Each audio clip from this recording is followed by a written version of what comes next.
Cool. Now I need to go back and change the other videos to have that. Oh, Let's do it after stream. Nah, it'll take like 2 seconds, I think. Because I'm already here. Watch this. Live. Already here. I click on this. I click on this, and where it goes directly to the file. Open, save, back. Because it has processing time, right? Analytics.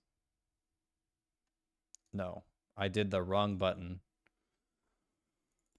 Vectors, save, go back. And now it's all consistent. Okay. I do realize there are black bar. I didn't make it 1080.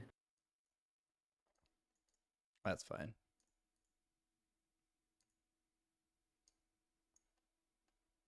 I will. That is a lot of pixels. I did not know 80 pixels was that much. Okay.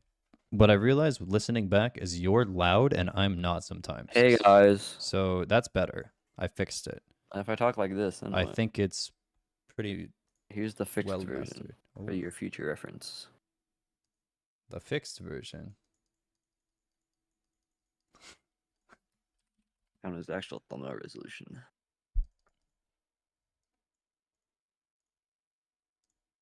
Okay.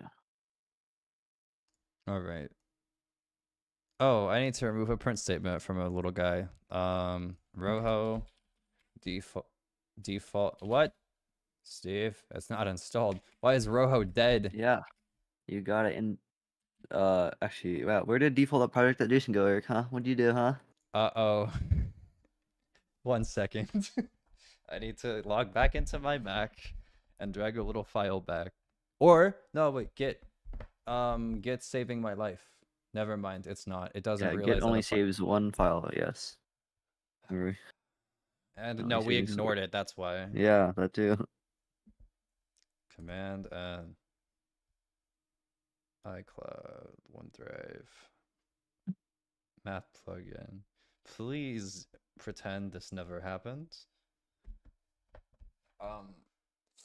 Then I just get to go right back into this file and click on Math plugin. No, wait, I get to go to OneDrive Dev. You think they sampled for this to make the song? It sounds like they definitely use sine waves. How illegal? I don't know. Sampling. Maybe. Potentially. Plugin, Math plugin. Default project, Jason. I have it. I see the file. Open. Folder, set it. No, open, reveal file explorer. Then I drag in. No, I copy and paste that file. Beautiful. Okay, well, do you think it's going to work now? Yeah, it magically just shows up. Interesting.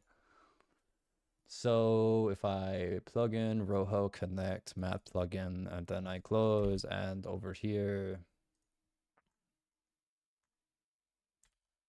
I think I'm good to go outside of opening the link file. Quick save.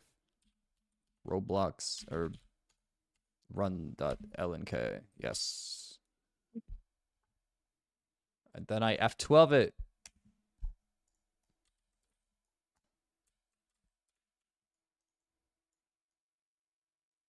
How much did you see of the vector class? I don't know. Okay, well, you asked why it's pink, and the answer is because I changed it to that color here. Except I don't want pink now, so I want to do... I realized, thanks to Pocket Bacon actually, that I can just put color 3s into brick color values. Why? Oh yeah, like that, yeah. Why is because I have this. No, I thought you were doing brickcolor.new 010.0. I was like, what? Why are you putting values into a brickcolor.new? Yeah, that's fair. That's a pretty red. Oh god. Oh yeah, new question. Why? What do you mean? Why are we making it brick color? Because it has to be brick color. You would think that this is old technology. That's right. You would think that when you look at an adornment and it says that Oh, it needs a color 3 value, that it well, would want a that's color 3 value, that it would that's be color 3, interesting. right? Until you set color 3 and it's like, it wants a brick color. That is very interesting. I hate it. And I don't know why it glows. They doubted it. That's because it's too high. It's like with neon. It's because it's always on top, so it's like has the highest color priority, like neon does. So I just don't that's want how my neon's vector made. to glow. We'll make it a lower hue then, or whatever it's called. Oh, color? Hue saturation value. Make it a lower value. Actually, yeah, that should be changing the color. Mm-hmm. There you go. Oh. No, that's so restrictive though. Yeah. That's dumb, Roblox. Why can't I just have my color without the glow? And there's no way to change it, I don't think. No, because Transparency? that's how it works. It's neon. You Transparency. could do that, but it just make it transparent. But yeah. Unless you stack a multiple on top of each other. Genius. Multiple on top of each other. Yeah, multiple vectors. Copy, paste, And then make them all. Okay, well, I just meant once, but you know.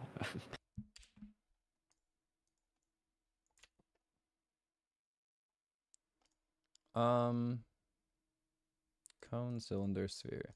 I am re-referencing this every frame because I want to make sure I have the correct cone, cylinder, and sphere. But step 1 is going to be making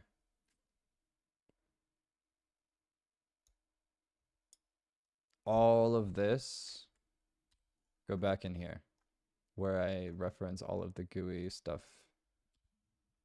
You're just so old. Oh my god, these are like a year ago. I am on shuffle, so.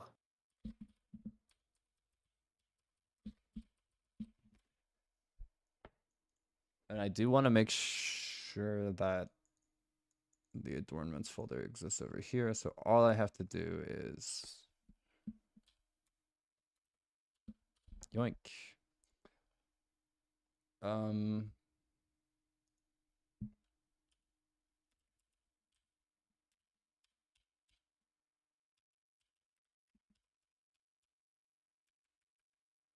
Oh.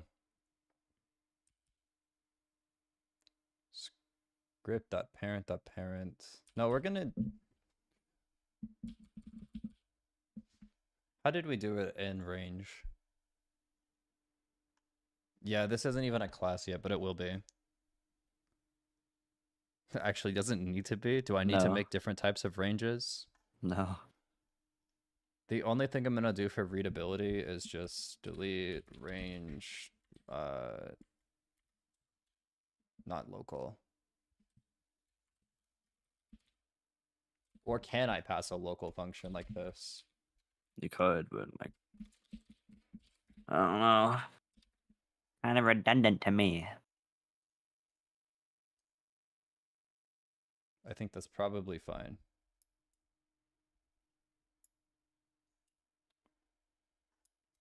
Now I can click the file and see what on earth this is doing. It's more readable.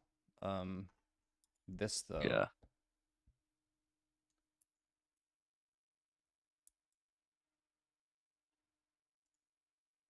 Yeah, for classes, I hate the idea of anything other than the class just existing in it, and then all of the methods handle it themselves. Sometimes you kind of need to. Like, you can't have to have exceptions. No, I can just pass data in. What? Yeah. What does that mean? I can always have this be at the top, and then any data I need, I can pass into the function. Yeah, what about services? You're just gonna use game get service for every single one? Okay, well, services are the only exception, I think. What about references? Permanent references, constants. Maybe above .new, but not above the actual vector. Yeah. Class See, creation. there needs to be exceptions like that, but other than that, you're fine. Okay, no, I'm not referring to stuff down here. This is important. Well, that's what I mean. I'm talking about anything up here. Sure, if you don't want to add anything above other than services, because services kind of auto doesn't listen, then yeah. That's fine.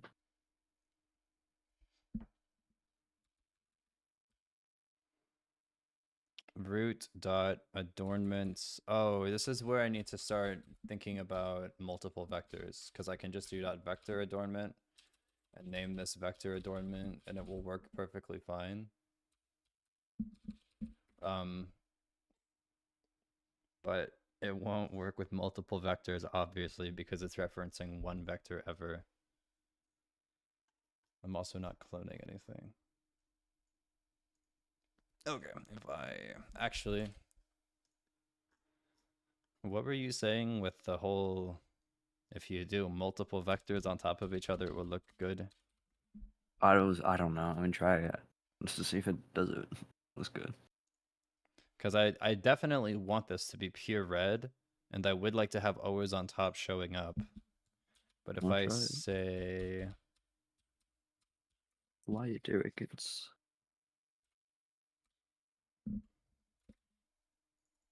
F12, so it's a red vector. Click, okay. Adornments is not a valid member of folder. Root is script.parent.parent. Okay, settle down. I'm going to refresh you. Oh, it's just gonna keep. Okay, so server, math plugin, adornments, vector adornment. Where's the script? Code, vector, script dot parent dot parent dot adornments.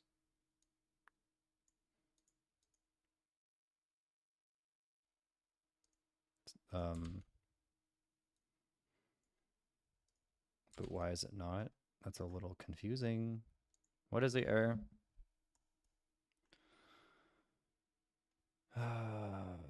Adornments is not a valid member of folder. Line 16 in the draw function. Maybe it's not loaded yet or something. This is Omori. It has to be. If this is not Omori, I'm gonna cry. Good. how'd you know? The sounds, actually. The whining, crying creature in here.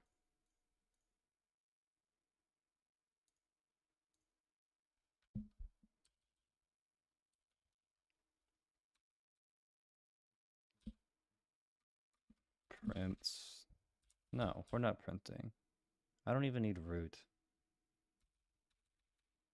Vector adornment is script.parent. How did I define it in math over here?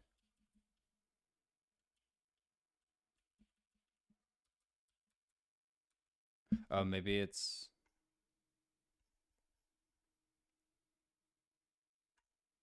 I don't want to pass this data in. I just rather make it over here. No, now I'm thinking like it needs to exist, but in the draw function. But I don't want to obviously. Alright, what do we? create What can I? What's happening? What problem are you brain having? thinking about loops. Loops are complicated. They run a lot. Why are we I need looping? Oh, you mean the It's drawing the vector. the Okay. draw loop? Yes. So aren't you just trying to ideally, make it I so when you want create?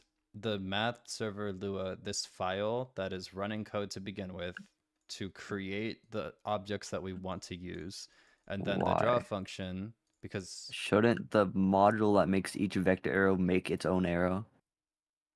Like, yes, that is the goal. Yes. yeah. So let's But do the that. vector adornment, or in this case, like the slider and all that, do I really want to? Because I'm thinking, do I have this code right here, the main code that's checking for adornments and stuff?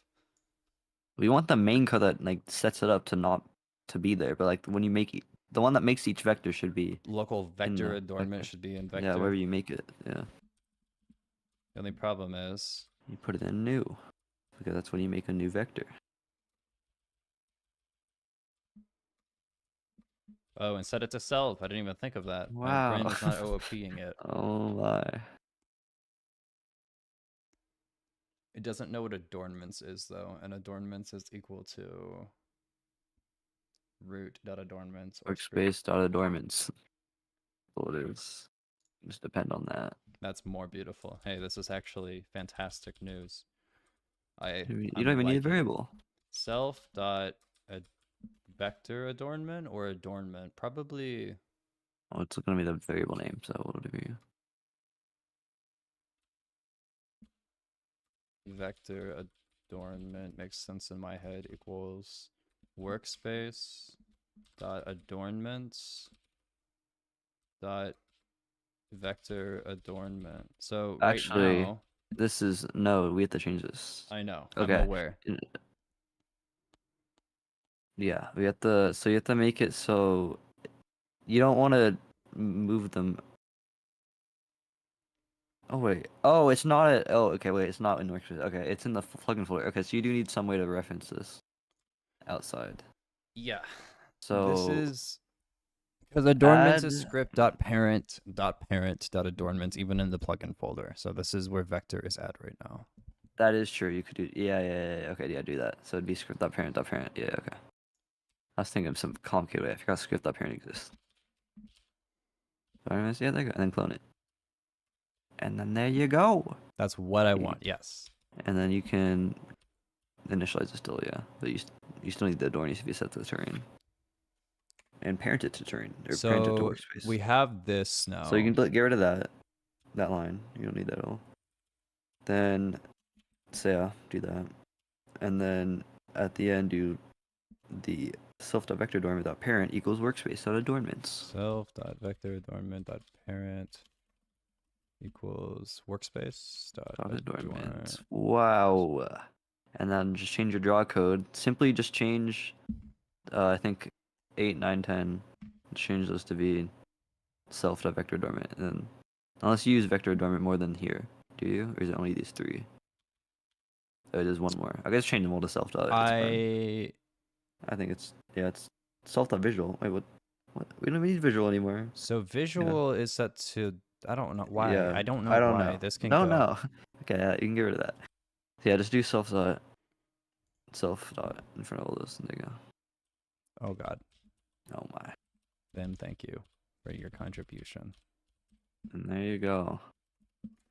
Try it out. So many selves. You also need a destroy function later, but yeah. You have a destroy. Oh, okay. Make sure it just deletes it then. Self dot. Oh, that's why whatever we use destroy. visual. It was a. That makes sense. Yeah. But now we can it will exist. So just pray it will. It most likely will. It's also not visual anymore. Self Also, you don't need to set to nil because it auto sets to nil. dot visual. Not visual. Adorn. Vector adornment. Yes. Destroy. Perfect. And now run it. Also, you'd have to do self equals nil.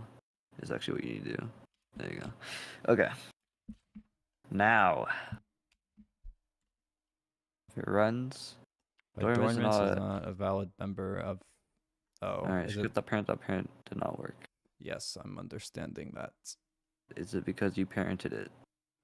Because technically, right? Yeah. You want to. Okay, go back to math.server.lua. We'll change the functionality. So instead of Root destroying and it, adornments. Right. this is what we can do instead. We can do. So if it. Wait, why so do I change have this 2 up. roots? Hold on. Why do you have 2 roots? Good question. Okay. Adornments. Yeah, we need that. Okay, so make it so the check is checking if it equal to nil. Just instead. So down. Where? Here? No, you're at it. That's why I was talking about the Okay, code. I'm. This can die. This was nightmare fuel. Oh my. Get vector string. Oh, it's looking pretty. Pretty code. That's also very interesting. Multiple lines. I should actually utilize that. I just always stuff it in one line and call it a day. No. That is a better way to do it. That is. I never knew how I could do it, and that is how I would do it. So. Okay. You taught me something today, Eric. So yeah, change it so it checks if it equal to nil. Instead. Changes if this equals no. Yep. If it equals nil. Then just make a new folder. If adornments is nil, then Make a new folder called adornments. local adornments equals instance.new folder workspace directly in workspace. Fantastic. And adornments.name equals adornments. Amazing. And then don't destroy it. And then simply you can get rid of that other line and then simply adornments.true. Do adornments clear all children. And you've done it. Congratulations. I'm clearing. Okay, so if it's nil, then make it an adornments clear all children. Oh, you workspace.adornments. We do not want to clear the root. Wait. Yeah, workspace dot dormant's clear children, because that is root. That is Wouldn't our. if it's nil, then wouldn't this not? No, root is your plugin. We don't want to delete the plugin. Oh, Yeah, we did name them the same thing, which is confusing. Okay. And then destroy or clear children. plugin folder.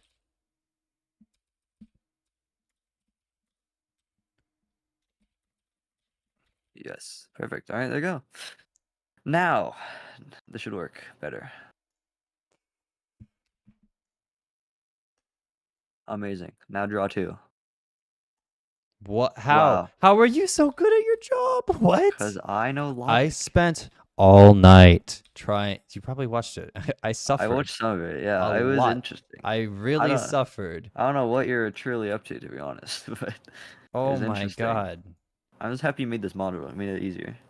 I like actually was like every single time I saw you do something, I was like, I feel like something you could break about this, and then like I think about it for a little bit longer. I'm like, huh, there's nothing that can break about this. This is perfect.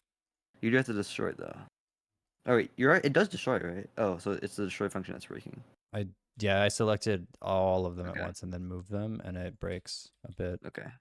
Then let's change the code. The destroy thing doesn't work then. So let's go to vector.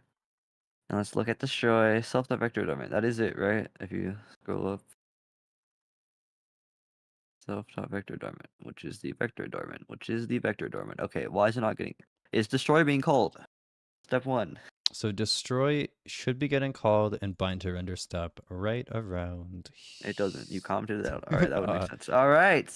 Now. right around there, destroy- line 81 with the Right comments. there. That's where it's at. Yep. Okay. So now I can select all of these. Oh, interesting.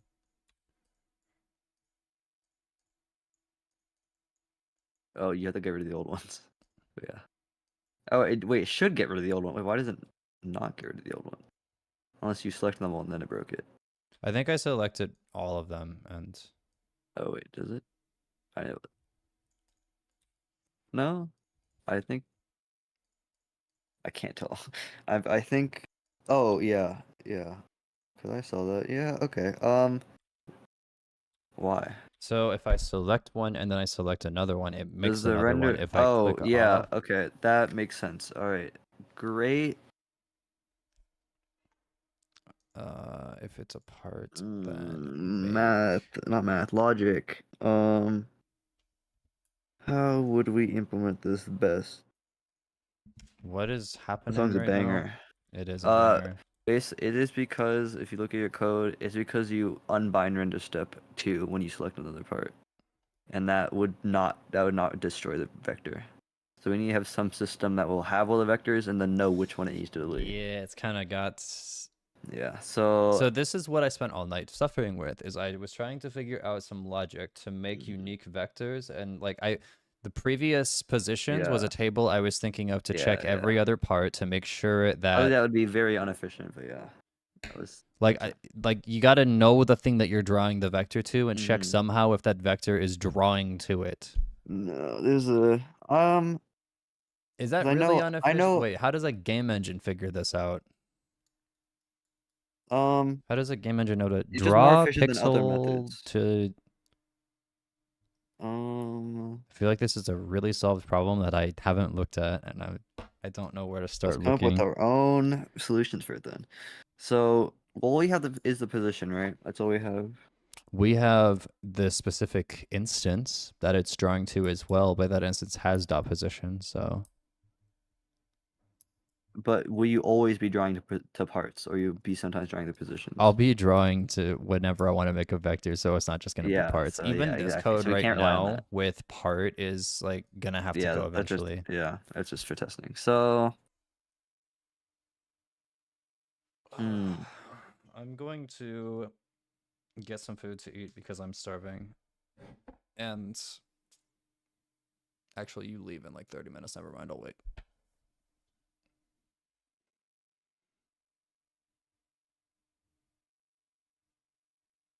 But yeah, yesterday, and actually, I have lots and lots of old previous chat logs fighting with ChatGPT to help me with this. Positioning Oh, God. attachment. This is not it. I don't know. This is probably the one. No. Look at how long this is. Oh my God. So my whole screen flash. Oh, this is for cone stuff. The code works as, but I don't understand how to remove any My of the question is, other why is it vectors in when I try Spanish? to drag. I don't know.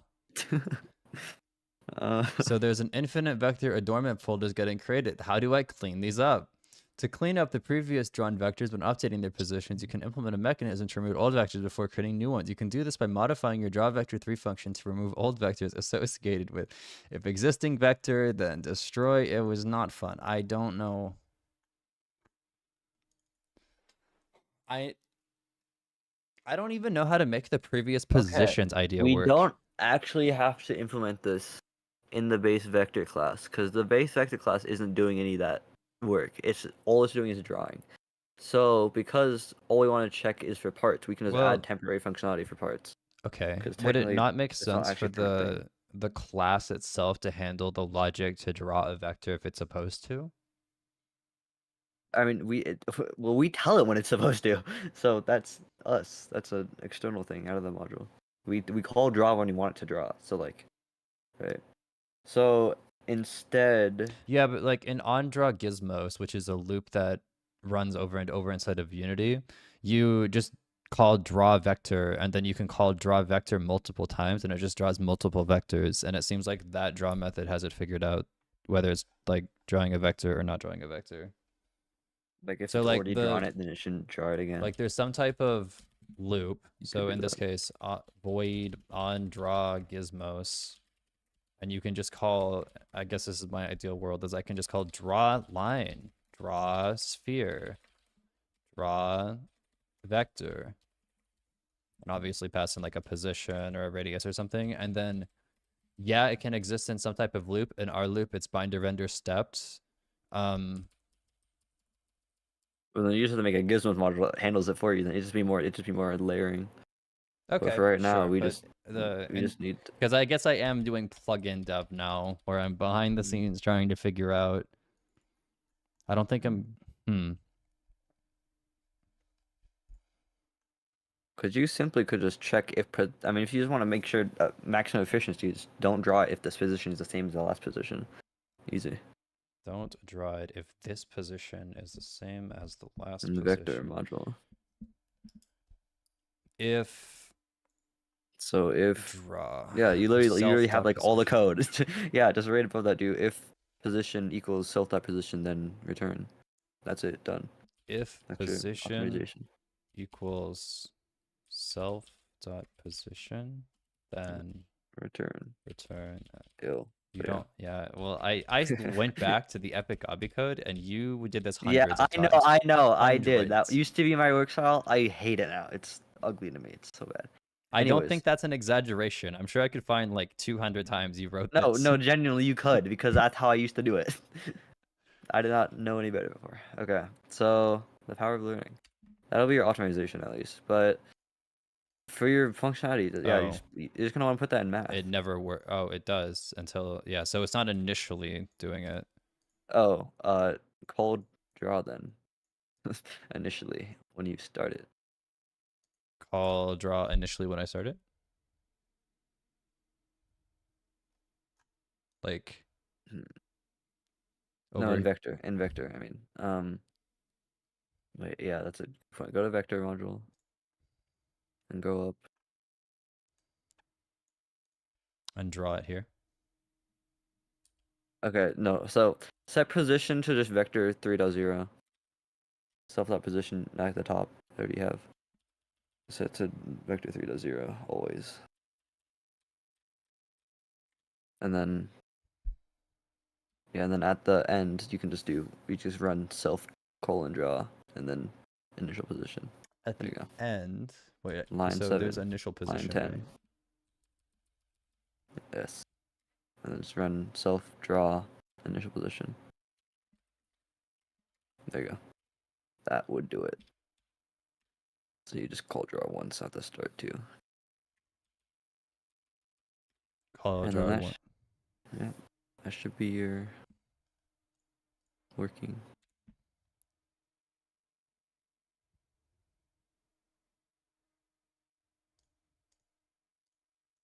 Yeah. Why is It's this not so destroy. cool? Yeah. I don't. Hmm. Oh, and then if Yeah, I you have to do that stuff. So, but that makes sense. I mean, for just for the sake of testing out, we would just do this in math. Or even in like, yeah, we would do this in math regardless because this is a custom part selection. That's That's not kind of part of the fun vector though, module. where I can like select Yeah, it, it deletes it. Otherwise, if I just want to keep going, I select all of them, and hey, you have arrows wow. drawn to you now. It'd be odd functionality, but yeah, I could see this being a really fun game. Oh no. yeah. All right. It just stops tracking it though, which is funny. Just Well, true, but it's like, look at my yeah. army. Wow, army of arrows. It's a laser beam for a disco. We got Stefan Coffee Club. This club is gonna go wild, okay?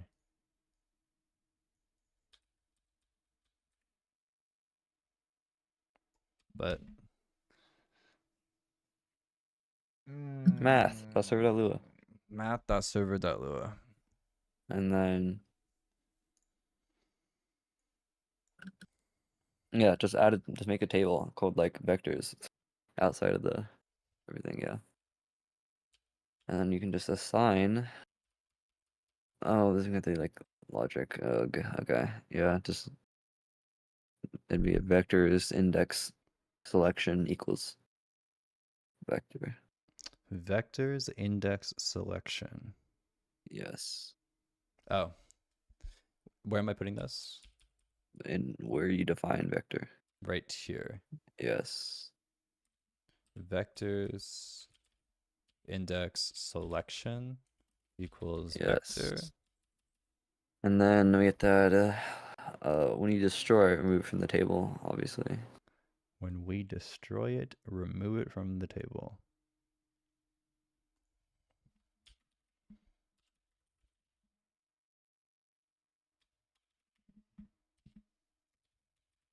Equals nil. Not destroy it again. It's already destroyed. You just gotta remove it from the table. Oh, that makes sense. Setting data to And, nil. and then Why is this table grayed out? because we haven't used it yet, technically. Oh, We've only assigned interesting. values. We haven't read from it, is what we're saying. Technically true. I don't think we. I know you will read. Oh. Huh. We'll add to the if statement line 4 up. Do if vectors selection equals no. Or If and vectors selection equals no. it's a part and vectors selection is nil. And then we get that. So if there isn't a vector and we selected a part, okay, I see. So yay, logic. The first thing I guess you technically with the way this works, we can just. Okay, yeah. So we can. Okay, with this way, this will be easy because of how you have this set up. You can just do next line if. Or no, not if, for. Just loop through all the vectors, and then destroy them, and then not get children. It is a table. That's true. And you can just destroy them, and then So after out of that loop, you can just do for vector and vectors. vectors. Vector destroy. So if it is a part in our selection, if the vector is not in the table, Wait. then Oh wait, yeah. Wait. We don't even need the table. I just realized how this works because you can only do one arrow at a time with the way it works right now, unless you want to change that functionality. my goal, wait. Because it only gets the first item in your selection this whole time. So The logic I want is if you click, drag, select multiple parts and move them, the vector gets okay, so there's multiple removed. vectors at once. Okay, that is why we add that functionality. Wait, what do you mean the vector gets removed? Wait, what? Okay, so right now, as it stands, if I like click multiple, Uh, select them and drag it, then that one stays. I want that one removed, but I want the vectors to all follow the yeah. boxes. Okay. Yeah. Okay. Well, that's just because we have a bug right now. That's the only reason that's happening. But okay.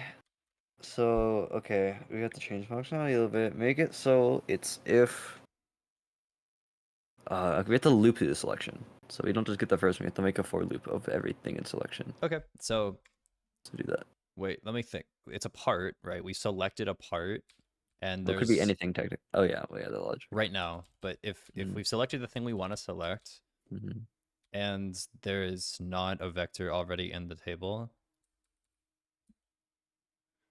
And the then we'll part is want not already in the to. table. Oh, right, because vectors down here is getting set to. Wait, the part's already on the table, isn't it? The adornment Selection is the part. or. Oh, so we're gonna put the part in the table then. The part as the index so we can find it later if we need to check for it. Right. I see. Selection. So part equals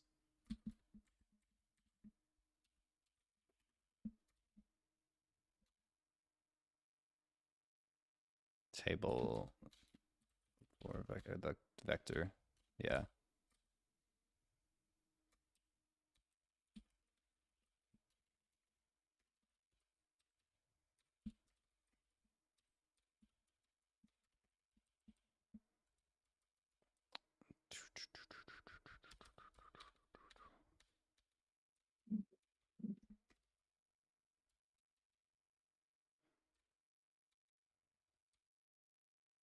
Selection is game. Okay.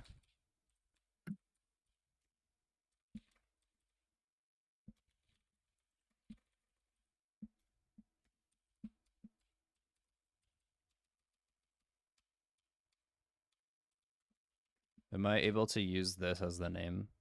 Just do object. If you don't know what it is yet, I guess it's like, I guess yeah, it did technically both work, but yeah, object's more formal, more what it is. Yeah, check, then do your checks if object is a part and doesn't exist. If Basically, just move all your code into object- that, is what I'm saying. If object is a part. Yeah, just like move all your code into it.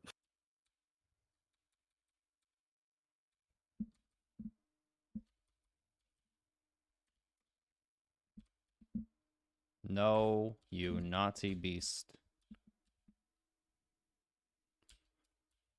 Oh, I should have got the actual if part. That might have been helpful.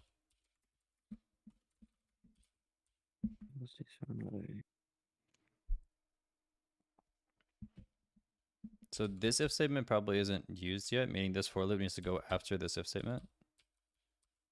Like if it is a selection, then for loop. Hmm? What? What are you doing? Because okay, you wanted me to basically I move. want you to move, yes, all the code. So literally line 5 down all the way to the bottom. Put it within there. In this for loop. Yes.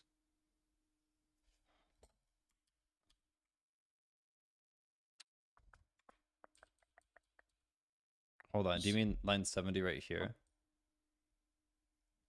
Meaning this for loop is after selection, so 2 up. The for loop is It's like at right line. here, right? And then this goes here. You don't even need that check technically, but yeah. Because if it's empty, it'll just loop through nothing. So And yeah. the 24 Yeah, you can get rid of the down and top check because it's redundant. Let's see.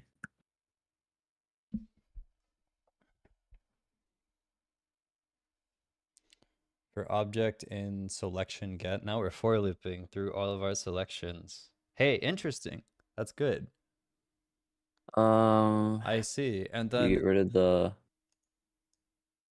if there's a selection that exists, You don't need that. no if selection. No, you don't need none of that top stuff. I guess yeah. Okay, you rename object to selection because you did also get rid of the check that we needed, but a while ago. That one, yeah, that is necessary. But the rest isn't. And the selection isn't at the top. Yeah. You can rename 24. object to selection. 24.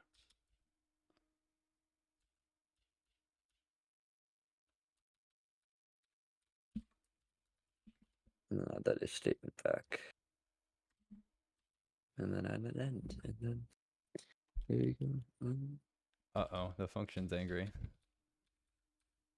It's probably got an extra end.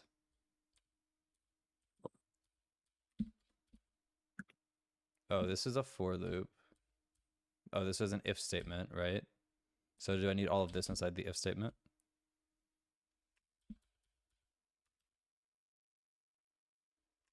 What? So we for loop through every single selection, and then we make this check right here. Yes. And then all of this is a part of that check. Yes. And then that's why I can just add an end right here. And make sure that everything is missing an end too. Because binder, you removed the end for binder initiative. Oh, I understand. Yeah. Well, maybe I didn't like. There you go. Okay. Then.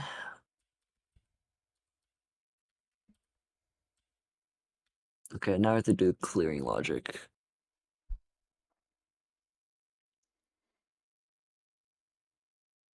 Okay, actually, well, I don't know why I couldn't think of this concept before or earlier, but okay, so now. Okay, I do another for loop, like a one after that for loop.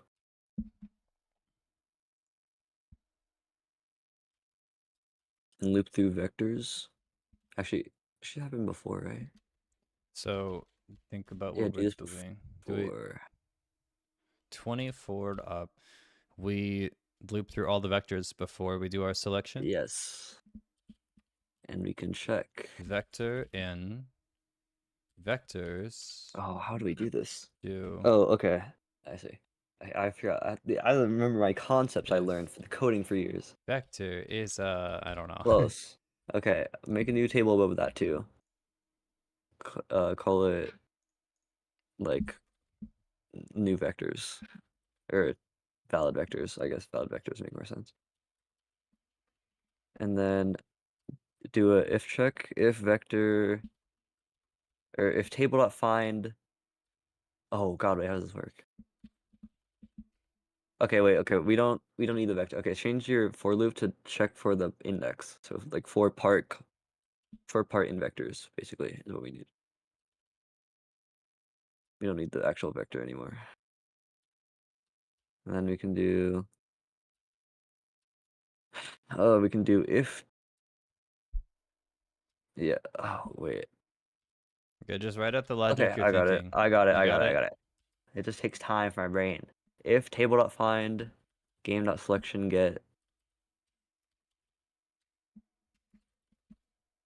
part In the comma part right here. yes. What is part? Equals yeah, part equals nil. I guess the selection, but yeah, equals nil. Then oh wait, does not equal nil, right? Yeah, okay, we want not equal nil because logic. Because if we find it, yes, if we find it, okay, good, yeah. Then table.insert. So if the part we find in this part table. Oh dang! Okay, we do need vector again. Add a vector back to the. I think about this. Add vector to the for loop for part comma vector. Yeah, and then we can do valid vectors index part equals vector. And then at the end of the for loop, we can do vectors equals valid vectors. And at the end of the for loop. Yes. And there we go. Basically, that checks every single part in the vector. We see if our selection has that part. If it does have that part, then it'll add it back to add valid vectors. If it's not valid, then it won't add it to the new table again. I'm realizing I just don't have YouTube chat open. Oh, we also have to. Oh, you know, yeah, that's true. I guess we missed.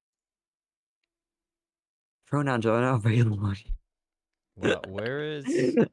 Everyone's adding pronouns, Eric. Every single platform. Every platform has pronouns. Now we have YouTube channels having pronouns. Oh my. That's important. What pronoun is your YouTube channel? Oh God, we Discord instead again. Okay, so So I let's think. understand. Yeah, this is cool. Valid vectors. We You do. have a I did table forget of a very all the important vectors part. that are real, aka the vector has the is indexable with a part. AKA the part is still in our selection. Is all this is checking. If it isn't, then we have to do something, and I forgot to do that. So let's do that. Change it to equals nil again, Uh, and then put vector destroy, and then you can do else and put the other code in there. vector Yes. destroy. And then If else, and then put that into the else. The valid vectors into the else. All the way around. But yeah. There you go.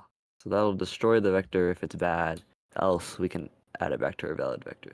I guess. so if the I wonder if this select. automatically work. It's fine. It's fine. Yeah. No, I'm just thinking. You have a selection. So this all happens when we select something. If our Yes. selection has changed, because it's unselect and select. Yay, logic.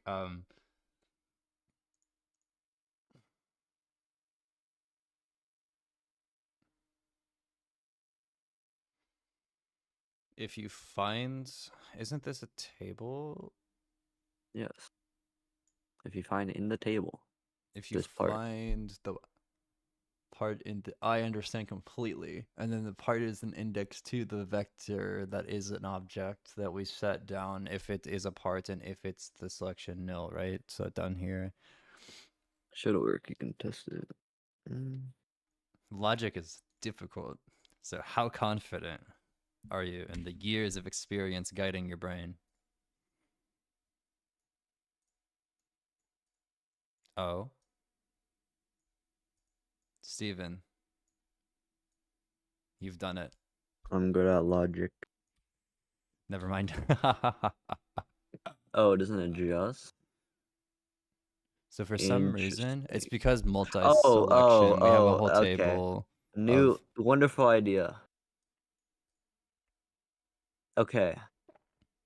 Yeah, okay, this is a new system. So technically, okay, this is how we're gonna have to do it. So get rid of the line in there that you collapsed for some reason.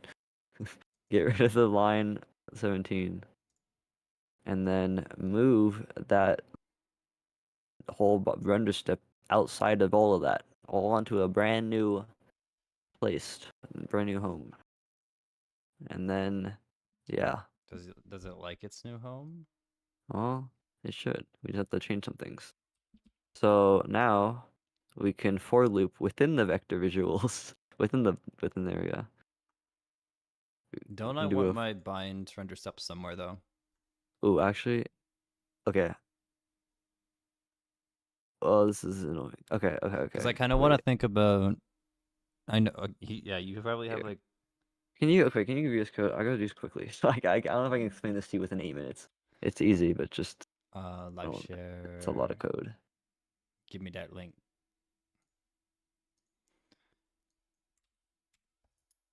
Well, I feel like just watching you code and Yeah, think alongside the problem is helping my brain improve yes. because I There's, understand what we're doing so far. This is cool. yeah. So, what we'll do, we'll just have to adjust this. Instead of just being a vector, we need both the vector, which will be this. We don't need this variable anymore, and the range, which I do realize is confusing syntax, but for the sake of unity matching, it'll just be range. We can So get rid of you this make all of the vectors, so you table. make it within a table called vectors. Multiple, no, that makes sense. You're grouping multiple data types together. The construction of multiple data types. We'll do that. We'll rename it like that. So And then parts is a parts table. we just redefine. Well, we can just do that. We'll do data.vector destroy when we clean up, and data range destroy so we can destroy both safely. Then in here, we don't need If to apply.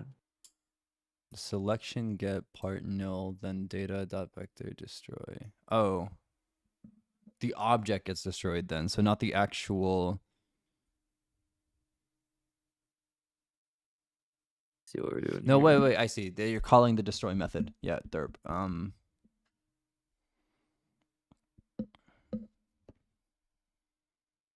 We don't unbind anymore.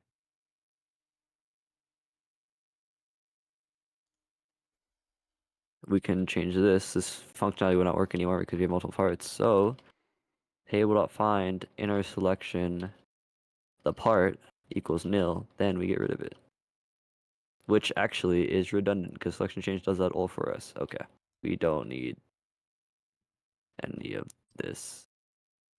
I'll just move this here for the sake of keeping it.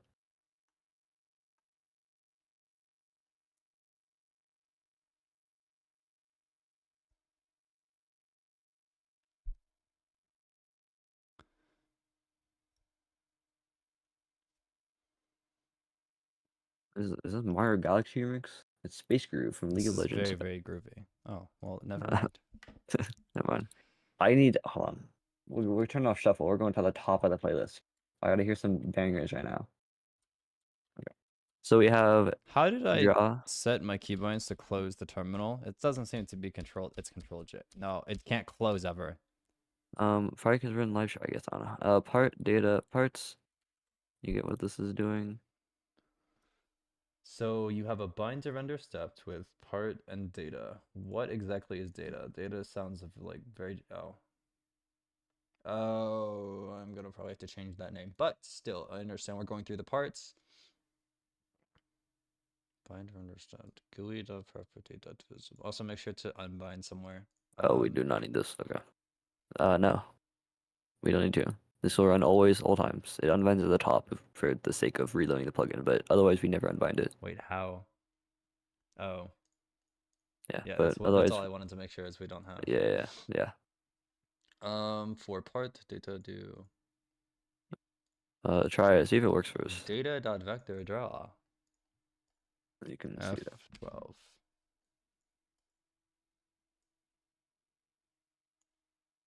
Oh, hold on. Boop, boop. Oh. Yep. That seems to be working. And I I can wonder like which one it- unselect. Which one does it and I pick for the can property select- value? Oh, it just picks one. Okay, how about we just do... It'll just pick the...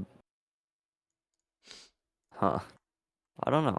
Whatever. We'll leave it up to the engine. We'll just draw it every time. We'll just let what the engine picks. I don't know. Is I it? don't know Wait, what... we're drawing what every time? I meant this. Like, it just picks... It just does, like... There's only one, so... This is where you have to use range and stuff, I guess. But Oh, it picks the most think recent on selection ranges. probably, right? Or is it just randomly selecting one in the table? I don't know.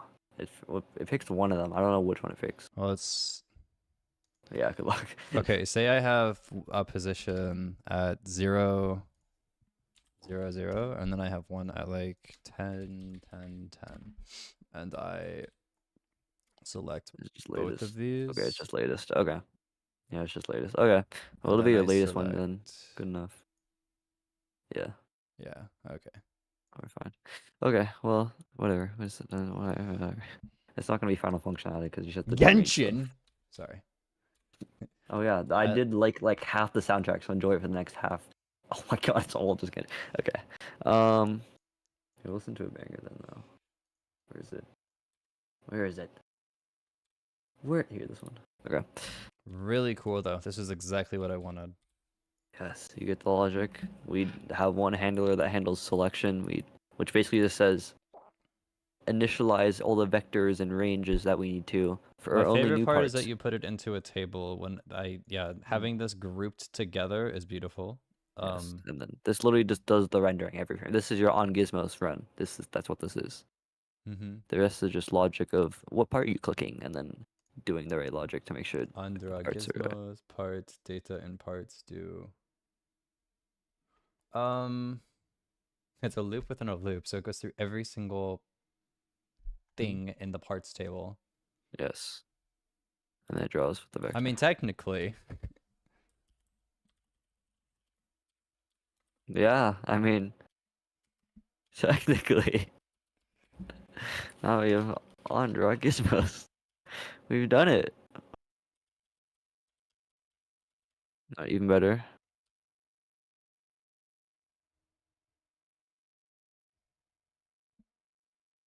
Wow.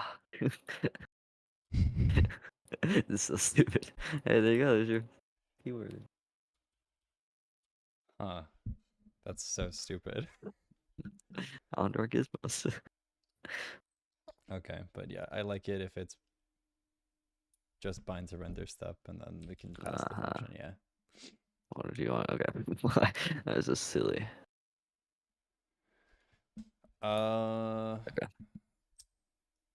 I'll let you just read through it a little bit. Yes, I understand, but you just moved a lot of data around in my head. Yep, I just moved all around. That's all I've done. Every time a selection happens, I'll have to think about what that process is. Although I will probably take that core idea of logic and move it to other things, like, oh, what action occurs, and then a bunch of statements that follow after, rather than wrapping everything inside of. Oh no, wait, that's just smart. You just move the loop. You've made data independent, so you can use that data in other places. So the loop isn't happening every selection and then getting unbinded. If you move that separately, you can use data in other places. So this parts table can now be used down here in the loop. We can also see the optimization real quick for fun. If I can have access to what trust, why can't I see your code? I can't see your like your Explorer. Really? All right, I have to use the I have to use the search thing to find it. Okay. That's so dumb. Why is Anyways, that the we case? can just do print.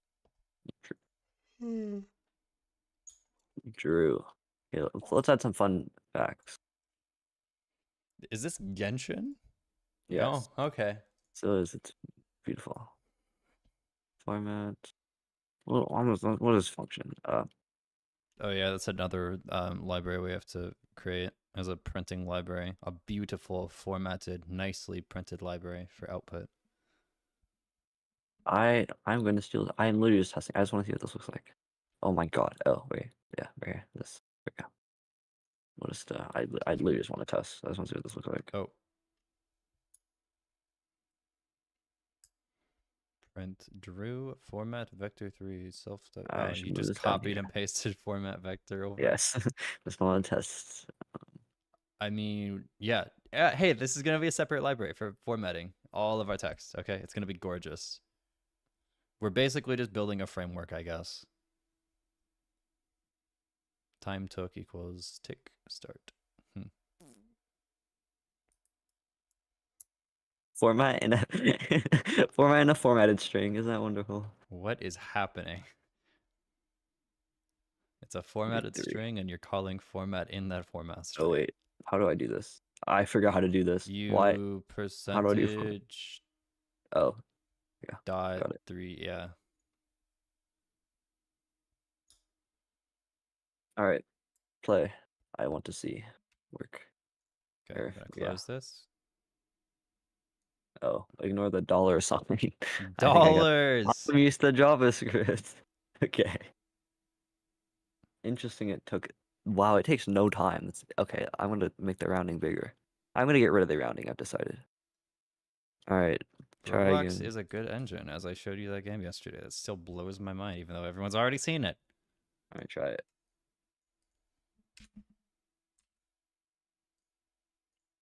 There you go. Yeah. Wait, is this in milliseconds? What's time took? 0, 0, 0, 0. Time in seconds. 4 zeros. Yeah. That would. Oh, that wouldn't be me. Oh, this is how I have to do it. I have to do like. I thought. Okay, try. Oh, you really. It really takes 0 milliseconds. I'm realizing, but. Here, Okay. we'll do. Hold on. Dot. Is it nano or picoseconds? Hold on. Try it. Try it. Try it. Oh, okay.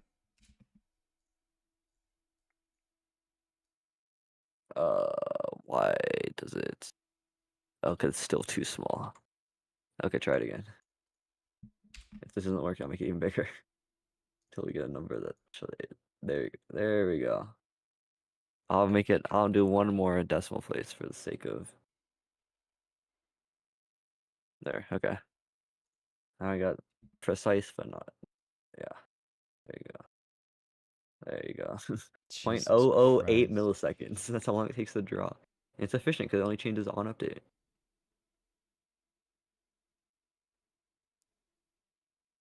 I almost don't even want to use tweening. I want to like make our own lerp library too. Oh my god. And Lua Lerp things exist on GitHub, which did all the math for you. You just have to, Yeah, but the whole point is that I'm learning the math right now. I guess. Like, We'll learn from the library. because I remember there was that one kid that came into my chat one time and said, "Just don't use tween. It's so expensive. Use yeah, but like so cool. Let's just make our own lerp thing and then have all of our own understanding of how much time and performance it takes. Wow. Because lerping is gorgeous. So, You and know, this. slurp. We can implement slurps Oh god, slurps. and inverse slurp as well. Because I don't think there's Oh. Okay, you probably have to go though. But you've done it. You did it in like 2 seconds. I The did it, the yeah. multiple vectors that I thought was gonna take me all. What do I name the stream title now? We did it too fast. I guess I'll just keep. No, I don't know. I want to Hey, just keep you gotta do range. range, right? Yeah, Gotta do lots all of of that range stuff. checks. Yes, I have that to-do list on GitHub, or I guess on my Discord DMs now. I'm in Notion, but that's on the Discord DMs. that's true. Slider work with range tween. I'm just gonna copy and paste this into the editor and see how much I can finish tonight. Color the vectors. That kind of works, but I need like UI for it as well. Well, multiple vectors is knocked out. Vector visualization with the slider UI. Oh, right. So range sliders work with range. I mean, that's done as well. Thanks last night. Tween the numbers to Not show. really. Not with the range. We haven't done anything with range yet. The range module. Wait, no, what I was saying is like it works. Like I click on it and then the range pops Oh. up. Oh. Well, it doesn't work with multiple though. Because if you try to get another one in there. That's true. Boop. Hey, Yeah. no, it does. This is Yeah. Wow. beautiful. Wow. Whoa. Wow. It actually doesn't support more than what? Why is I have 4 selected and 3 buttons? Yeah, because one's on top of another. You stack them. And Oh, like I need drag to at the be same able to time. select. Okay, like have multiple Yeah. sliders, and I wonder, can I make a selection box inside of my little widget here? So when I click here and drag down, I can select multiple things. But I mean, yeah. Oh, yeah. I don't know. You have to figure that out. Have fun. That's gonna. I know it's a lot. That'll be tonight's work. I'm ambitious, but UI. oh, I also want to tween the vectors just briefly to like draw out from the origin. That might look cool. I think I have that tween somewhere. Tween the numbers along showing the position. Okay, well, you have sleep time, right? I need to finish homework. So I was like mid doing it while thinking about code. So Okay, I'm going to keep working on this then. But first, I'm going to grab food because I'm absolutely starving. Virelli, whatever it is good. yes. Okay. BRB. What? Wait, I think I just broke OBS. What? Oh.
What on earth?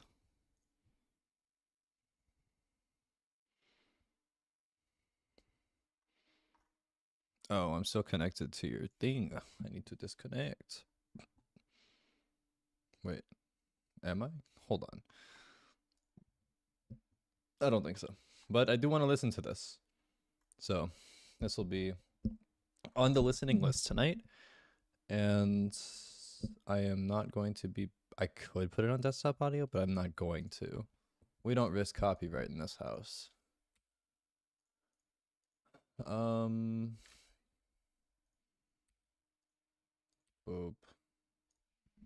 Studio.youtube.com. Okay, over here.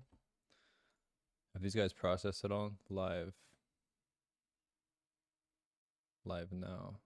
This one has, this one has, this one has not. I guess I didn't upload the image. I thought I did. Save. Fascinating. I kind of want to have this math plugin. Done is a weird word because I'm always going to want to add functionality to it as I make the game. But like at least this next week and the week after that, all of October, I want to work on this math plugin. And then probably by November, school will be starting on the 1st of December. So November can be the Epic Obby month probably. After I have all the cool math stuffs.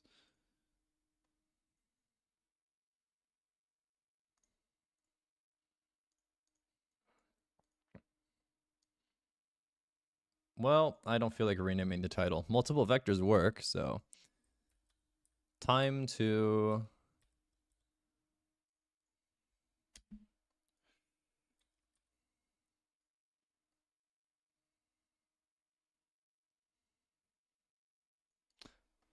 just because I want to see what it looks like, I'm gonna tween it real quick.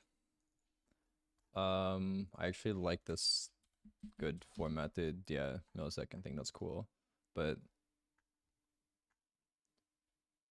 logo start tick. Time took.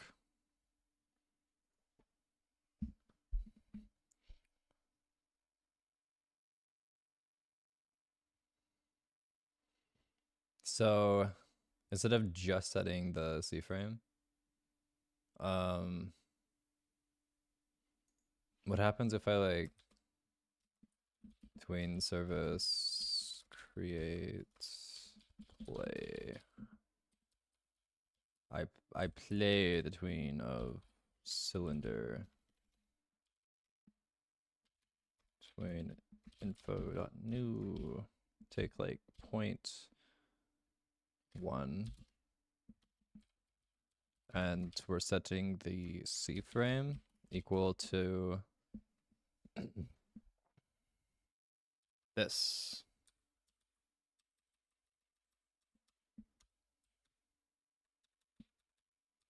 No.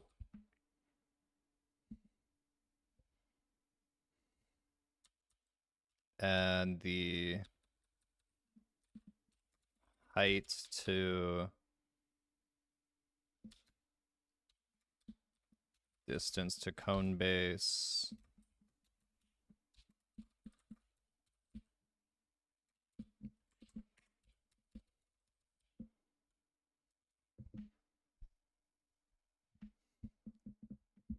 And the cone C frame.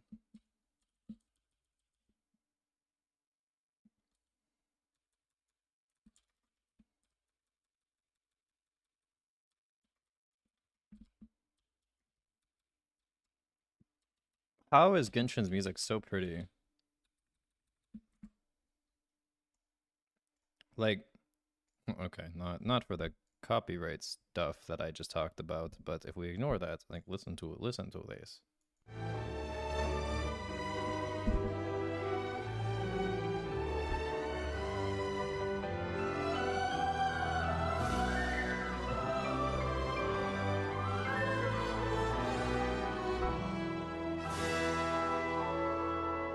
How is that created for a video game? That blows my mind.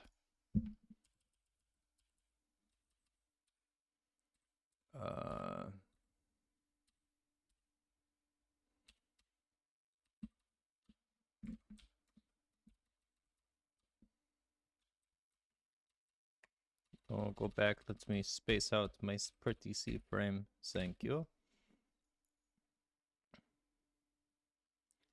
Let's see what this looks like with the tweening of the service. Oh. Kind of weird. Like really, really weird. Let me set the initial position of these things to like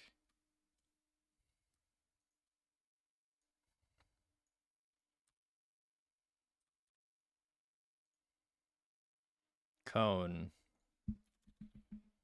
Now let's do cylinder first. Cylinder is going to be radius 0. Or not radius, but height. Let's just see what happens if I start with height. And then go from there. Adornments, vector adornment. Yes, F12.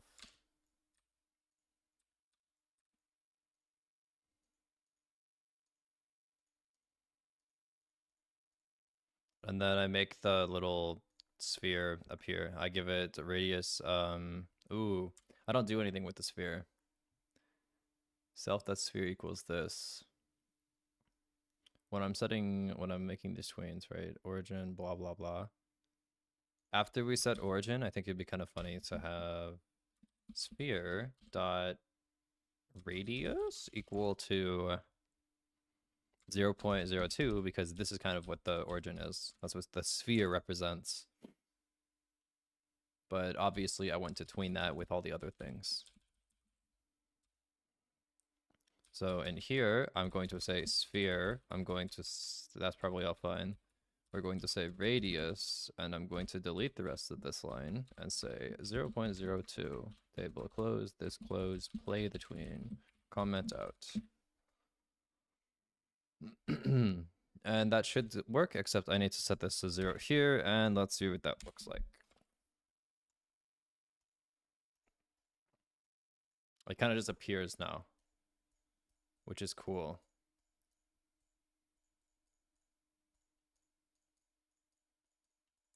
I want to take more time with this, actually. What if the cylinder, setting the height of the cylinder and the C-frame took like 0.5 of a second, so I can really see what that tween looks like. Oh, that's so interesting.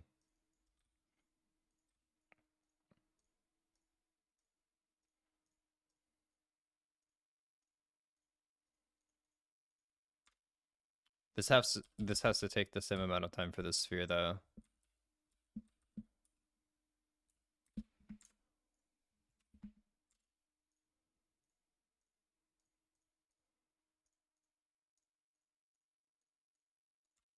Or longer? I don't know. Game engines are magical. Okay, let's select multiple. Hell yeah. Okay, that's actually really cool.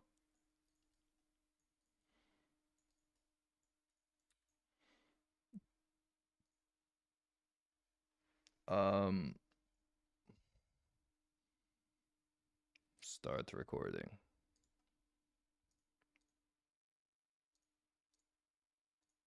Can I do this? Yes.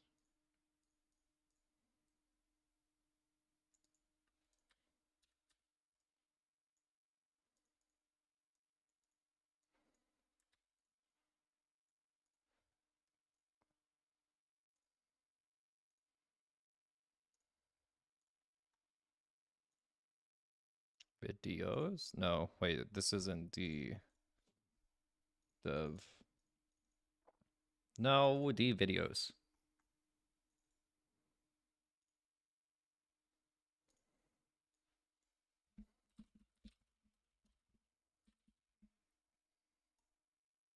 Ugh.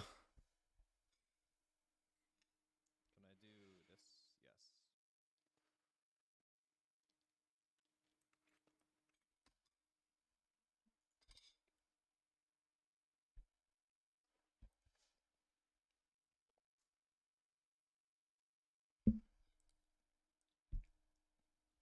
How the hell do I cut lasagna?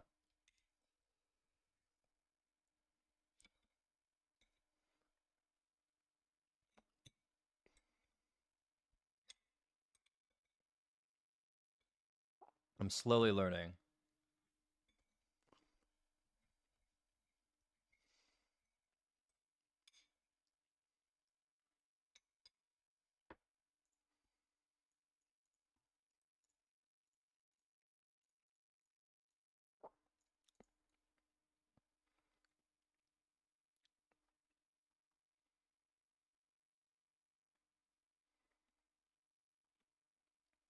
I don't know, man. Maybe I just need to work on the math plugin full time for the rest of my life. This is so fun.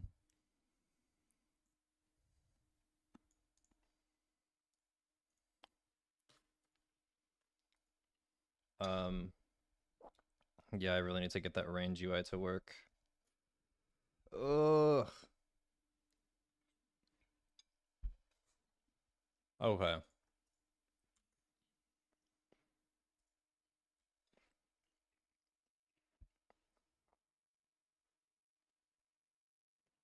I'm not gonna keep the tweens for now because I'd really want to play with these animations.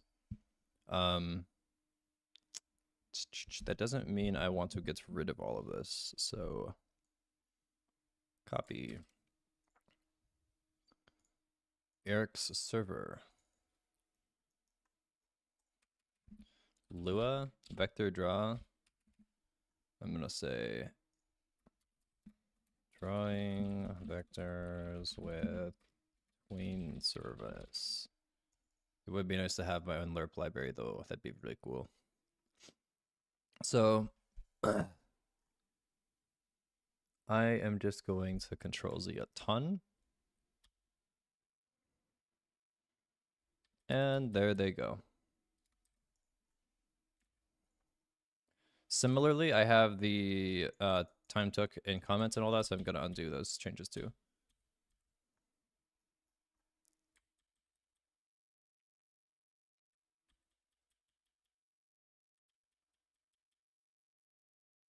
Look at that suffering with that number. Why is it every single key press I have to control Z? I guess live share?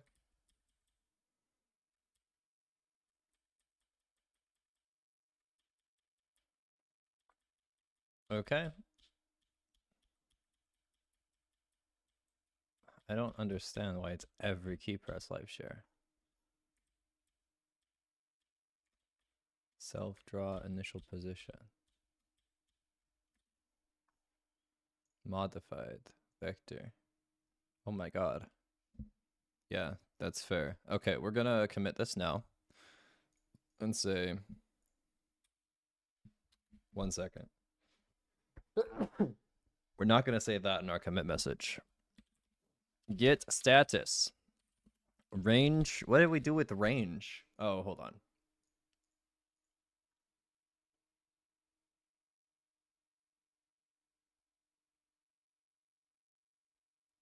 Range isn't really a real class though. Okay. Get add dot get commit. Hold on. Just to make sure, what is the state of the code right now? Instant vector drawing. I select multiple ones. I select another one. Just every selection, it'll draw a vector too. That's perfect. Click. In the future, it's probably not going to be selections, right? I'm going to probably have some other means of organizing the vectors.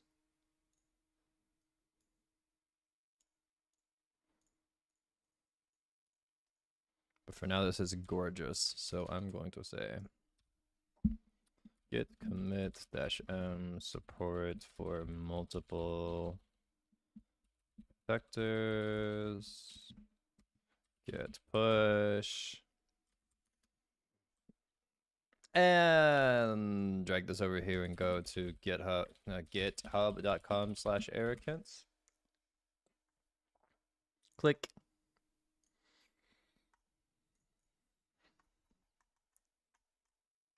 Thank you so much, Steven. Look, you're not even included, just like you want. I'm sorry. You should be included. This is our math library. Oh, you still are. Actually, wait. No, you're not. For the math library, you're not on any of it, which I disagree with. I think you should be in the math library.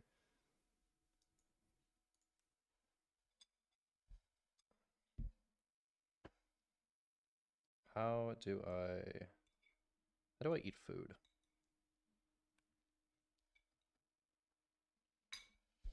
Okay.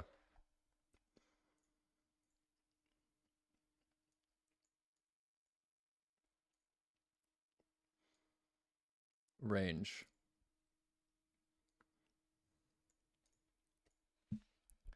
What range needs is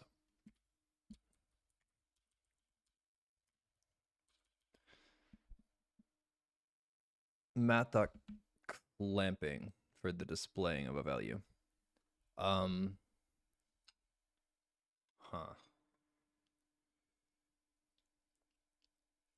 What Eric needs is to learn how to read math code.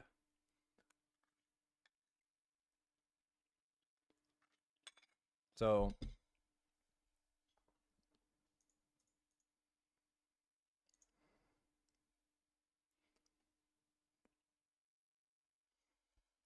max minus min makes sense.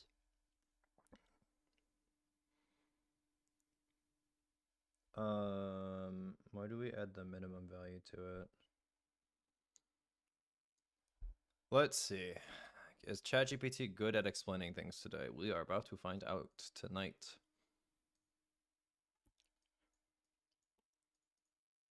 Chat.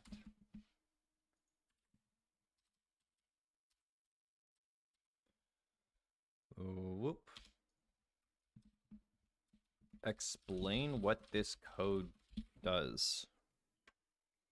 The code you provided appears to be okay. Thank you. That is actually, it's unclear where min and max are defined in your code. Yeah, thank you. You add context. I understand. Okay.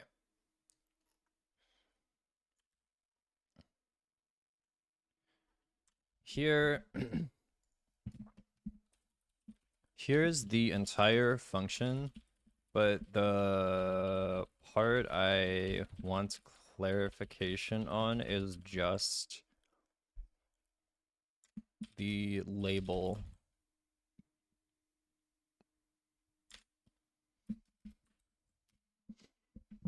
Thank you for providing the full function. The code used to create a GUI slider element that allows users to select a value within a specified range.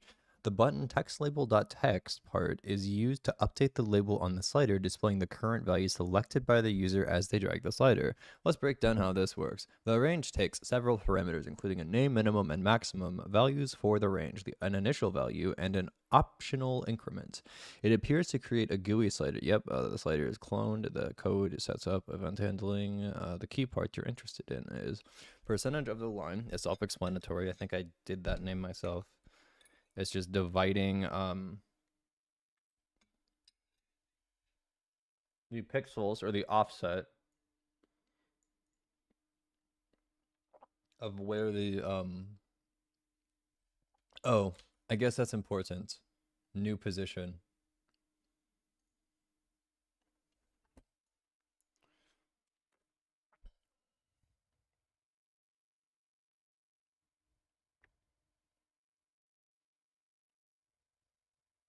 Hmm.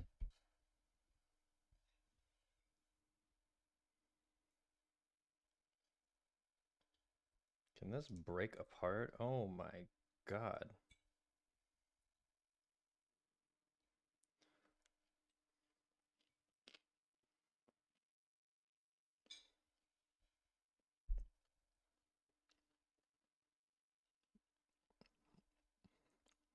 I wanted to prove Steven wrong, but I can't. I can't focus on code and eat at the same time.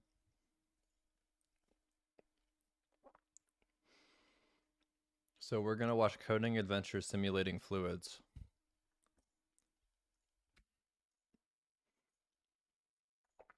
Everyone, and welcome to another episode of Coding Adventures. This is Shapes again. Today, I'd like to dive into the world Written of in C# fluid and simulations. HLSL. This is written inside the So, NVIDIA to engine. begin with, let's draw a circle.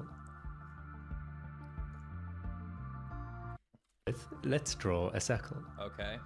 Let's draw a circle. Very nice. The circle represents a tiny bit of water, or whatever fluid we want to imagine, and it's going to move around in response to various forces. For instance, gravity is probably a good place to start. So back in the code, I'll add in a gravity variable, and let's also keep track of the particle's position and velocity. Each time step, we'll then want it to be accelerated downward by gravity, and to then move according to its new velocity. Let's take a look. Why is lasagna so hard to cut sometimes? Okay, not bad, but it is falling off the screen, look, which it's is a bit annoying. Hold on. According to, we'll then want particles to be bad, but let's take a look. Technically, Unity also has, like, I can click on the name and click and drag, and it will also change the value like that too, which is nice, but I'm not adding that function. Okay, not bad, but it is falling off the screen, which is a bit annoying. So I've added a tiny function that just checks if the particle has moved outside of a box, and if so, we shove it back into the box and send it bouncing off in the opposite direction. I'd actually also like to multiply the velocity by some collision damping factor between 0 and 1 here, so that we can control how much energy it loses with each bounce. Alright, so we can set up our little bounding box and turn on the gravity again, and off we go bouncing. Bro, By the way, I already have an idea for how I want to use my math library, and it's exactly what he's doing here. In Epic Obby, we have a boat and a bunch of water, and I really want to get a cool physics simulation of the boat moving across the water, but mostly I want to get cool fluid simulations in Roblox using math. That'd be dope. I've also made it so that we can control the display size of the particle here. Okay, let's then also try out our collision damping setting, and we can see the particle now bounces lower and lower each time until it comes to a stop. Chain impacts.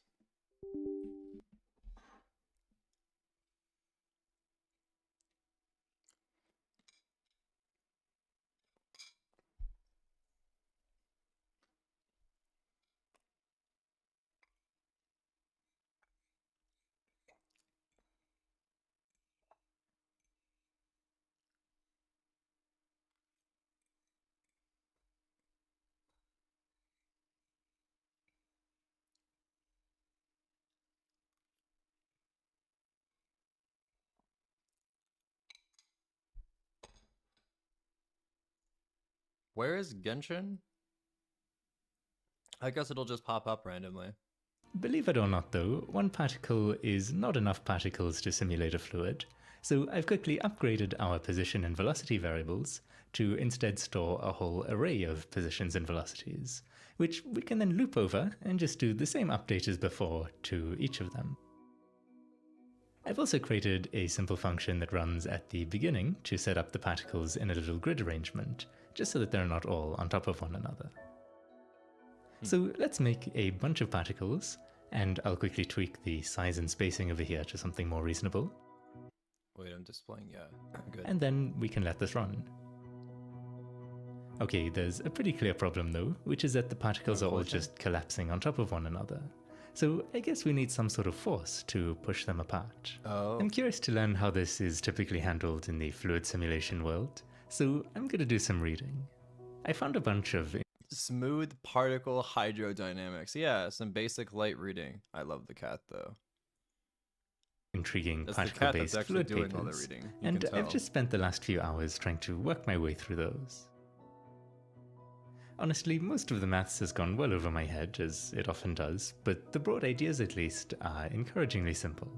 So I think my goal for today is not to try and make some amazingly accurate simulation, but just to build a rough starting point from which we can delve deeper into the maths and physics in the future, when I'm hopefully a little bit smarter. Anyway, the first step to fixing that overlapping particle problem we were having is to be able to estimate the density of our fluid at any point. So I've just scattered our particles around randomly for this example, and of course, since we're imagining that this represents some kind of fluid, in reality there should be way more particles in this.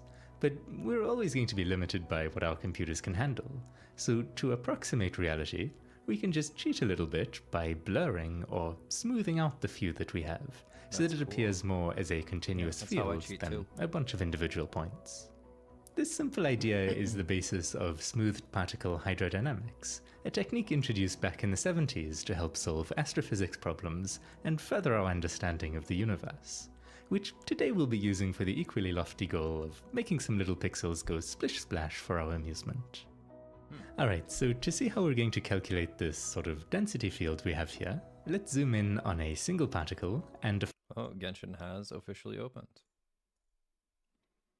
It also has 0 audio because I got mad yesterday at the howling girl, the choir singer.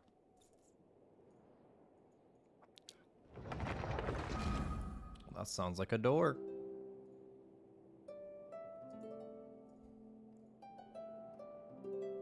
Oh my god, I cannot type.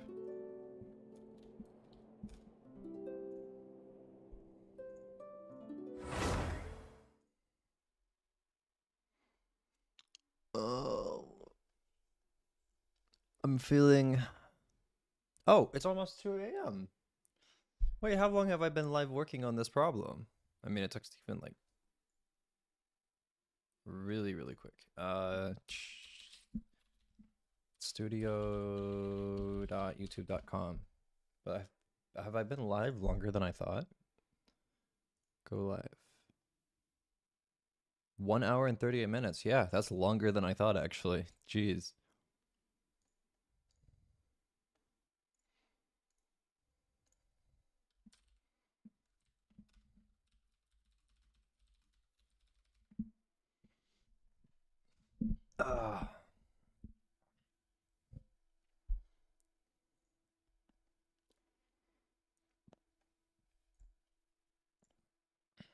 Here is muted desktop audio because I want to listen to music. Oop. Oh my god.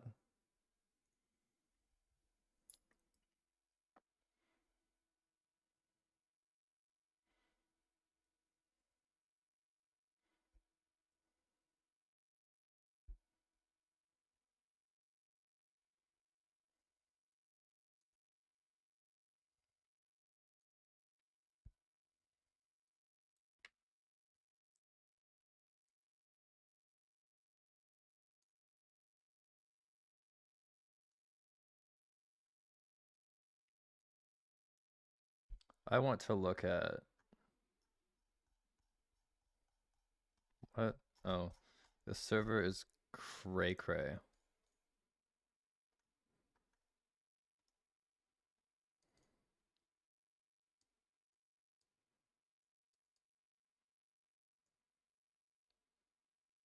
Each frame is expected to apply a small rotation each frame using local space axes. I definitely need to do more with shaders to learn about local and world space. I realized that when I started playing with P5.js. That help a lot for the understanding of like 4 different transformation matrices. Vec 3.0, let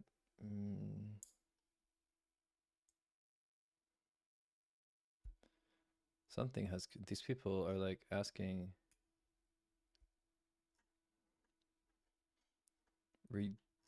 ridiculously complicated problems. You have a 2D character and you implemented movement like get vector left, right, up, down. Normalize velocity, acceleration, time. The engine features move towards, which lerps between 2 vectors, enabling us to have frictionless easily. But I wanted to control the X and Y axis independently and have different forces between acceleration and braking. So I started typing this. Now here's the problem. How do I limit the velocity of max speed? If I press up and left at the same time, how do I avoid the velocity magnitude from becoming square root math speed squared plus math speed squared?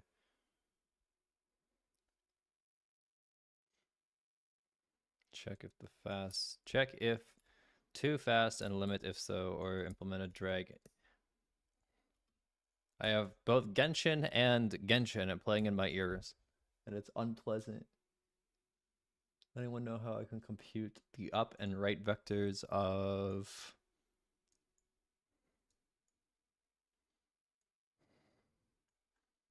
Hey, it looks like my arrow.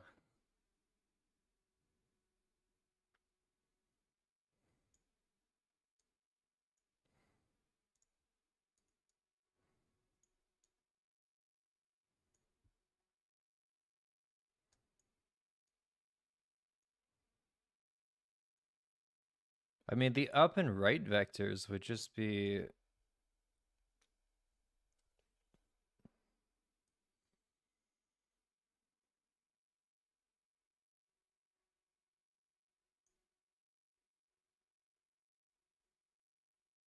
Wait, what is that? 2? Oh, this is the right way. Okay. Oh, they're saying the up and right vectors from this position. That's a little more complicated. Right equals forward cross, up equals right cross forward.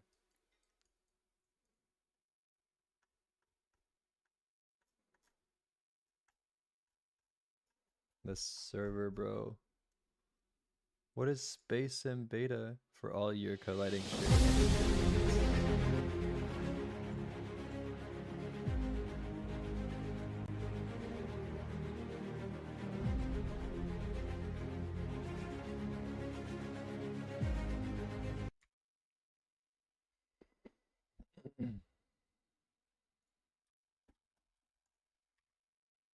Bro, if I have the same, I remember what, no. I have the same daily, don't I? Oh, God.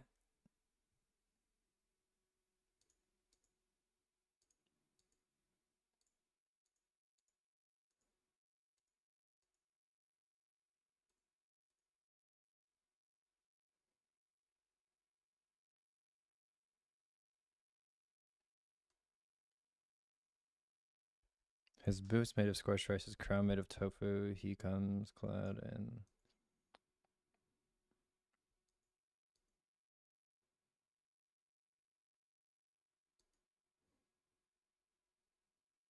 So which snack should we prepare?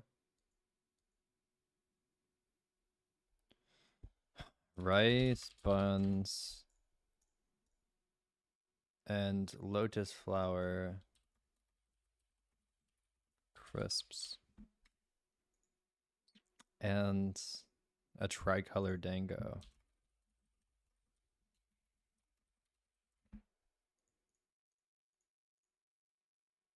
Tricolor dango.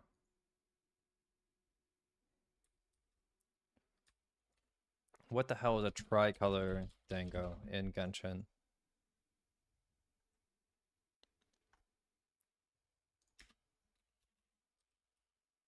Recipe. Genshin, or how to get Genshin.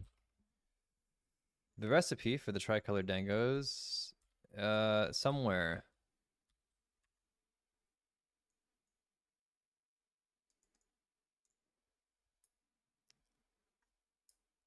No. Bless me. Tricolor dango recipe and location. Okay, right there. How to get the recipe. Purchased at that place. Like north at here. Teleports to Inazuma City. And it's just a little bit northeast. Here's Inazuma City.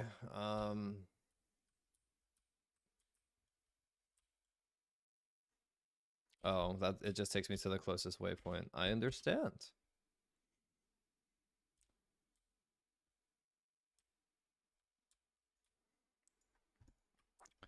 From this woman, I think, how am I supposed to contact these two authors? No, I don't believe this is my lady.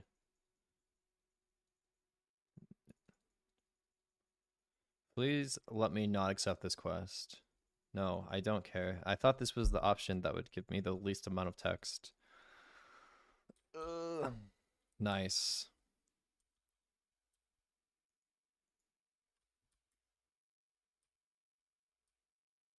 These are detectives. I'm looking for this person. Hi. Do not give me a world quest as well, please. I have too much to do in this game. You got it about the customer's feedback. Okay, just give me. Not that.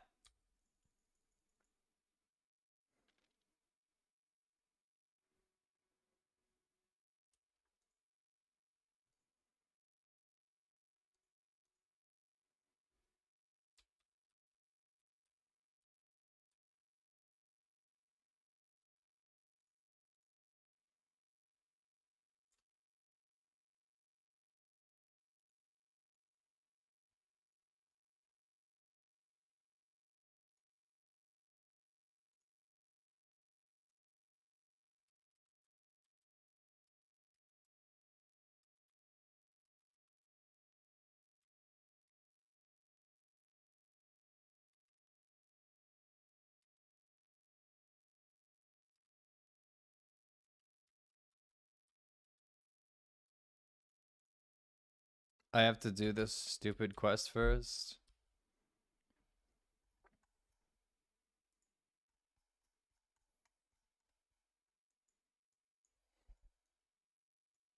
I'm gonna cry. Let me just finish it so I don't have to worry about it later.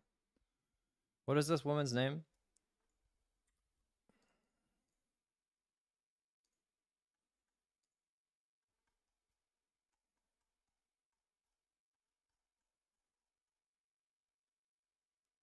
You. West.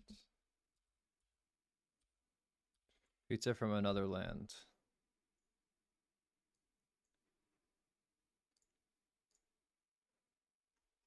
This better be fast. And by that, I know it's not going to be fast. I have 2 hours technically before daily's reset, and I have to finish Steve's as well. Yes, battle pass.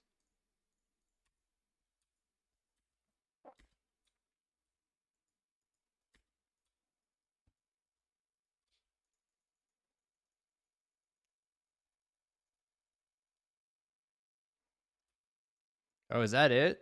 If that's it, I'm gonna be so happy. Oh.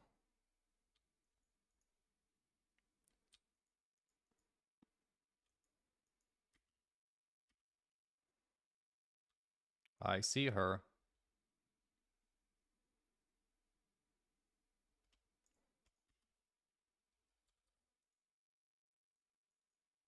Look at my camera position. Haha, they just stored the previous camera position. Funny. Oh, wait, why did it move down?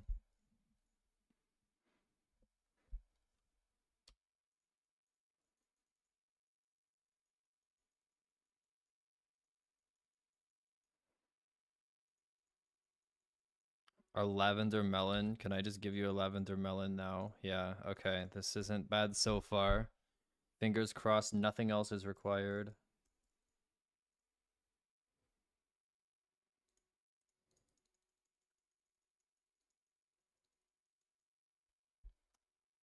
Okay, that wasn't horrible. Recipe. Tricolor dango. Purchase. Purchase. Can I break in and use your... Nope, probably not. So I have to go to this guy's... What is it? Kitchen. Yeah, that's the word. Up here.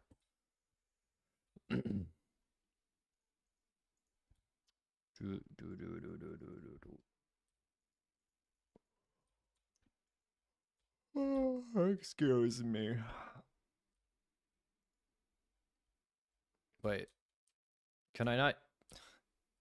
Where's a stove or a furnace? That's all I've ever wanted in life.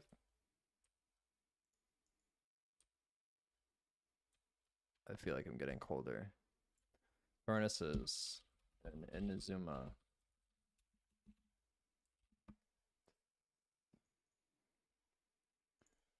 cooking in Inazuma. Recipe locations. I don't care about recipes. It's just stoves. Stoves. In Inazuma. Common cast iron. Places to cook.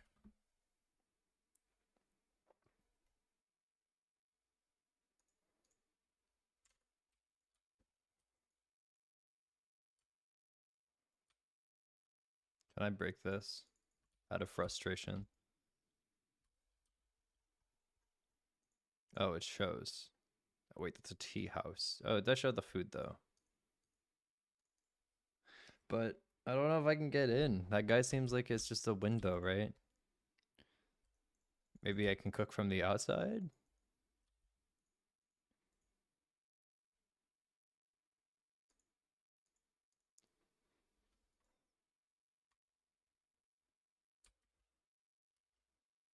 Oh. Oh. Okay. Tricolor Dango. Learn.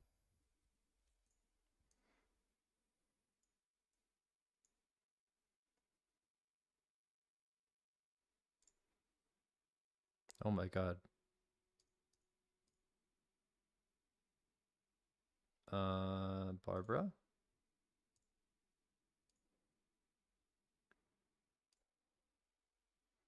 Is that all I need is one?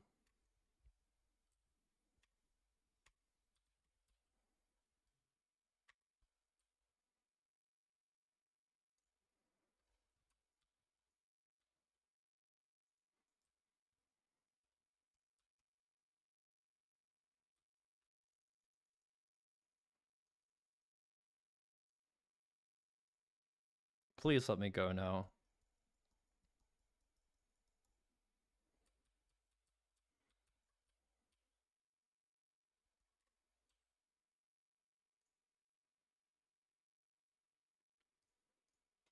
Ugh. That wasn't so bad though. It went pretty quickly. And I got to see Inazuma, which was pretty. Dangerous Hall though is the next one. I'm hoping it's not that dangerous. Oh, I have F as a key to select something quickly, so I can just, well, F.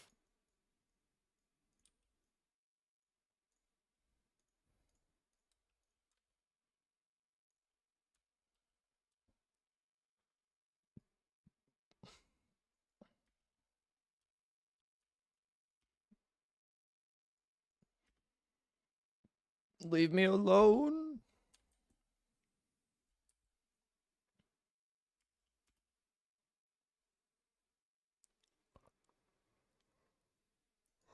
Why is it so wet?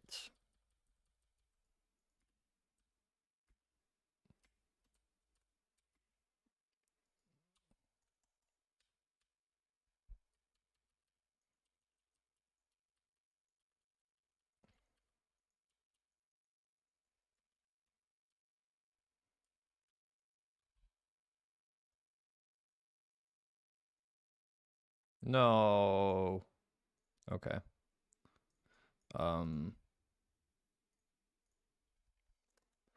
Why are the dailies so scattered? That's not fair, Inazuma. I don't want to spend more time doing dailies. Ugh. And why do I have them 2 days in a row? It's set to random, right? Yeah, okay, good.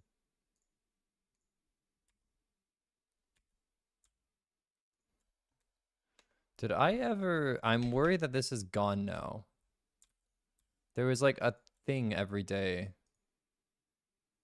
That... Oh, I got it. Okay, good. 4 days remaining still even.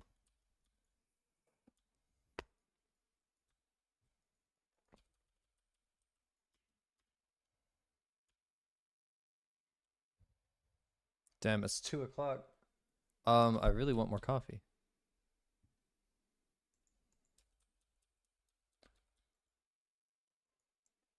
This is normally when I drink it. Oh, leave me alone! I didn't do anything to you. I don't want to fight.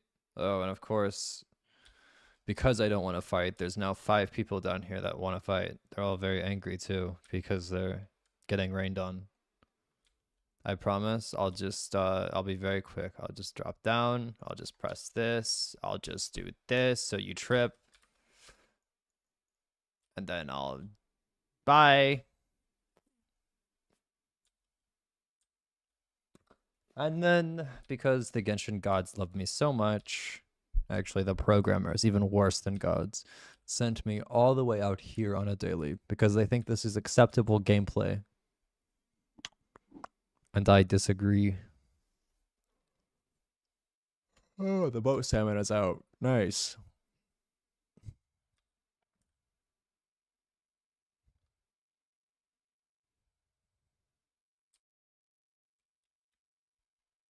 I'm here. Oh, well, that was anticlimactic. Hi.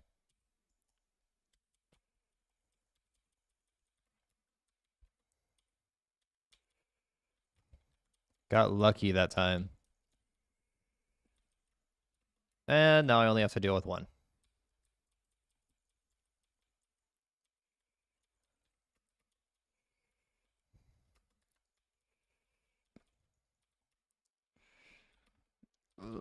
No, let me leave. I don't want the boat.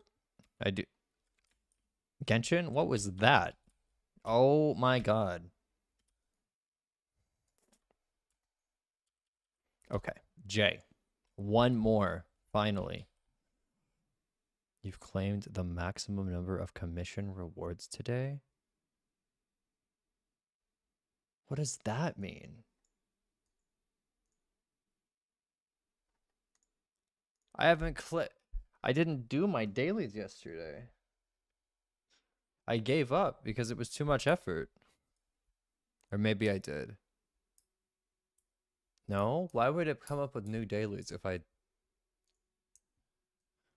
don't know.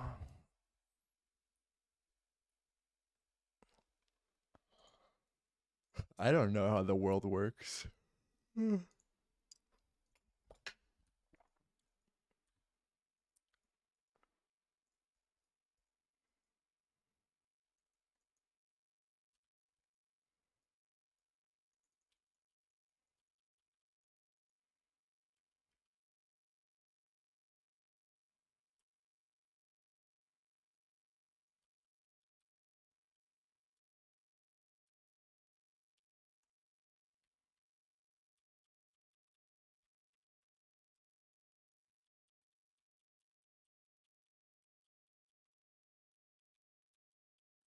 Disgusting.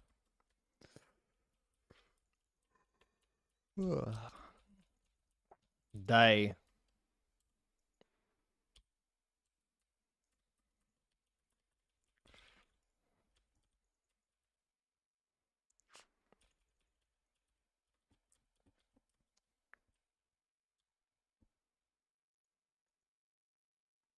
Why have I not claimed you? Oh, that's why. Okay.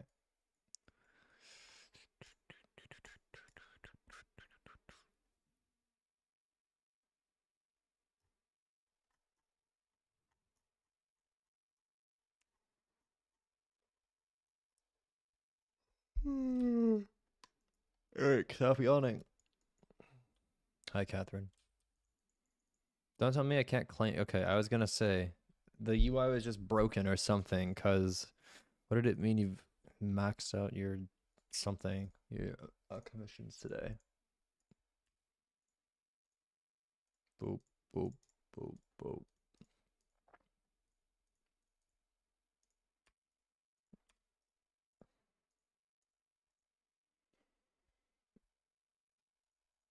Alrighty.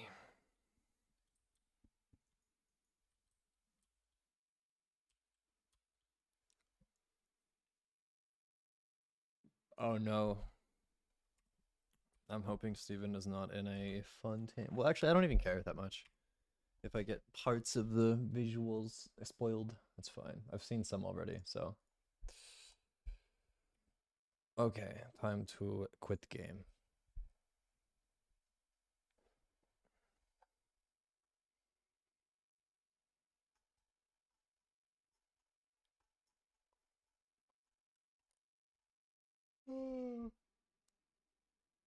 All right, I need to sign into another account, so here's a BRB screen that you're going to really appreciate. Or no, there's a better way. Here's my full face. I do want to log out, and then I want to go over here and click on these. Oh my god. Steven, why?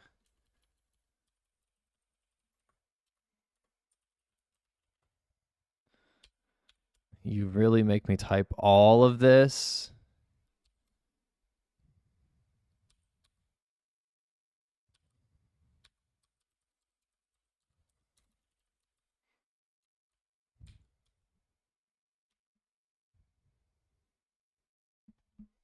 I agree to the following terms.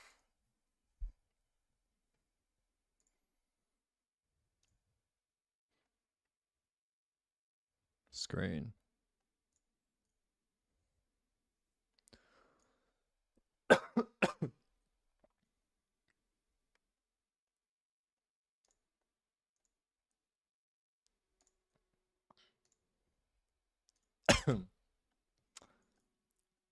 What is with trying to breathe today?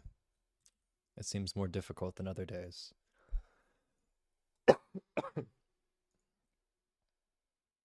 Maybe it's the air purifier helping me.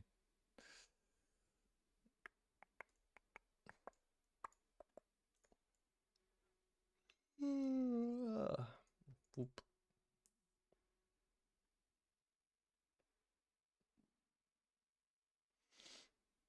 Ooh. The code right now is storing every single vector and its data thing. And if I index the part that it's selected to, I could like change the color of the vector depending on which part you select. That could be fun.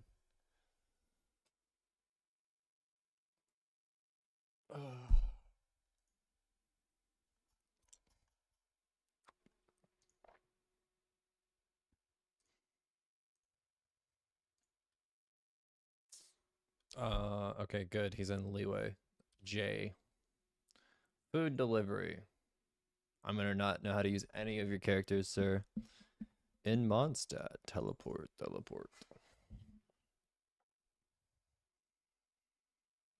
I should actually. I know Nahida can tag. I know Sino. I don't know Sino actually. I don't think I know any of Sino's moves. What other characters do you have? I should know this. No. How did I forget your team?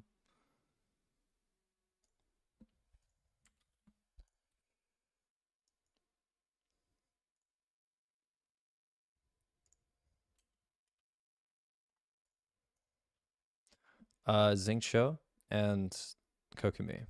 Kokumi is a healer, so talk to Sarah at the Good Hunter. Oh, the delay on some of those moves feel interesting. Hello, Sarah. Welcome to the... Sino was trying to climb onto the table. Order. Wait. Oh no, Stephen. I only came here to eat. I'm starving. No, did I just activate your Sarah quest? No, wait, this is good. This is the daily. Deliver the food to the what? Right, I have done this one. It was Jean's story quest, I think, that locks you in dialogue every single time you run by.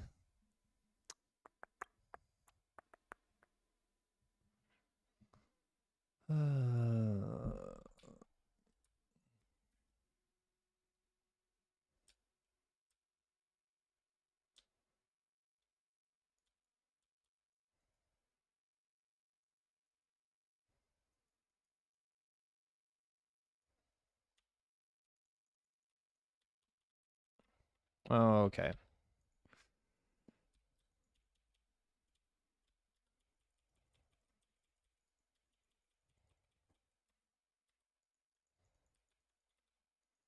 Maybe I shouldn't use all my ultimates on this one specifically.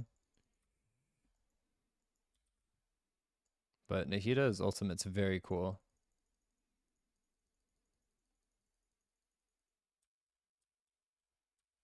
Give the fee to Sarah at the restaurant. I don't know why these people just don't like talk and use us as a messenger.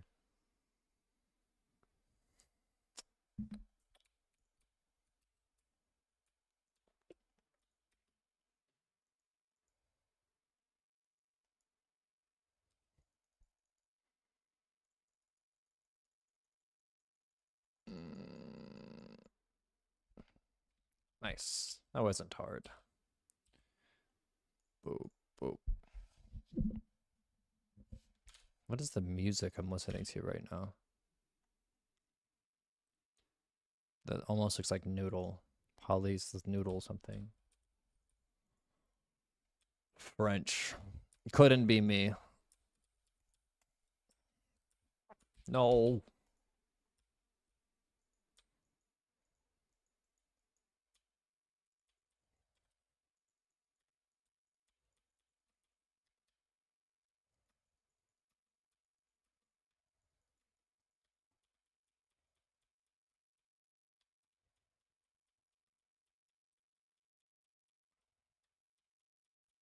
I don't know any of the elemental reactions.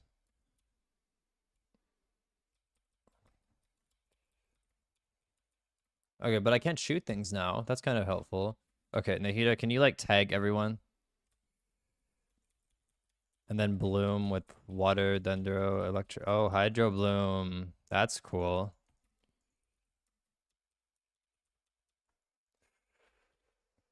Oh.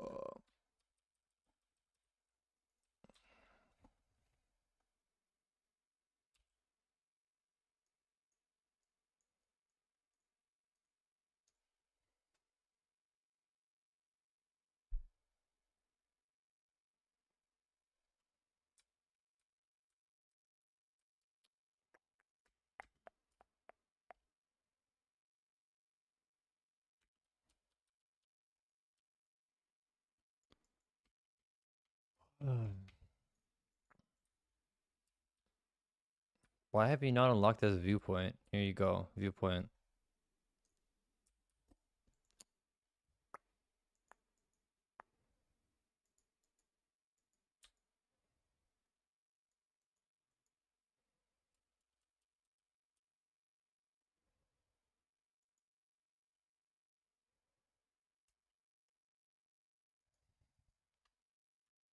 Hello, everyone.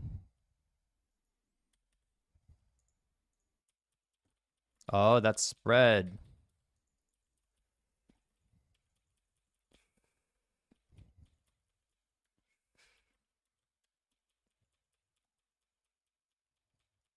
Your team's very good. Nahida's just very broken. Especially with an Electro and a Hydro character. That, well, Bloom, but Quicken as well. There's so many like sub reactions within the reactions that I don't remember, but yeah, very nice.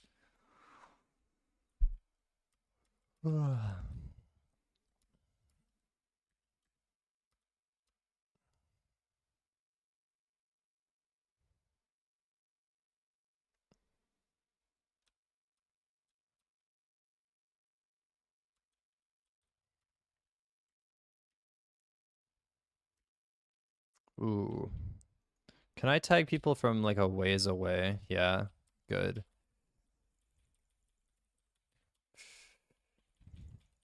Oh my god.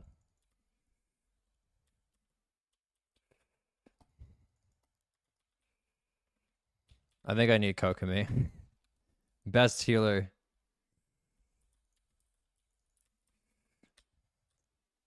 What? Thank you, Genshin Animations.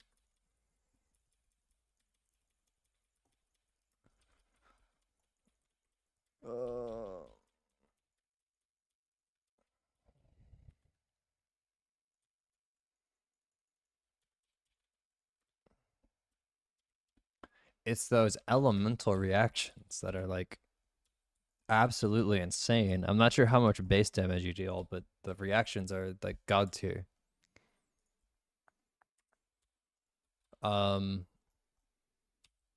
J. Oh, is that all of them? Okay, let's go claim your dailies. I'll do it at Leeway too. So it seems like you never left Leeway Harbor.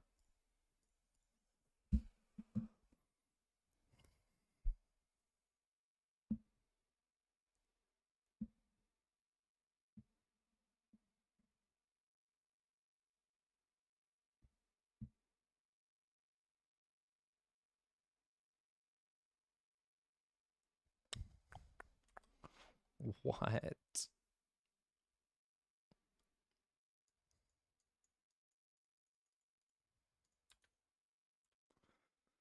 Oh, Resin 2.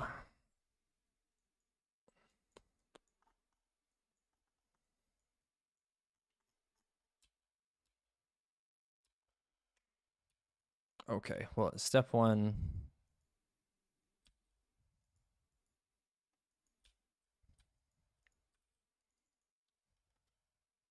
Claim.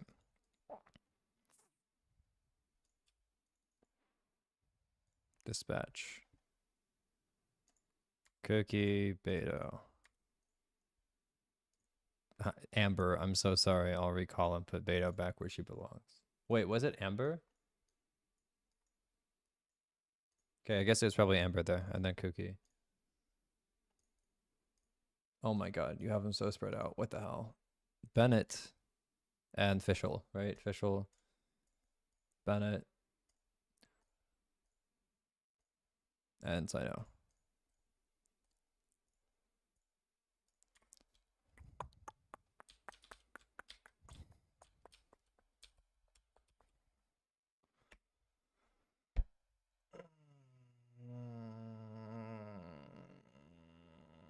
Domain on Thundery Island in Inazuma.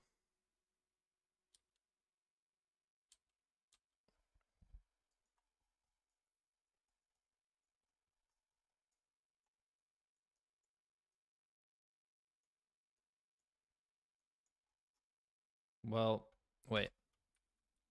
Firstly, I can make the condensed.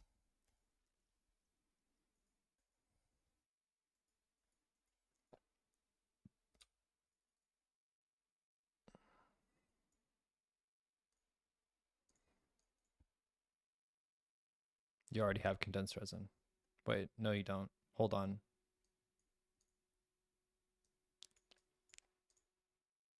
Yes, you do. You probably want me to use the condensed resin you already have, actually. So, what is the Thundery Island? There's like this one.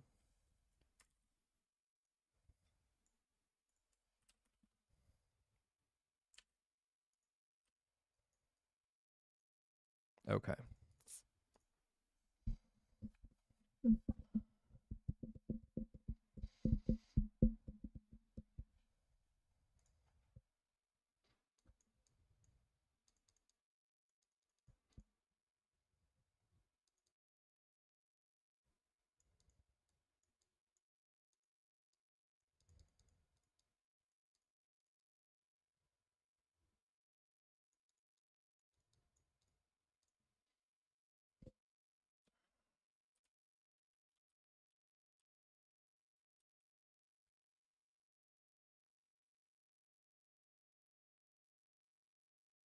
You're level 90. Your characters better be strong enough to deal with this.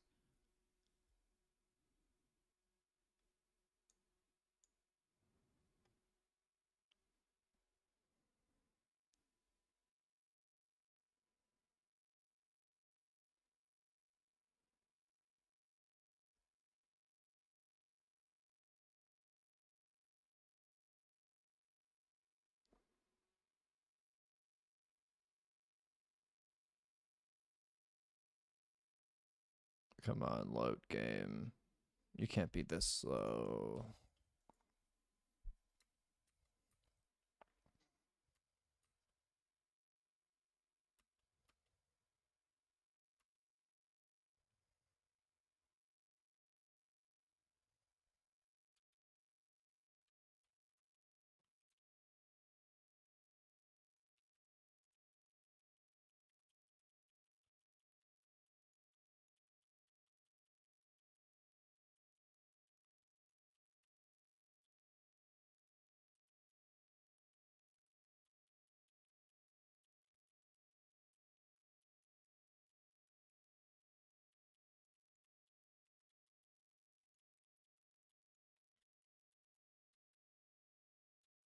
I don't know who's the on-fielder. I know it's obviously not Xingqiu. It's definitely not Nahida. Nahida comes in to mark and run away. Oh, and use her ultimate. You're also you're a healer, right? But are you on field or is that mostly Sino?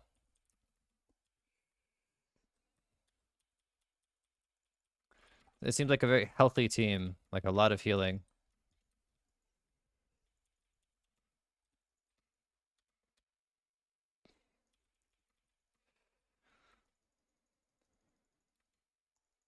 She seems like she's dealing a ton of damage, and the health is almost restored.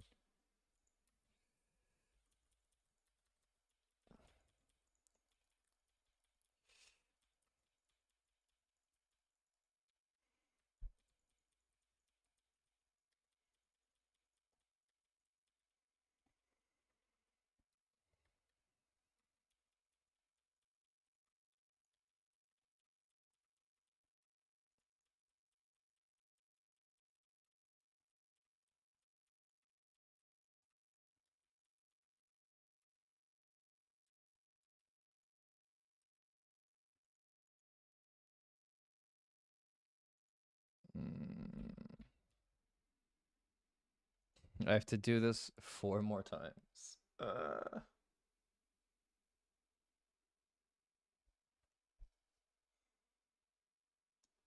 Continue. Oh, well, I guess there's a nice continue button.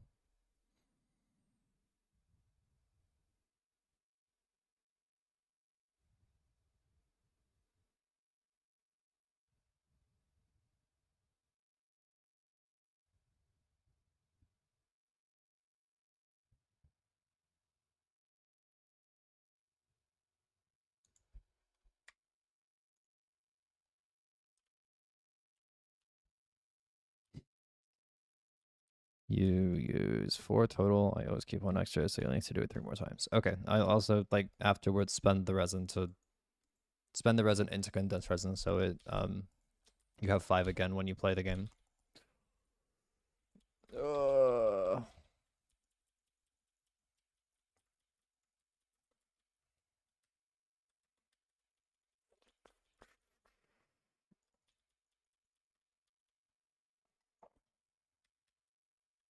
Everyone hold hands, although you can't hear any of the audio.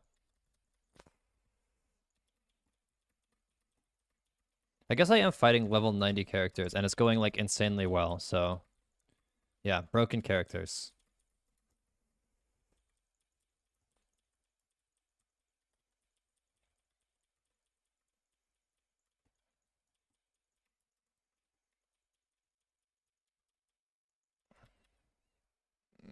Sharing in the knowledge.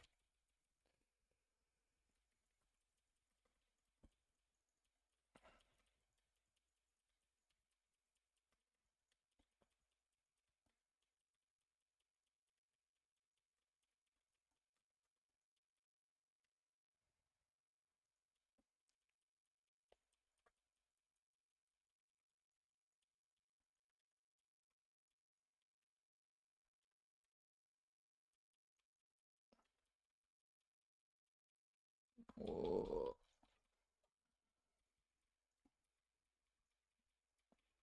Bye. Thank you.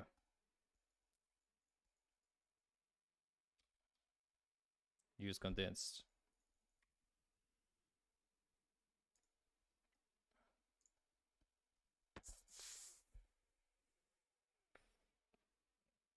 Your coding help took like 30 minutes. Actually, this is about reasonable, I'd say. Because my dailies took, yeah, my dailies in my head feel like they're part of the transaction here, but okay, coding help the past 2 weeks is a little different. Yeah, sure.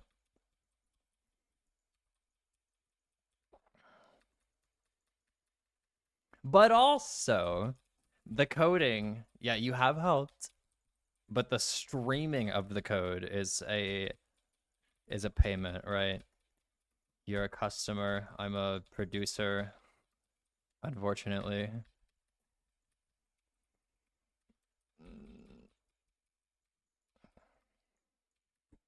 But I probably would still be streaming it if you didn't. Even if you weren't watching.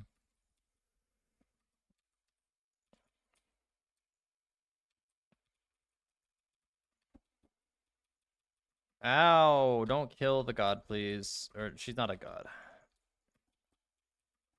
Why is this going bad? What is happening? How do I heal with her? Ah, okay.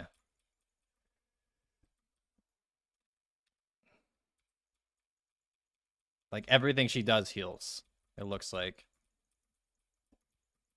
Or the things that do heal over time.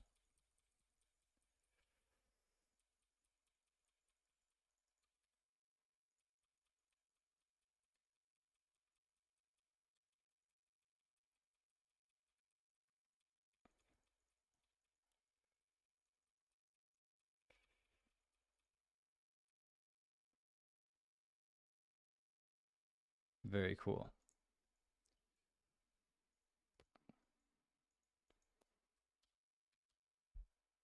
No space left in artifact inventory.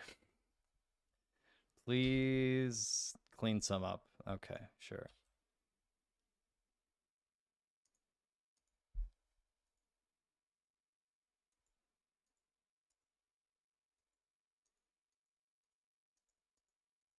You're laughing, I'm crying. Go to Kokimi's artifacts and find the one she has with the lowest level. Okay.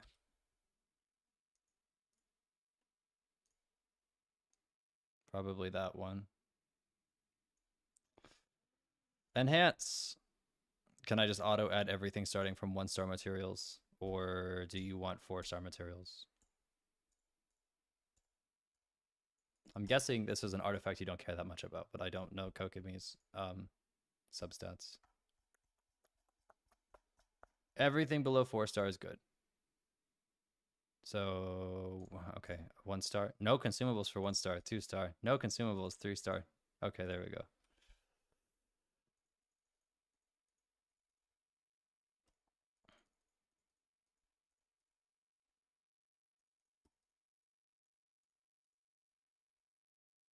Oh, I didn't even pay attention to what you got at the 4.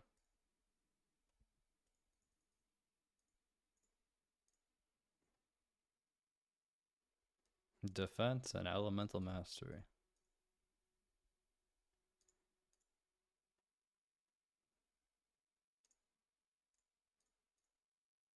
That's probably enough. I'll do like 2 more levels.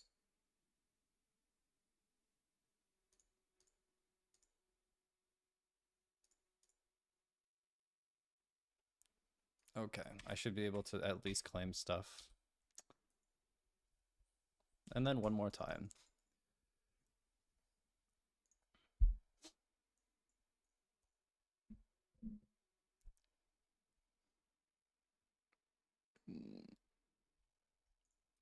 And now we should have a stronger Kokumi. Double HP percentage. Well, you are gifting your luck to my account. I didn't even read them because I don't want to know. I don't want to know where my luck goes when I want to roll. Because it certainly doesn't go to me.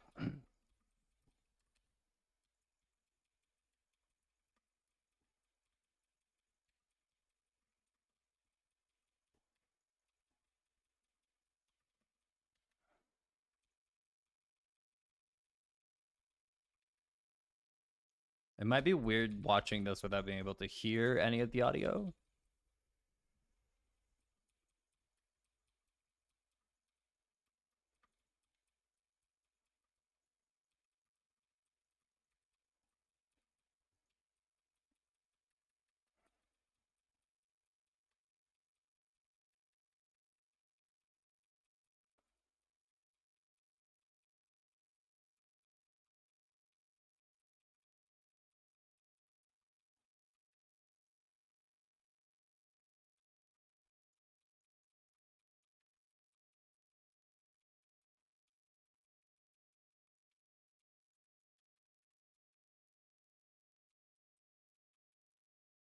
$15,000 damage.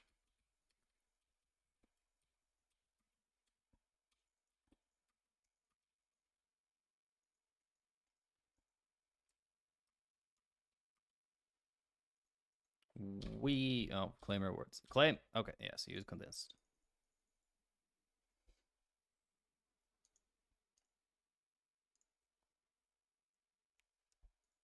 You probably want to know what you got, but I clicked a little fast there. M.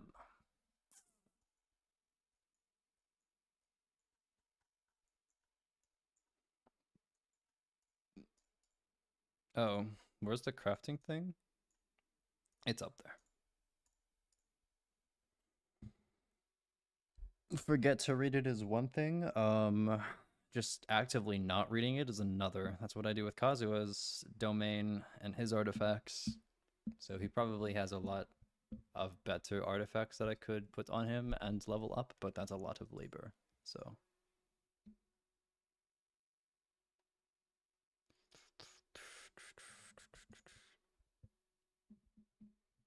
how is that dyslexic?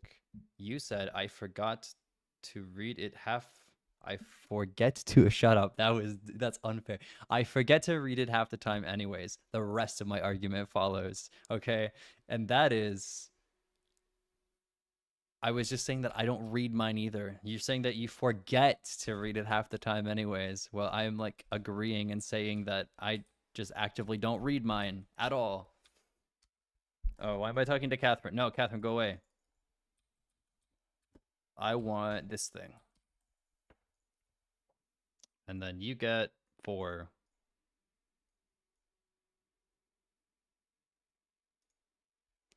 Mine too, but here I am playing Genshin not on my account. Okay, I did your stuff. Expedition, dailies, and resin, and I spent your condensed resin. There you go. Hallelujah. Here's my full face as I sign out of your account. Back into mine.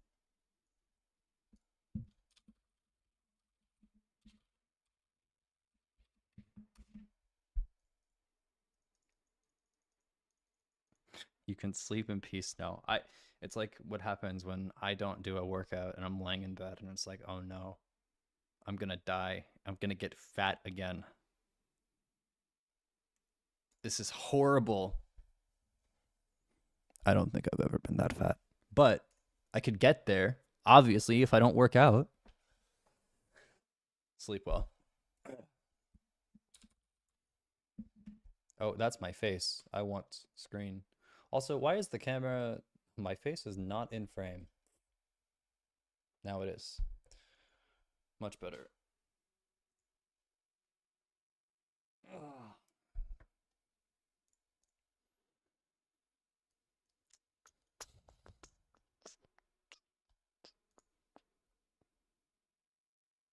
Two hours and 30 minutes. Hold on. Let me do a thing. Oh yeah, I was gonna get coffee, wasn't I? Be right back.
Hello. That took longer than I wanted. I don't know what I want to do with this camera because I want to be able to lean back as well, like inside chair.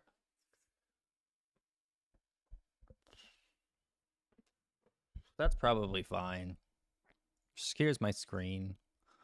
It's cold in here. I don't know why my room is cold, or maybe I just don't know how to regulate my body temperature. That could be part of the problem. Maybe it's not the room at all.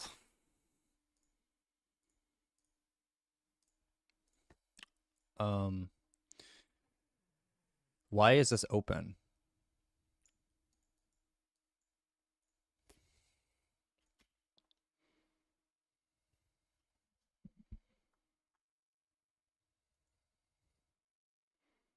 I'm in a very Discover Weekly electronic music-y type of mood. Oh my god, this is fantastic already.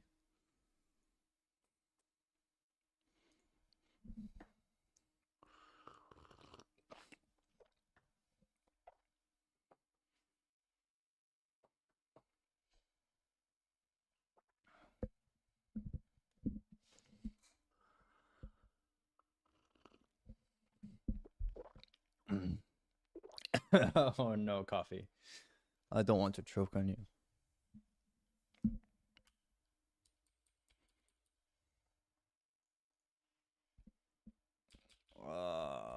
Okay.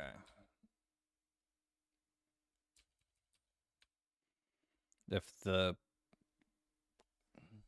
this is no wait.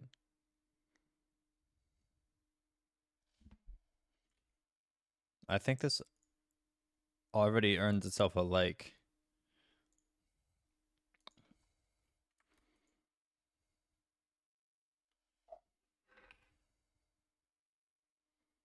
This destroys all the previous vectors. Data.vector destroy and all the ranges, right? It calls those methods to destroy them if it can't find it in the selection.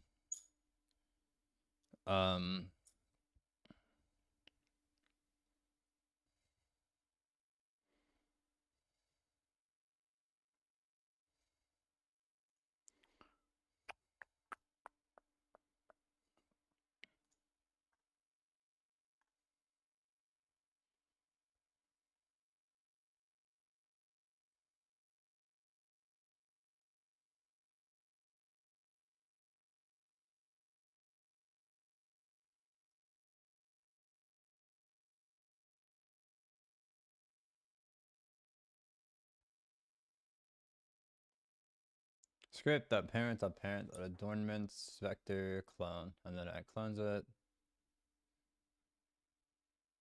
And it manages the destruction of it when we call self.vector adornment destroy. That's gorgeous.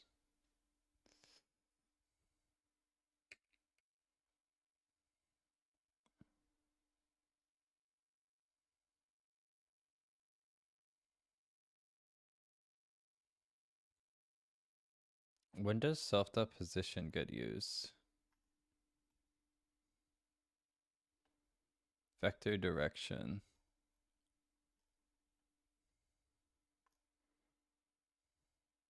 Oh, being like the origin of the world? No, that's what we pass in. Okay, I'm trying to think about how this works then. If we pass in a vector, that means the new position. But oh, all the positions afterwards. So initial is when we select it, and then all the positions that get passed in with selection.position.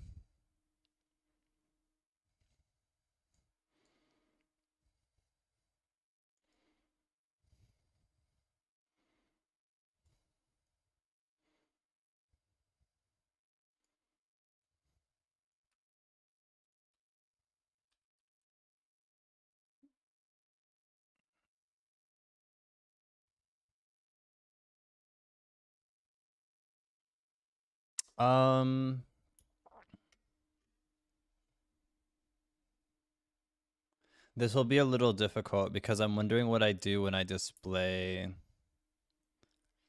this data.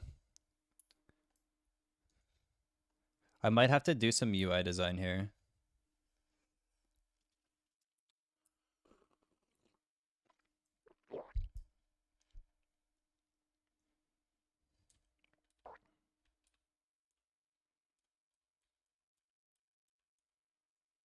What was, wait, the last song was like so short. It was, oh, it's a preview.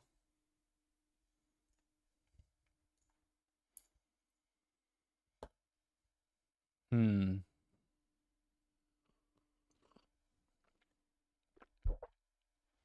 So what I'm thinking right now is that if I select multiple things, then I should make this kind of object oriented in a way too. Hold on. Let's select, move, select. Yeah, mix another one. What if it showed like this is vector 1, vector 2, vector 3, etc. And then display this as like sub things.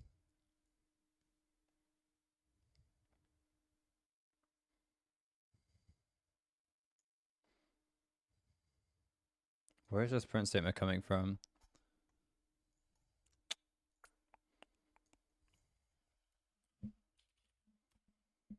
It's probably in math.server.lua print, or it's probably in range.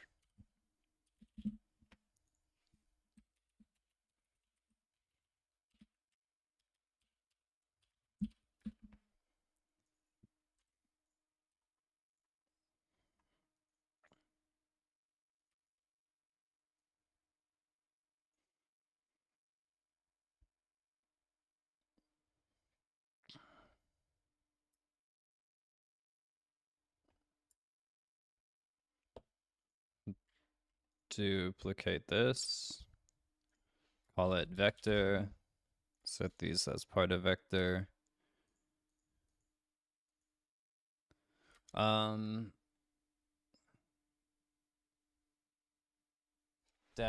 User interface design is like brain thinky.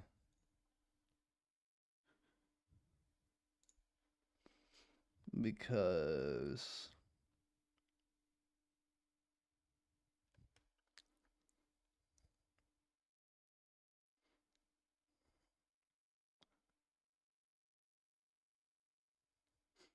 my thought is like, okay, I know right now it works with selection boxes, right? Or you select a part and then it shows stuff. But what is the actual ultimate functionality going to be? Because I feel like a lot of this is going to be very programmatic, where I'm selecting like potentially hundreds or thousands of vectors and drawing them to the screen. And it's not going to be like, I don't know. Or maybe not. Maybe that's never going to be the maximum. Like, what happens if I duplicate and move these?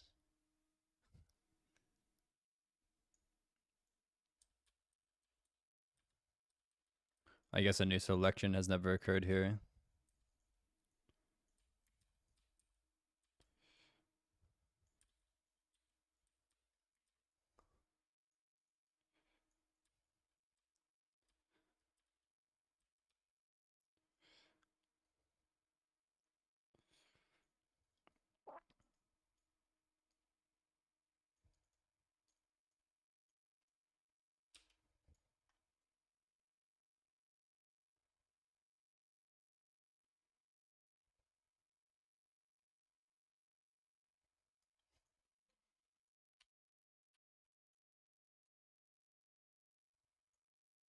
Hmm.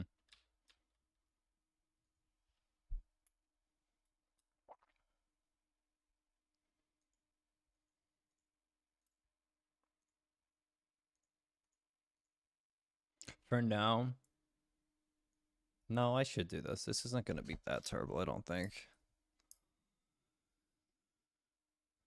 It's just design stuff. So let's have vector be not a duplicate of one of these guys, but just add a new frame in, drag the frame over, make the frame larger. Move these properties and sliders inside a frame.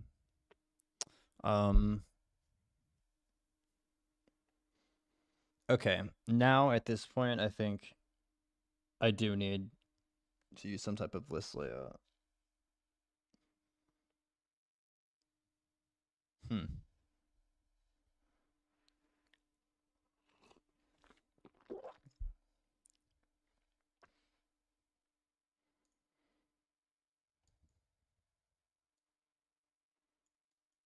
I'm gonna call this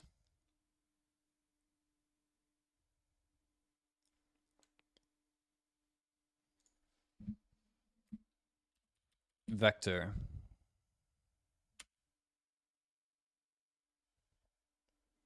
Dot properties, but dot slider. Dot title.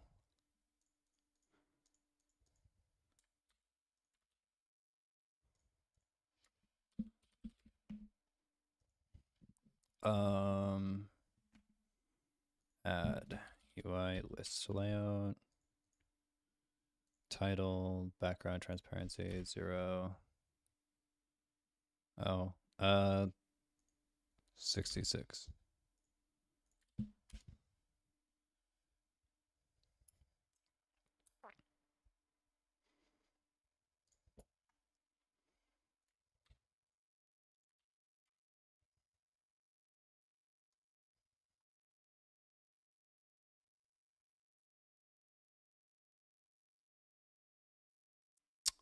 Actually, yeah. Let's duplicate properties and call it title, and then title. Oh my god, title. There's a layout, and then title is going to be layout order 1, properties is 2, slider is 3. Title text is going to be vector 1. The X alignment left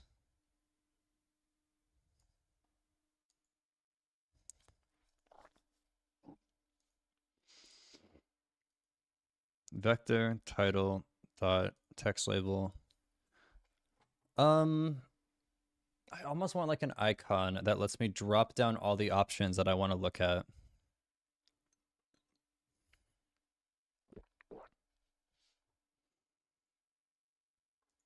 And visually, I'm wondering if this text label should be like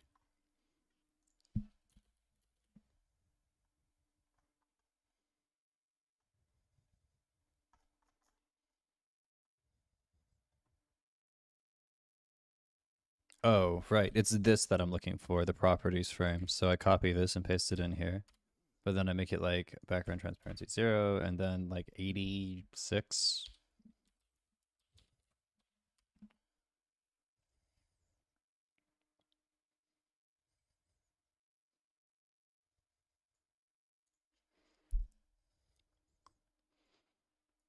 How to design.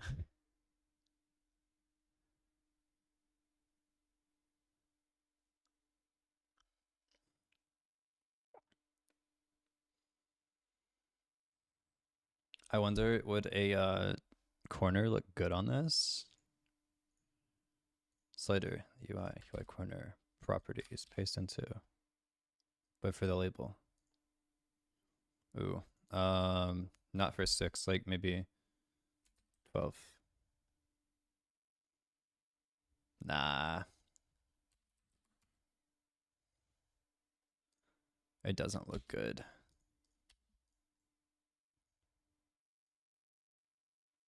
Well, okay, if I just move properties and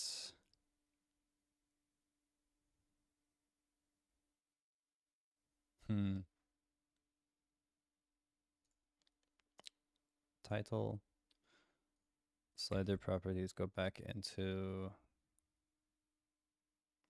GUI. And then I rerun it. Select. Yeah, unfortunately, that just doesn't work.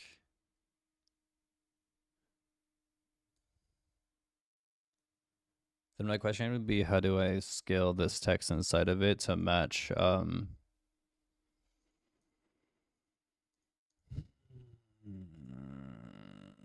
this bar?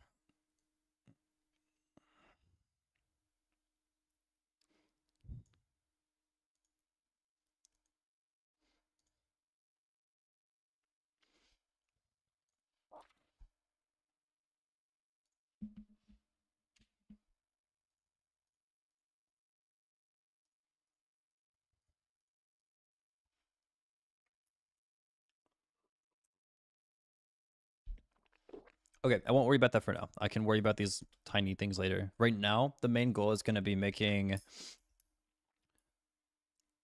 this vector 1 text size 0.8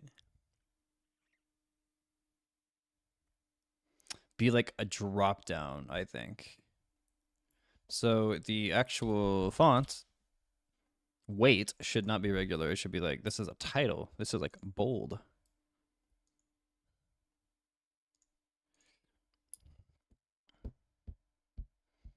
Oh, I don't have to worry about that problem if I make the slider text. No, sorry. The properties text, not center. If I make the X alignment left, wonder if that's going to be nicer.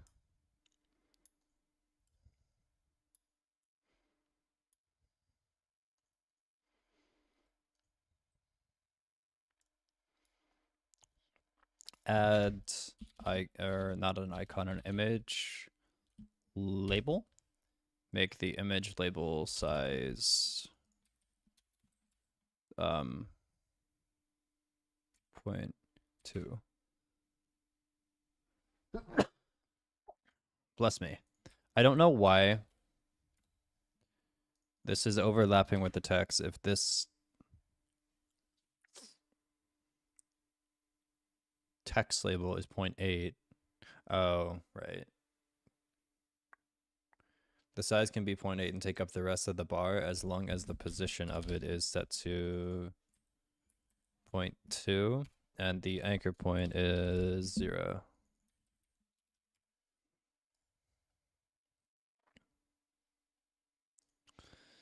And then the image label 0.2, 1, add aspect ratio constraint, 0.1.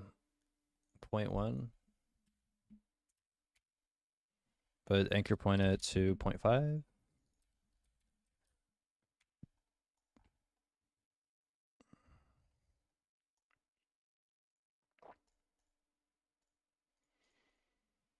Plugins, icon pack. Yeah, actually arrow.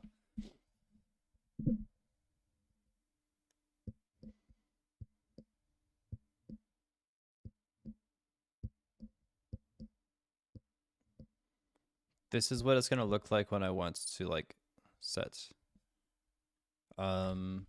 background transparency one, but the image is there. Yeah. So if I want to like pull all the information out from a vector, I can click on this button. Otherwise, if I want to drop down, set, fantastic. That needs to be closer to the actual vector. Size. What happens if I set the position to 0.2 with an anchor point of 1?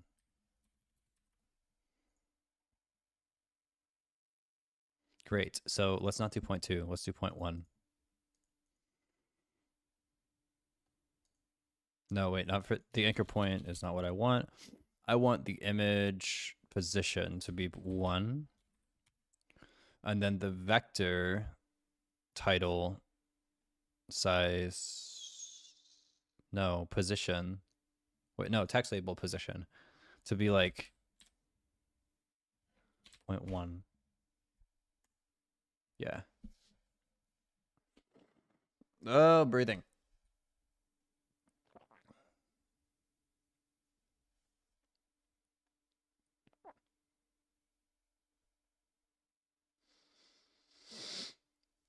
Why is breathing such a chore?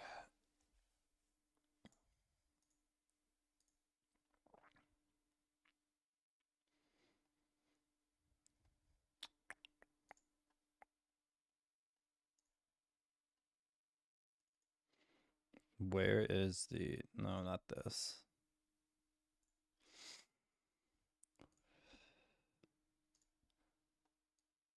Code explanation math me.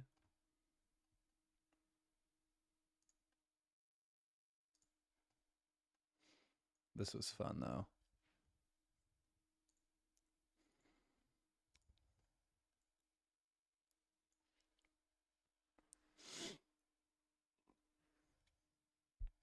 What is filled in? Oh, arrows. Yeah, what do these guys look like? No. But it's also not positioned correctly.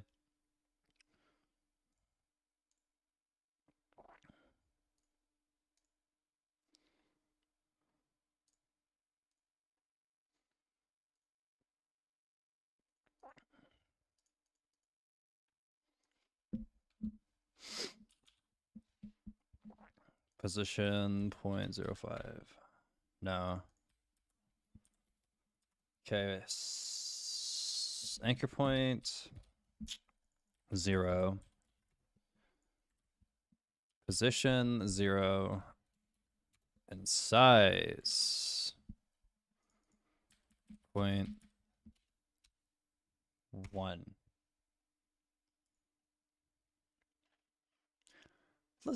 Let's be lazy and just position it till it looks good.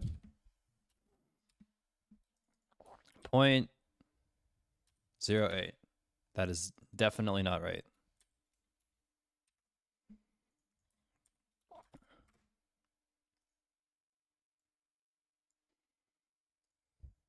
Point 0.02, 0.01, 0.015 or something. Okay, this can be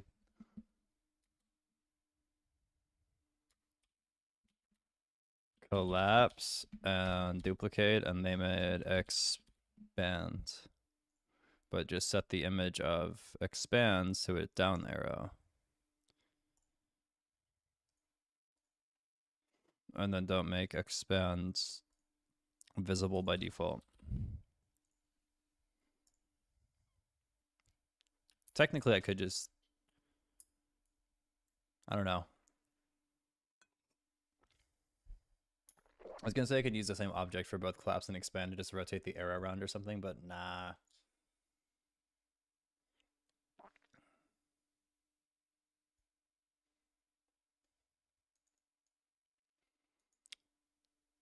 I kind of want to make this thicker.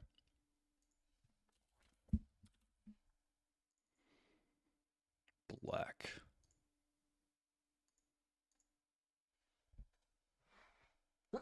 Bless me. Bless me times 2 or squared.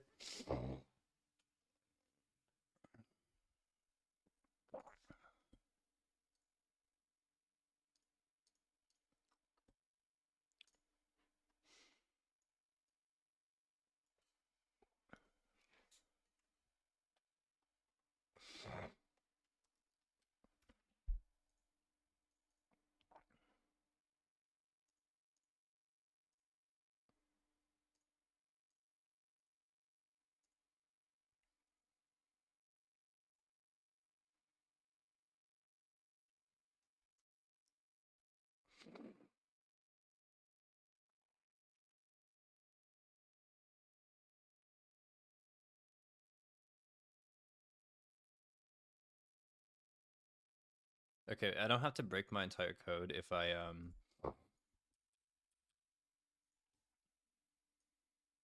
oh no.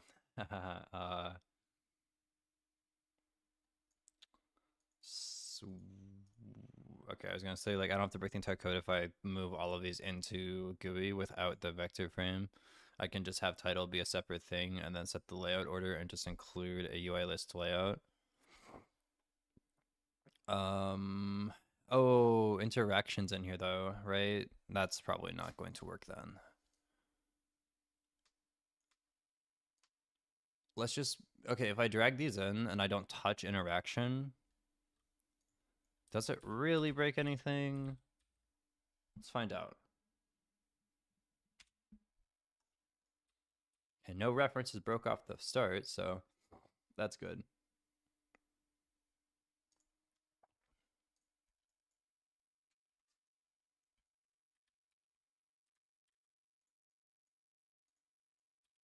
Everything seems to not be working. That's great news.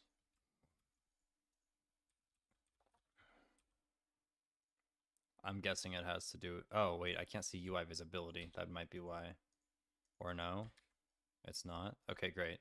I'm guessing it's everything to do with the list layout then.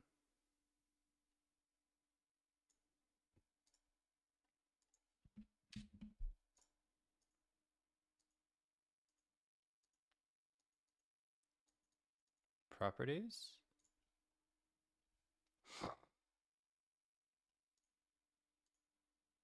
Oh, it's just blocking it.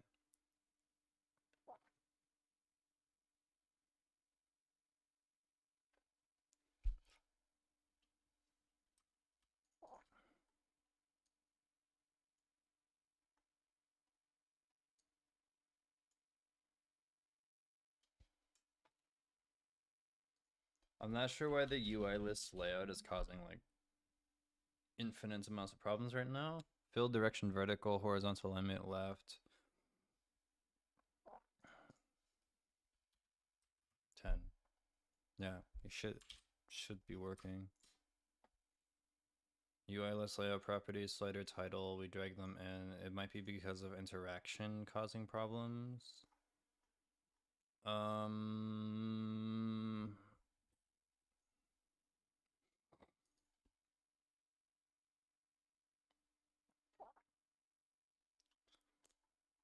Yeah, that's annoying. Add folder. Vector.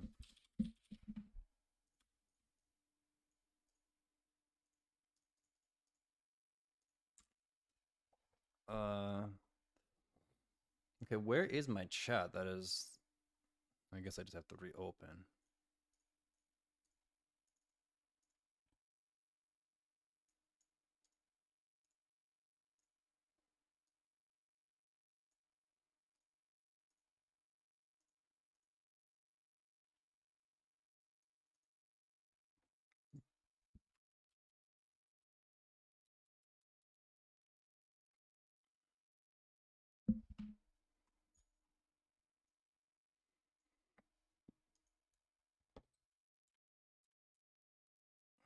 Vector 1.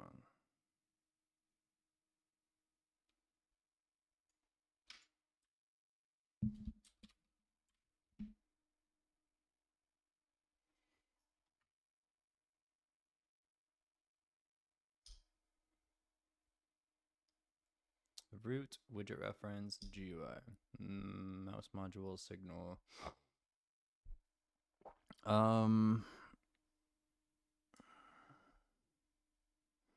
Okay, where's interaction?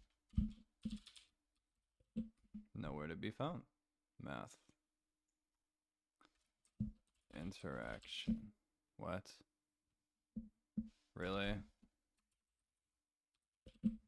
Mouse module. Right, derp.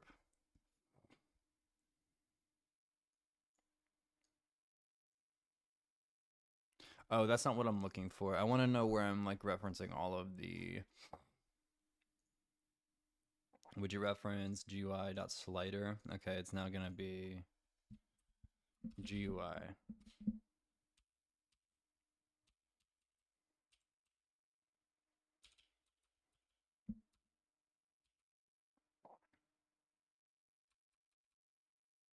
The parent equals math widget. Yeah, that makes sense. The slider though needs to be dot vector dot slider GUI dot vector dot properties GUI dot vector dot properties.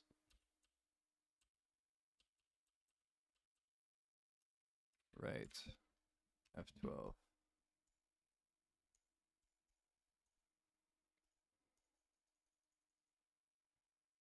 fantastic, except the UI list layout is not necessarily working because it actually shows up now, right? I wonder. Mouse module.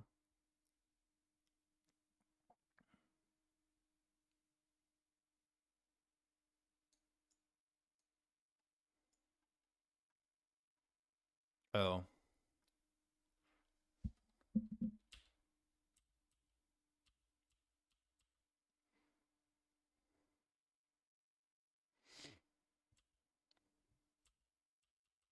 I'm assuming that range has...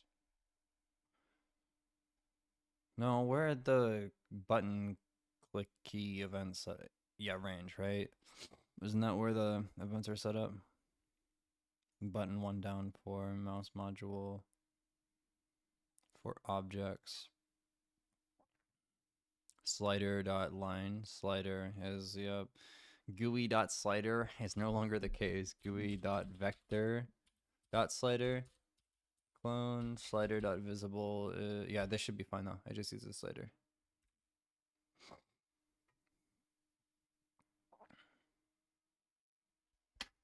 Slider.line.button.position. Huh. Reset.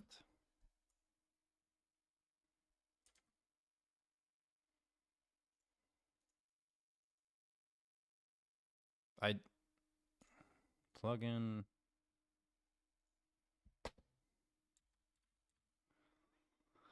Okay. Slider position. Yeah, you should be getting overridden by UI list layout, and you should have a different layout order. You're 3, right? You're 1, 2, and 3. So the layout order,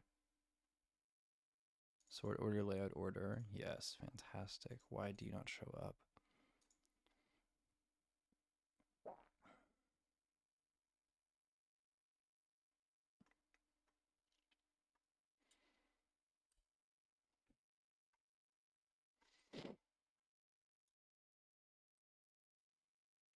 GUI.vector.slider clone print the slider. Oh, I'm not synced with Rojo, right? Okay, what about over here? No, I am. Excuse me? What?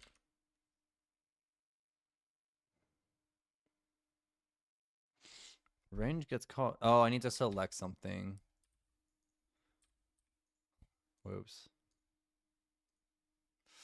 That would make sense. Hold on. Hold on. So if I save this and rerun this beautiful code, no position property.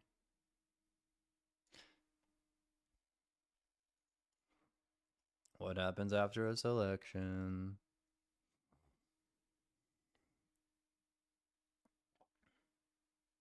Make a new range.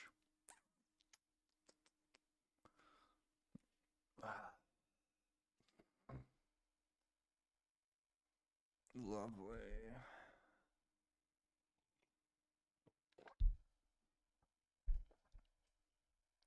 I don't know why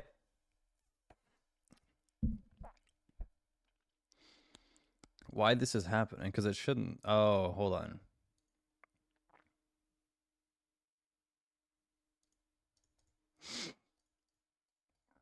Would the UI list layout still be... Because we're like making objects and deleting objects, so the layout order is probably getting reset. Meaning...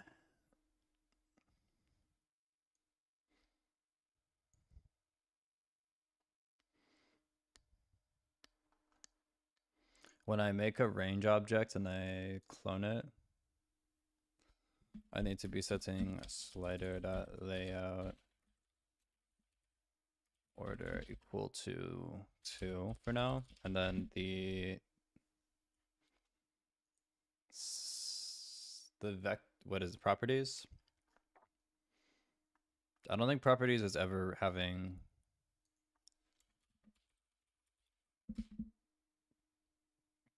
that visible. Yeah, okay, selection get 0. Yeah, okay, so The properties label is completely fine because it's never getting destroyed.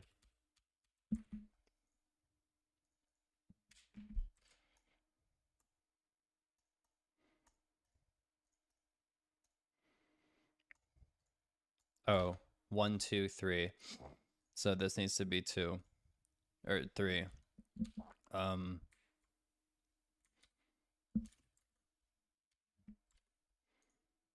No, that's not it. Why? Why is that not it? Come on. I want to simplify all this UI code.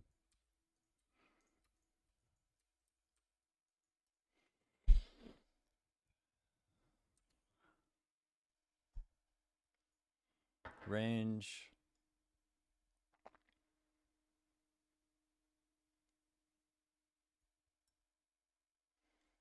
This is definitely classable. User interface or UI dot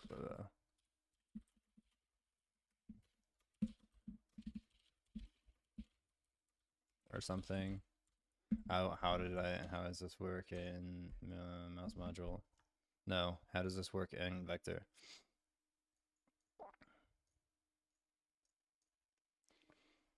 How the hell does Fusion work? Fusion Roblox.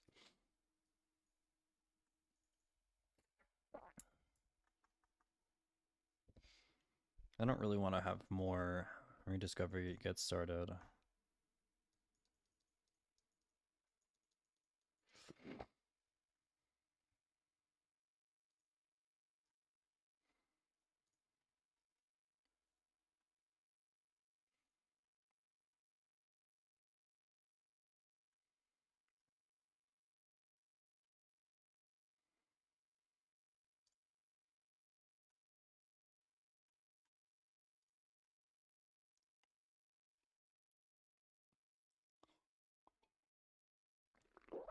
I'm just thinking if I can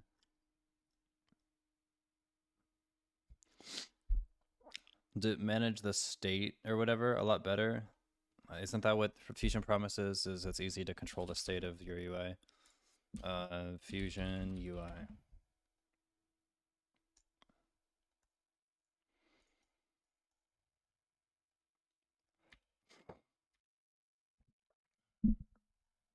So why would I make my own entire class and module when I can just use Fusion and have it be easy?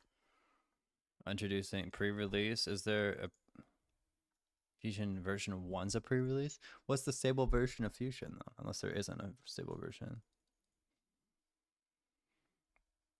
Introduces modern reactive concepts from engine code so you can spend more time on getting your logic right and less time implementing the buggy boilerplate code connections. Hell yeah. On the Rails tutorial.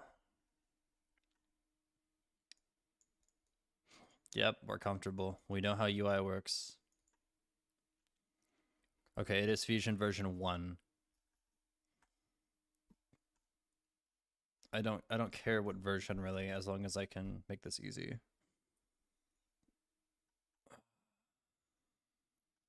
Assets.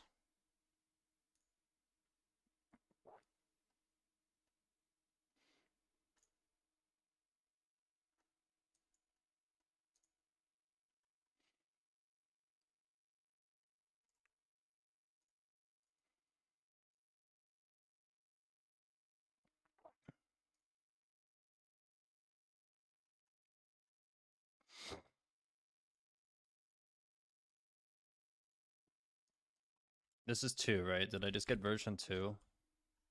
Yeah. Save to file. No. How do I save this as a Lua script?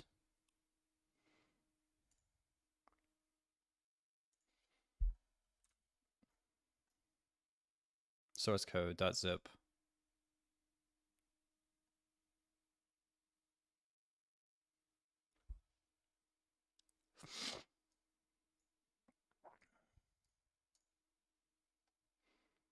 Extract all. Okay, what is this?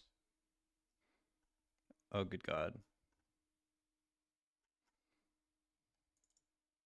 Great.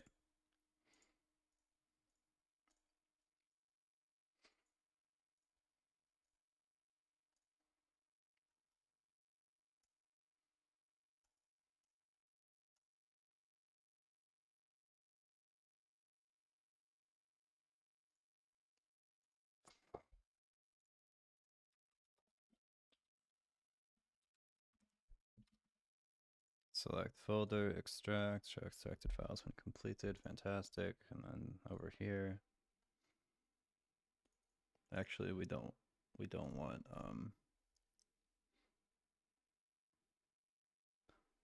yeah, it's not really the source, right? It'd be a separate module. But I don't really care as long as I'm able to use the source. So like all of this can go.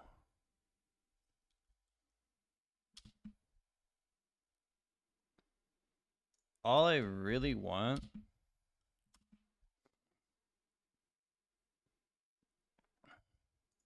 is for that to delete, ideally. That'd be great.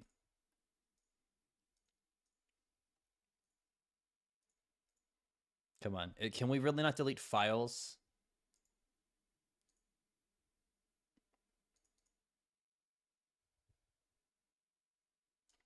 You're getting restarted. Cancel.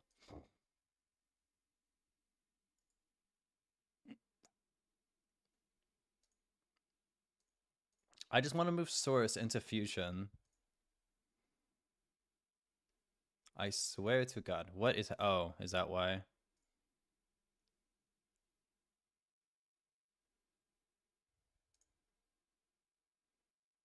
There we go. Move into Fusion. Move.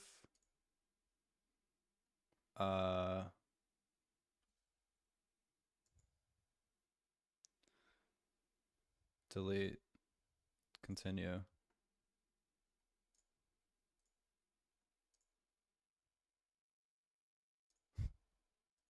Thank you. Come back. I'm just gonna do this over here. Math plugin, source. Fusion. Fusion 2 beta. Like all this bullshit I don't care about except for the source code. Where is source even? Where source? Great, good idea. Oh. Oh, that's what I did. Or no. The source code for Fusion's just hiding. So I'm just going to open this up, open this, and move the source folder. No, not move the source folder. Move all of this into Fusion.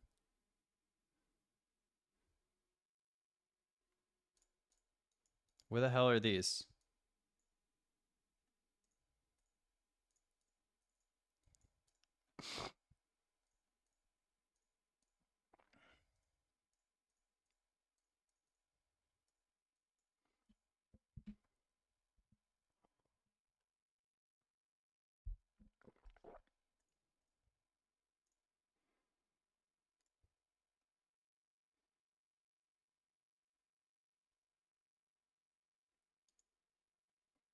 Uh-oh. Oh, good. So I can just require Fusion now, right? That's the entire goal I had, is I could just require Fusion. Please. Dependencies. Range vector. Local.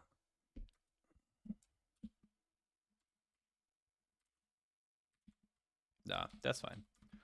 Local Fusion equals require root.co.fusion.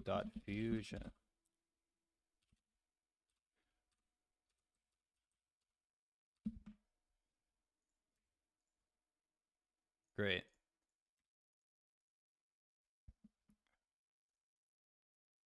I don't need to make a UI library now. UI. Trash.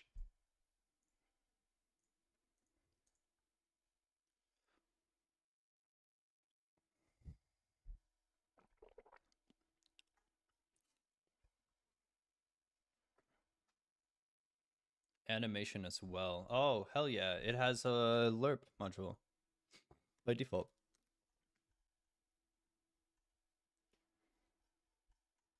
Maybe I can steal some of that for my math library.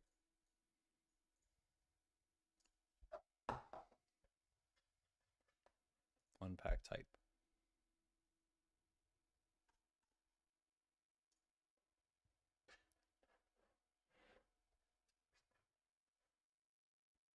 I know there's ways to like link GitHub modules together or GitHub repositories together, but I don't care to figure that out. Right now I just want this shit to work, and then I can figure out all the crazy Git stuff later.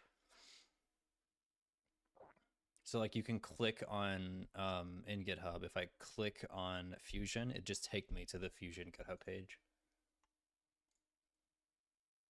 Okay, where's that this?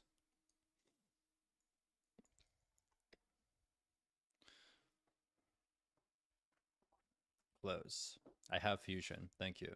Get started.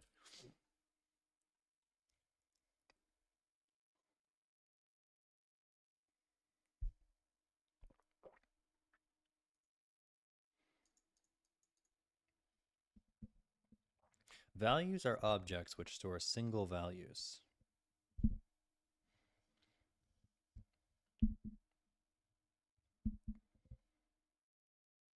I kind of want to do this in a not plugin context where I have lots of memory leaks.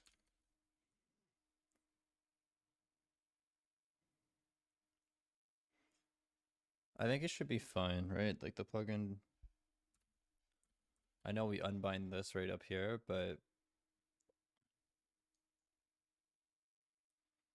no, I don't think if I make variables inside of my code, I think the garbage collector will get them. I should be okay.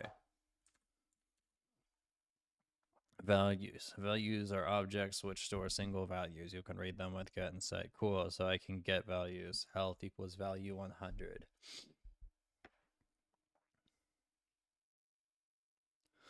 To use a value in your code, is this the quick start?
Call the value function.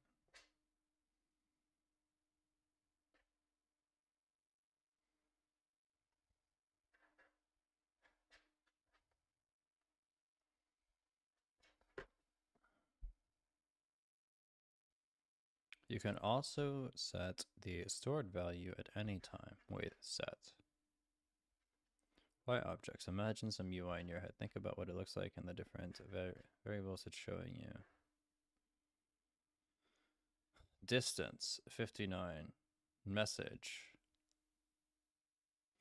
Upgrading threat sensor. Ammo, 36. Equipped. Grapple. Grenade. Max ammo. Yeah, that makes sense. Your UIs are usually driven by few internal variables. When those variables change, you want your UI to reflect those changes. Unfortunately, there's no way to listen for those changes in Lua. True. In our case right now, it's when the vector changes, I want to change one variable and have that update the UI. So like the position of the vector changes when I move the selection and I want the UI to update. Yes, Fusion, help. It's normally your responsibility to figure out what needs to update and to send out those updates. Over time, we've come up with many methods of dealing with this inconvenience. Perhaps the simplest is setter functions like these. So I'm thinking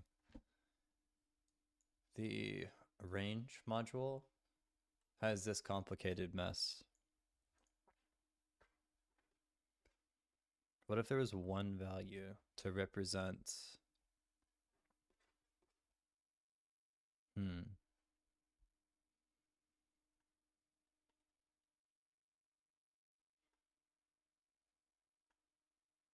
percentage of land? I'm wondering if there's one value I can use for most of this.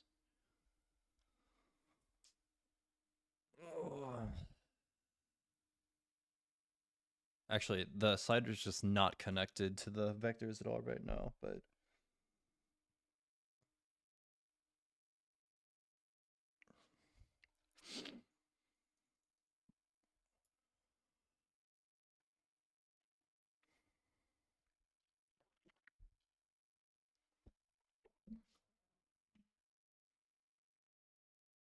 a local ammo equals 100. Set ammo. New ammo. Ammo equals new ammo. You need to send out updates to every piece of code using ammo here. Update HUD, update gun model, send ammo to server. This is exactly what happens with Epic Obby. But this is clunky and unreliable. What if there's another piece of code using ammo that we forgot to update here? How can you guarantee we've covered everything? Moreover, why is the code setting the ammo? You've been concerned with who's using it. Building better variables. In an ideal world, anyone using ammo should be able to listen for changes and get notified when someone sets it to a new value. To make this work, we need to fundamentally extend what variables can do.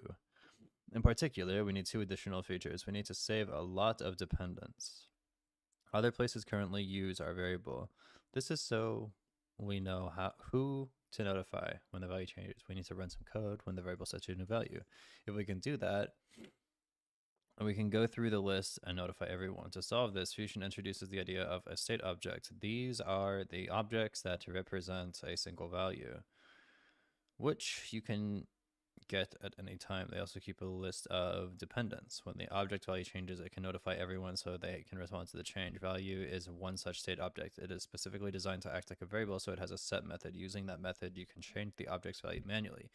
If you set it to a different value than before, it will notify anyone using the object. This means you can use value objects like variables, with the added benefit of being able to listen to changes like we wanted. Sharing variables. There's another benefit to using objects too. You can easily share your objects directly with other code.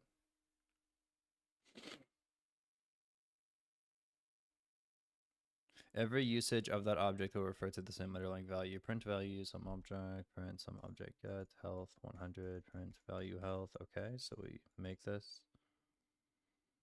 My dog's name is Dan, and then print Dan. There's something normal values can't do by default.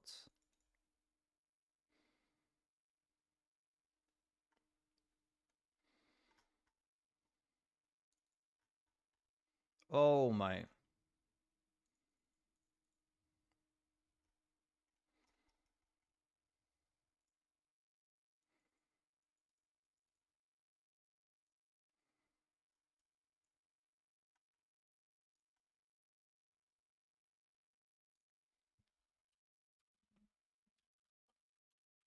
Local range equals fusion. Oh. What's the syntax?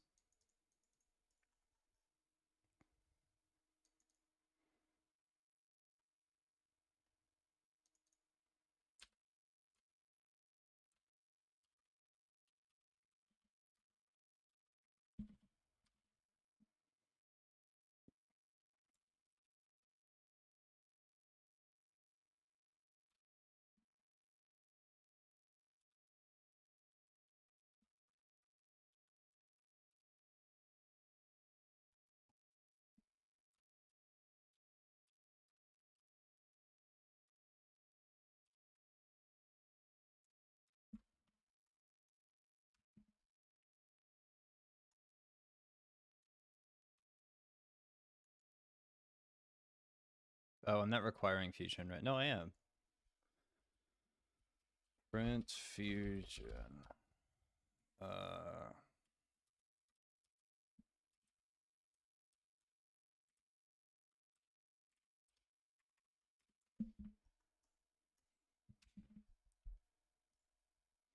'Yeah. Dot value. Fusion dot value. Oh, derp.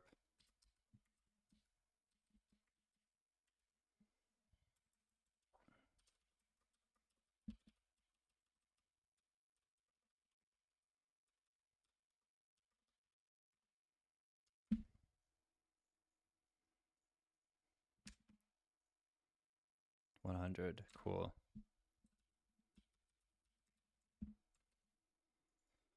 Look at it. Any value, call the value function. Yep.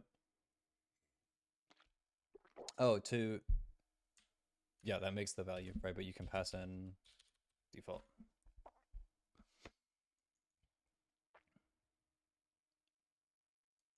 Set 25. Sure, let's try range set 25 print range get.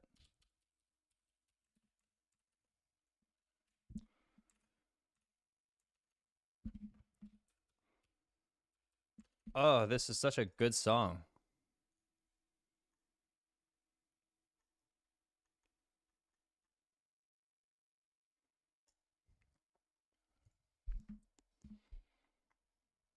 Observers. Observers allow you to detect when any state object changes value. You can connect handlers with onChange, which returns a function you can call to disconnect later. Observer equals observer health. Events. Or no, on property changes.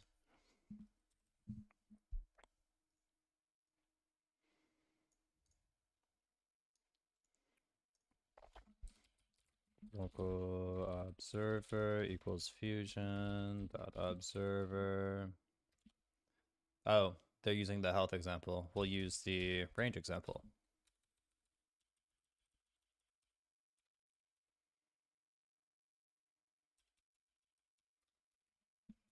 Local disconnect equals observer. Oh, lowercase. That's a good convention. On change function. Print the new value is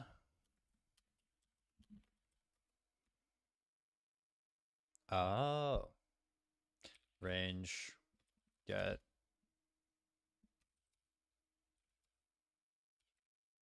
Doesn't this should work because Lua has automatic conversions between numbers and strings, I think.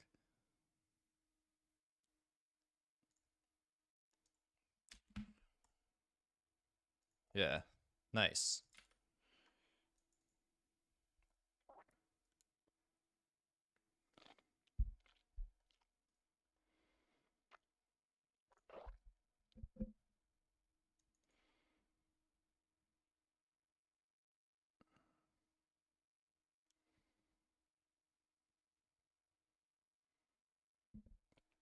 The new value is health get. When you're done with the handle, it's very important to disconnect it. The onChange method returns a function you can call to disconnect your handler. Oh god, did I just create an infinite handler? Ugh.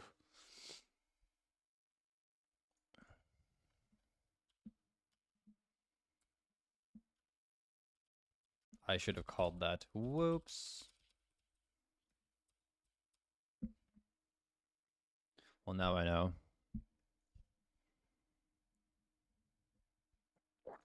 Why is disconnecting so important? While an observer has at least one active handler, it will hold the watch object in memory forcibly. This is done to make sure changes aren't missed. Disconnecting tells you don't need to track them anymore, which is allows it to clean the observer and the watch object. When developing a Roblox plugin, how do I disconnect an event that I forgot to disconnect.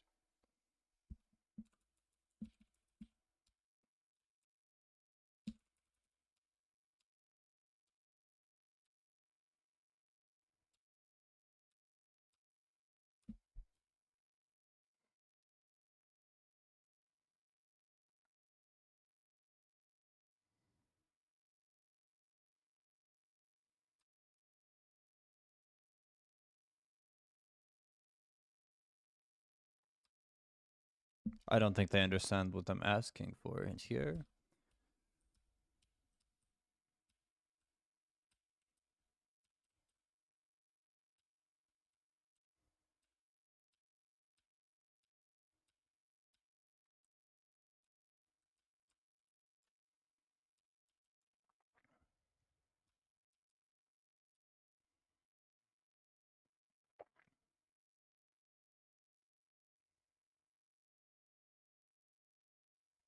Okay, let me test something. File, new. Math and fusion. I really just need fusion. Copy.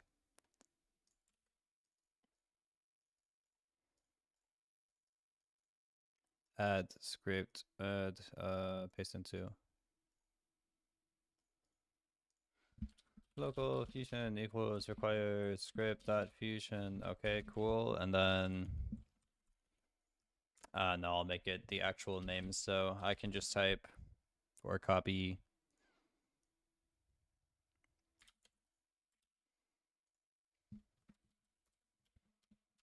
While test dot wait. Do print disconnect.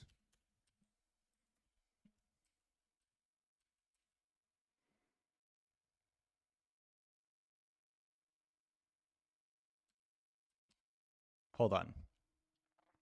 Yeah, I don't care about this. I'll close this instance anyways, and it's not a save file. So while task.wait do print disconnect. The only thing I want to see is if I save this as a local plugin as script.lua. Fusion is not a valid member of script.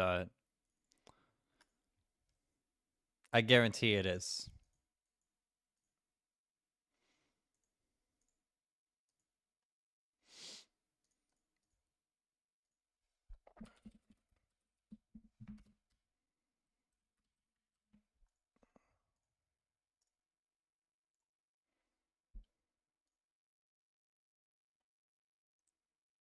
Yeah, it is script.fusion. Why are you broken?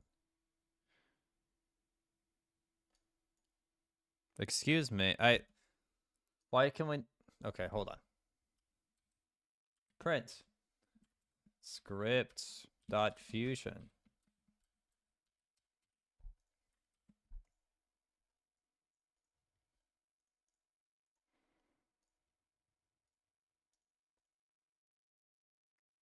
Bro,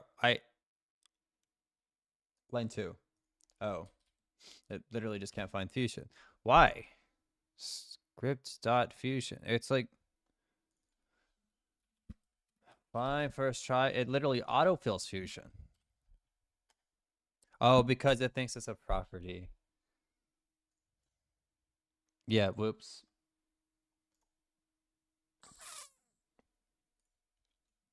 Not save to Roblox. Discard. Save as local plugin. Save. Yes. No. Wait for child. No, I'm doing script.parent.fusion. Because for some reason...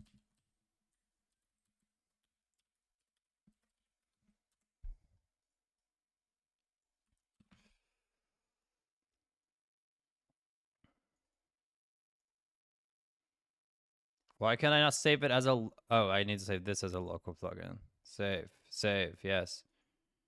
I swear to... How is it... How is this a problem?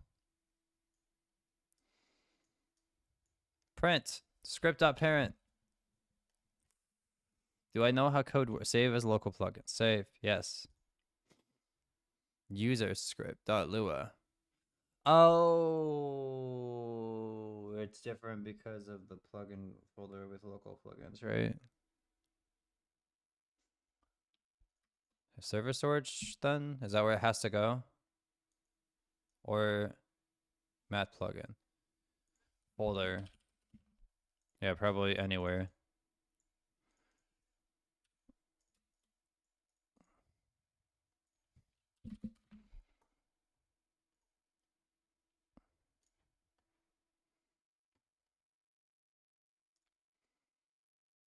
Nice.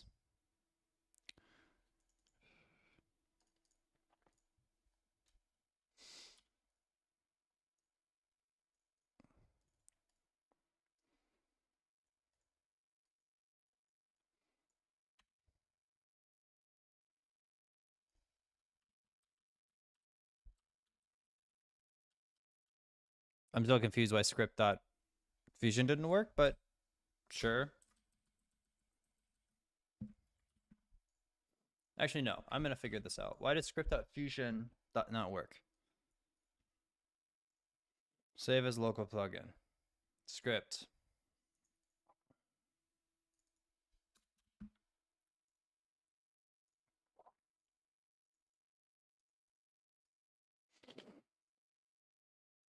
I guess it just can't do that.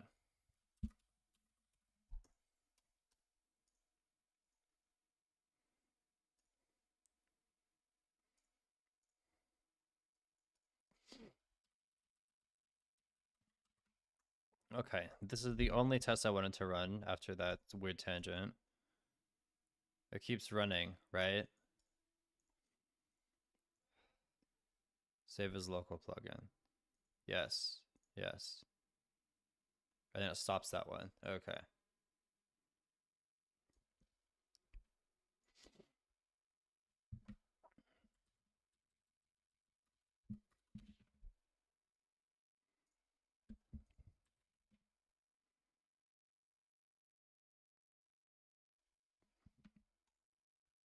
Range set. Oh.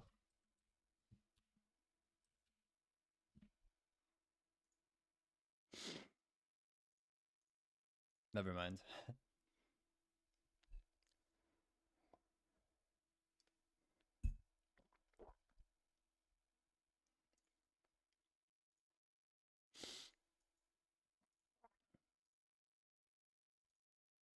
Nice.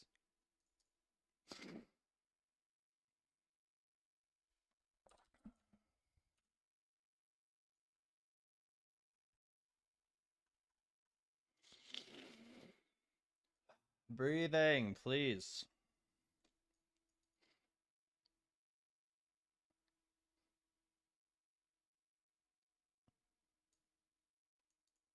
When you're done with the handle, it's very important to disconnect it. Yeah, okay. What counts as a change? You might notice that not all calls to value set will cause your observer to run. I will just boop. Boop. I'm closing this. I don't need this at all.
Oh. 4 value.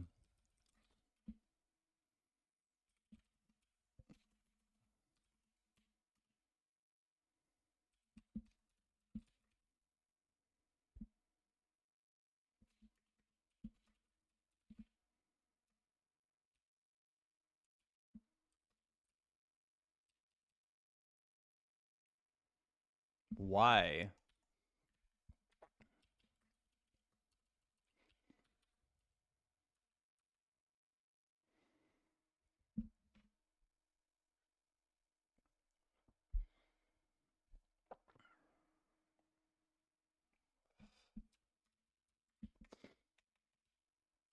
Can I really not?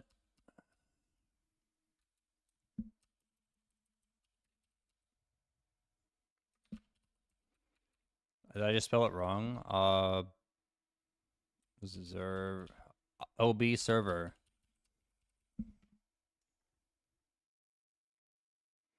Oh, that would make sense.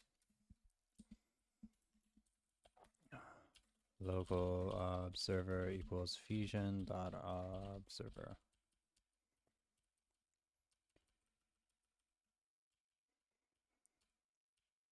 Observer thing.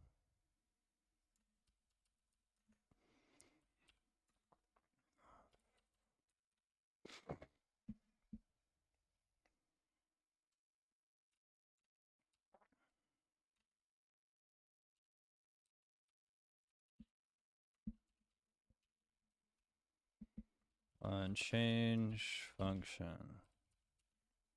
How do I do the arrow? Print. I'm just gonna copy it because it looks pretty. Oh, that's it. Oh, there's a VS Code extension for symbols.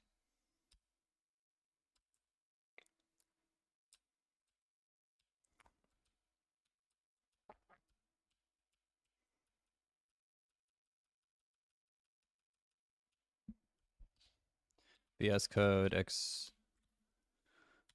How do I make equal into an arrow?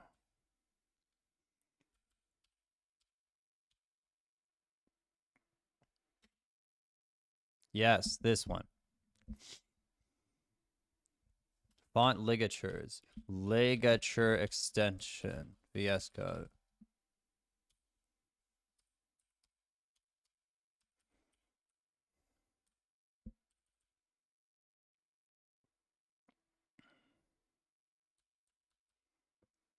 Preferences, settings, fonts.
Come on, load. Load my Vim.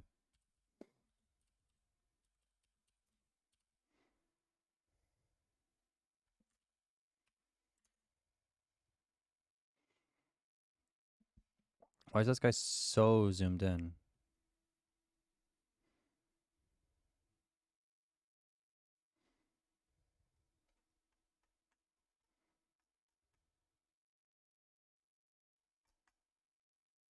Hmm.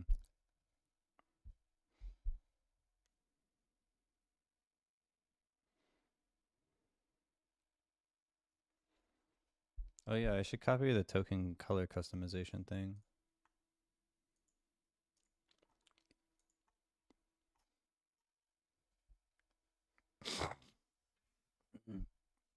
Oh, I have to change my font family.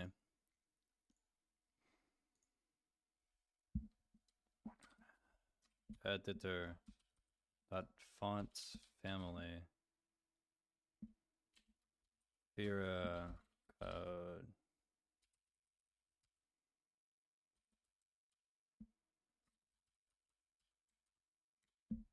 Right.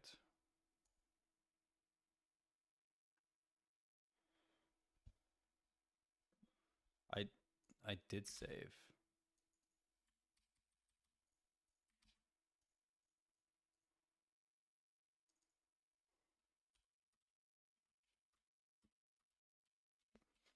What first step did I miss?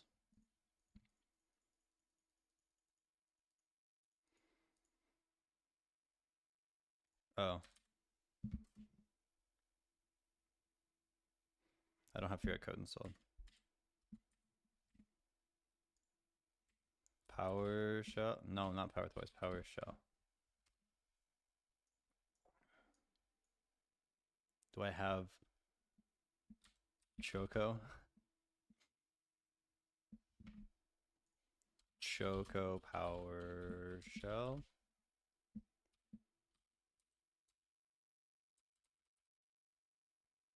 What?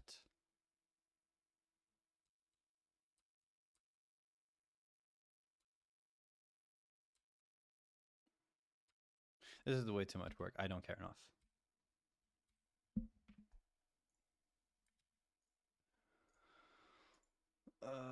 I could just install Fira code, right? Isn't there free monospace font with programming ligatures? Yes. Code.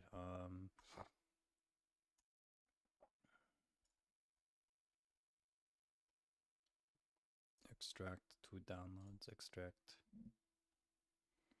Fira code. Readme. Read. Let's read it. Windows. In the GTF folder, double click each font file called install font GTF. Yay. Install.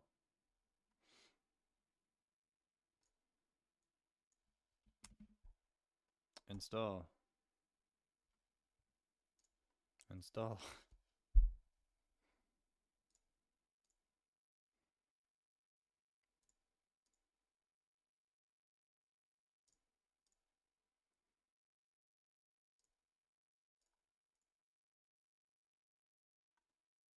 Ooh, I can get this on Mac OS as well.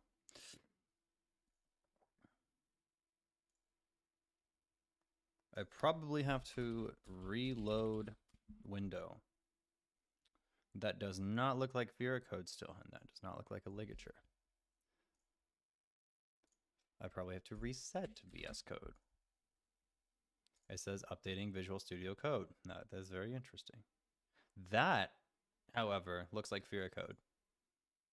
And that looks like a ligature. So I'm very happy with my new code editor.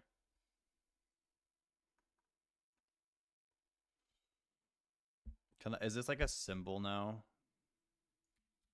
No, it's not going to work with other fonts, right? Yeah, okay. Never mind. It's not just one character. I like that. That Fear Code looks like a very nice mathy font. I don't know why it reminds me of math. I'm just looking at like vector string and it looks pretty. Even though that's not where any of the math happens.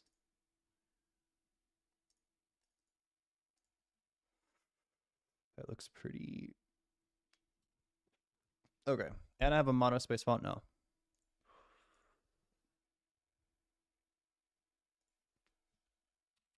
Observer thing on change function.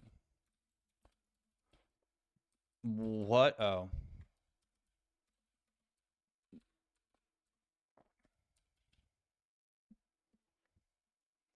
I need to make my font colors for Lua specifically like different because this is way too much. It's not a bad font, not at all, but when there's no types.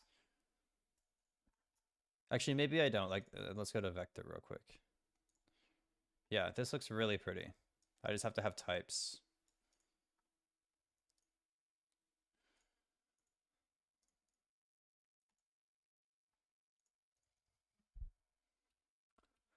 Being changed to thing get. Oh my god, that's not what I want to end. I'm just caught. Print setting thing once, thing set world.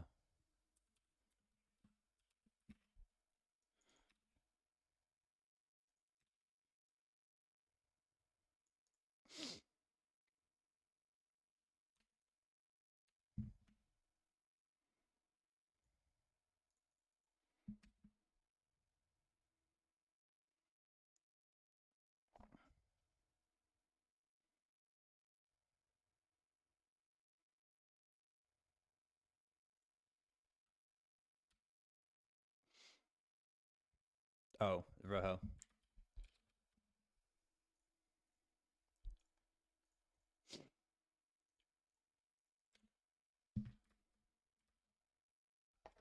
Aha.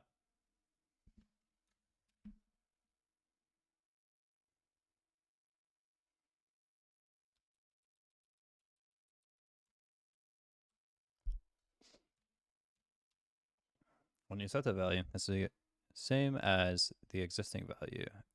An update won't be sent out. This means observers won't rerun when you set values multiple times in a row. Ammo set script sets new value equals previous value. New value is different. Send out an update. Otherwise, do nothing. Fantastic.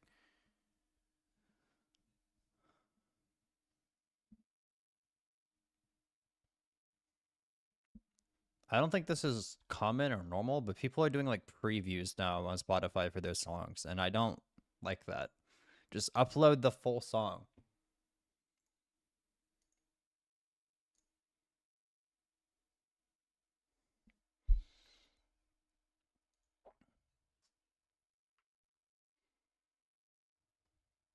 In cases, this leads to improved performance. Because your code is running less often. I know I read that wrong. I added words. I'm improvising. However, if you need to override this behavior, value set accepts the second argument. If you set it to true, an update will be forced.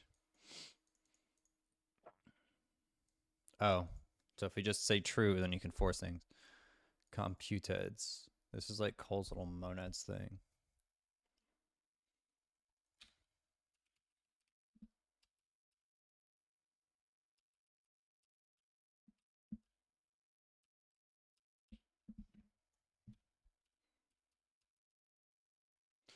To use computed in your code, first you need to import it from the Fusion module so you can refer to it by name. Okay, this is actually kind of nice. I like it. This is what I want to do with my math library. Like math.vector and then true. I don't know. Local computed equals fusion.computed. To create a new computed object, call the computed function and pass it as a callback, returning a single value. Ooh, damn. Hard maths. Local hard maths equals... you couldn't tell LTOB is English because he's using maths plural. Return 1 plus 1. To get, or the value your callback returns. What? This one. The value your callback returns will be stored as the computed's value. You can get the computed's current value using get. So print hard maths. So it's just putting a function in it, right? That's all computer's doing. Here's a function return value, and you can get, after some computation. So you can return some crazy computation. By default, a computed only runs as callback once. However, Fusion can detect anytime you call get on a state object inside the callback. If any of them change, the callback will be rerun and the value will be updated.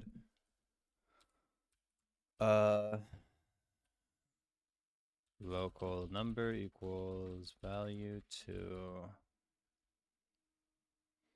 double. Oh, that's nice. That's really nice. Hold on. Let's see computed work. Let's prove it.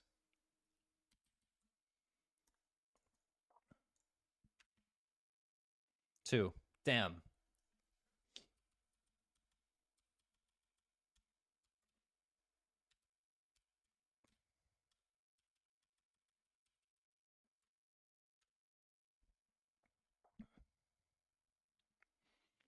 By default, a computed only runs its callback once. However, Fusion can detect any time you call get on a state object inside the callback. If any of them change value, the callback will be rerun and the value will be updated. So we have a number, value 2, okay. Local number equals value. I'm thinking like vector. Like here's a vector of length 2, and then I can also compute like, yeah, I can print like for range or whatever, print vector 2 dot new times 10 dot 1.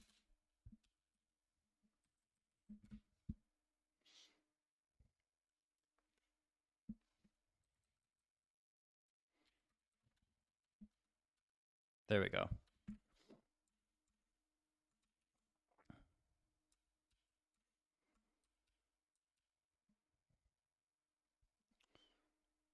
Local double equals computed function.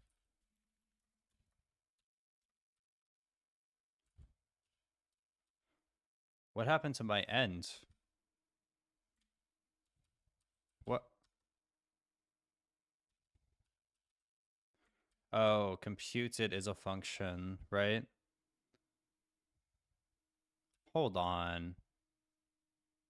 Oh, I just added an extra parenthesis when I don't need it. Or no, sorry. The parameter call, yeah, that's what happened. Return number, get number, get multiply the value by 2, because you can do that. What did I do? Go 15 up. There.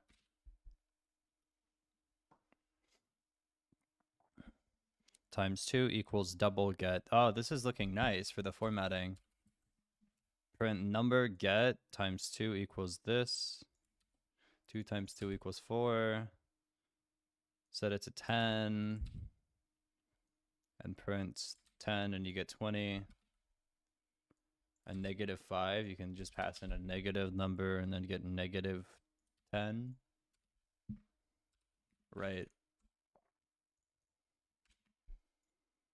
Cool, I'm seeing you can compute stuff inside computed. Summary over. When to use this? What the hell? Computeds are more specialist than regular values, and observers are designed for a single purpose. They make it easier and more efficient to derive new values from existing state objects. Derived values show up in a lot of places throughout UIs. For example, you might want to insert a death counter into a string. Therefore, the contents of the string are derived from the death counter. Death counter equals 5. Message, you have died death counter times. That could also be a formatted string, too.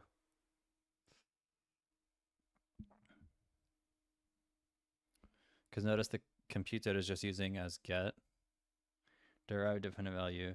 While you can do this with values and observers alone, it could get messy. Consider the following code that doesn't use computeds. The intent is to create a derived value final coins, which equals num coins minus item price at all times.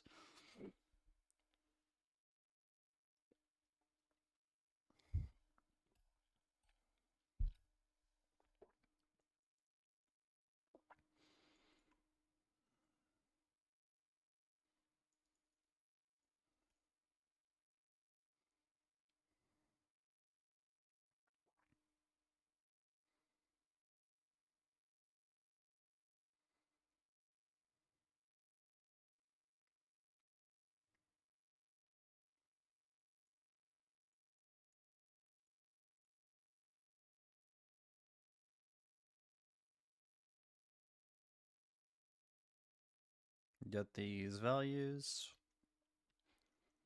Update final coins. Set the get. Wait.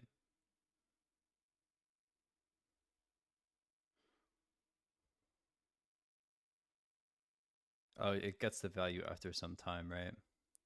Observer num coins on change. Update final coins. Item price on change. Update final coins.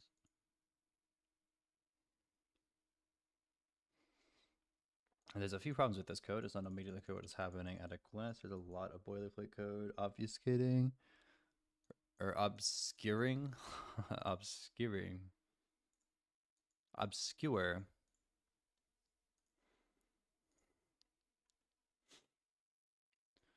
What the intent of the code is. The logic for calculating funnel coins is duplicated twice on lines 4 and 6. You have to manage updating the value yourself using observers. This is an easy place for desynchronization bugs to slip in. Another part of the code base could be called final coin set and mess with the value. When written with computeds, the above problems are largely solved. Local num coins equals value 10. Item price is value 10.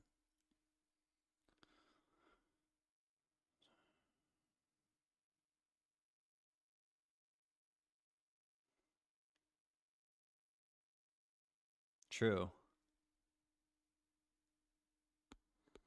The intent is immediately clear. This is a derived value. The logic is only specified once in the callback. The computed updates itself when a state object you can get change values.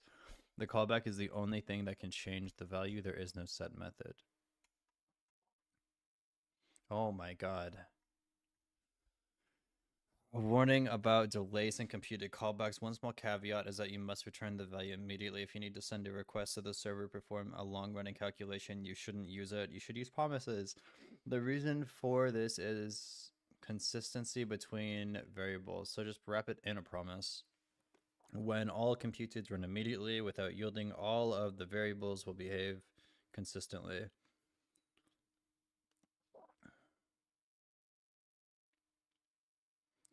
You have a number of coins, which is 50 is enough coins computed. If number of coins get greater than 25, message equals computed function. If is enough coins, then return num coins get is enough coins. Return num coins get is not enough. Print get set to set not enough. If a delay is introduced, then inconsistencies and nonsense values could quickly appear. Don't do this. This is just for an example.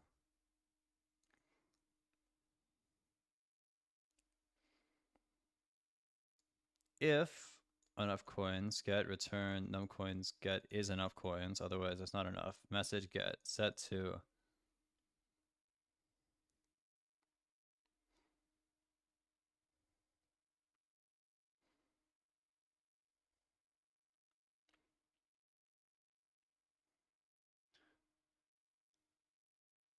oh, because we're waiting. Oh no, it uses wait instead of task.wait. That's to show it's really bad.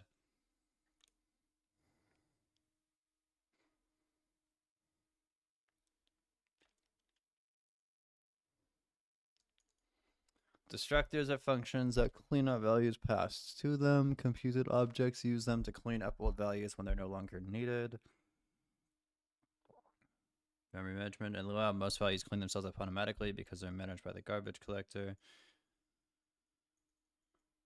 However, not all values clean themselves up. Some unmanaged types are instances that need to be called with destroyed. Event connections need to be disconnected. Yeah, that's why I'm fine to set these variables here. I'm not using any instance values or event connections outside of computeds with Fusion. Custom objects need to provide their own destroy method. Workspace.changed connect print hello.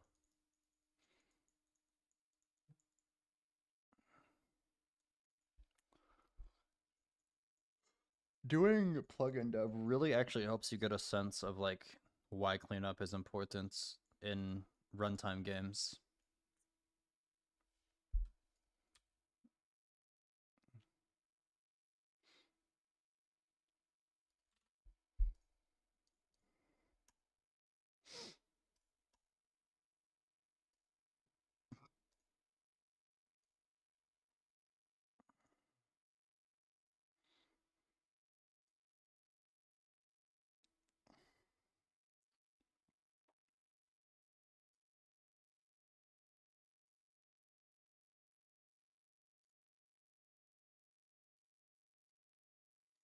Animation. Twins. Oh my god.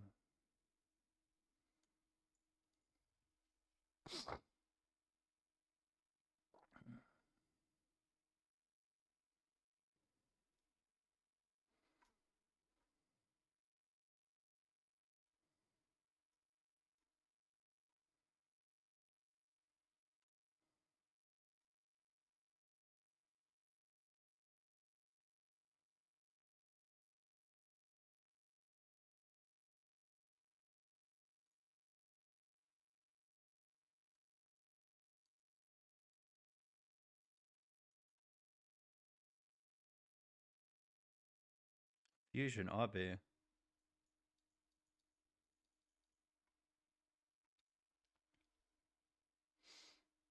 Fusion 3.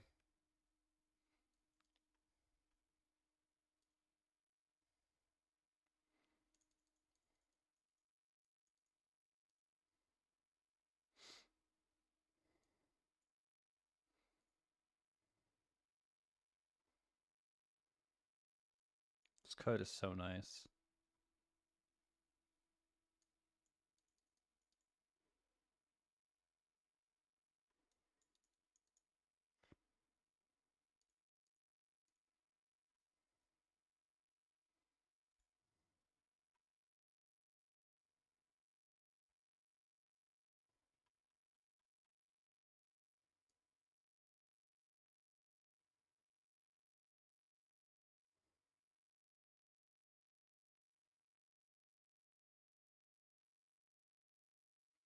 I just need to keep getting the habit of continuing to read clean code. It's so pretty.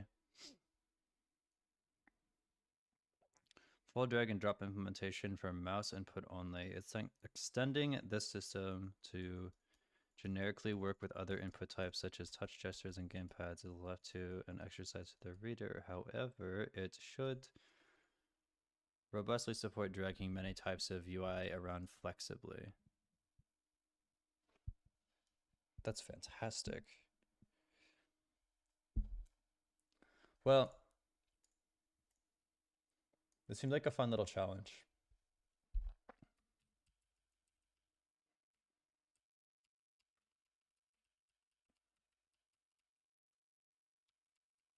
Oh. Do local functions still gray out? I think my enter key is broken a little bit.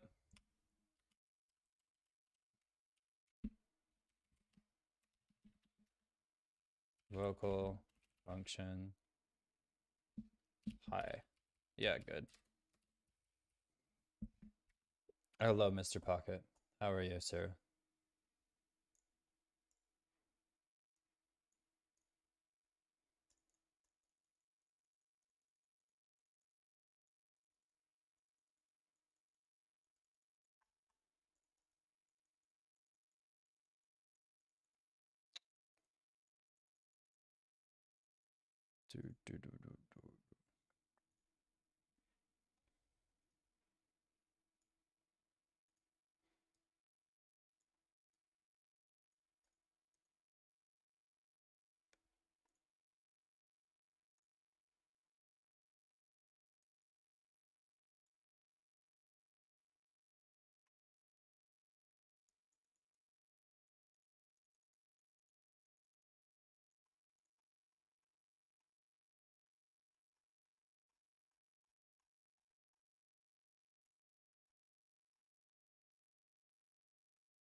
How is this documentation so pretty?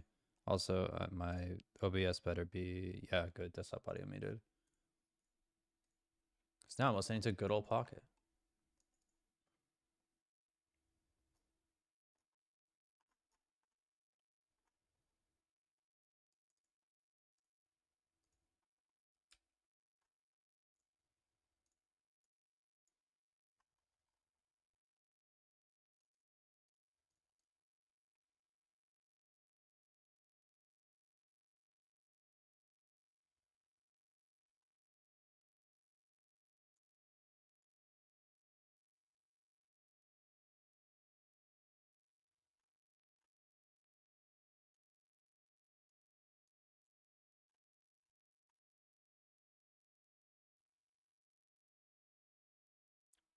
editor.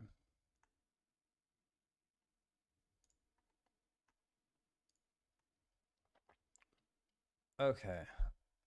This seems like planning. Trying to figure out how I want to use all of my little new tools in Fusion with my user interface, which is still not necessarily working to how I would like it to work.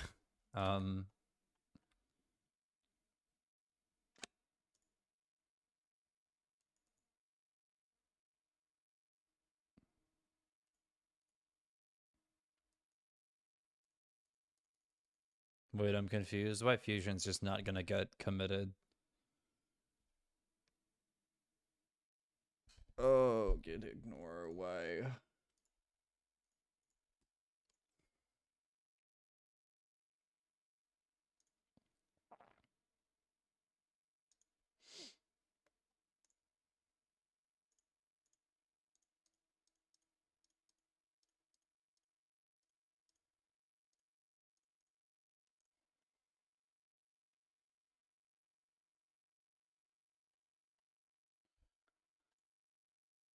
I don't know why. Chat.openai.com.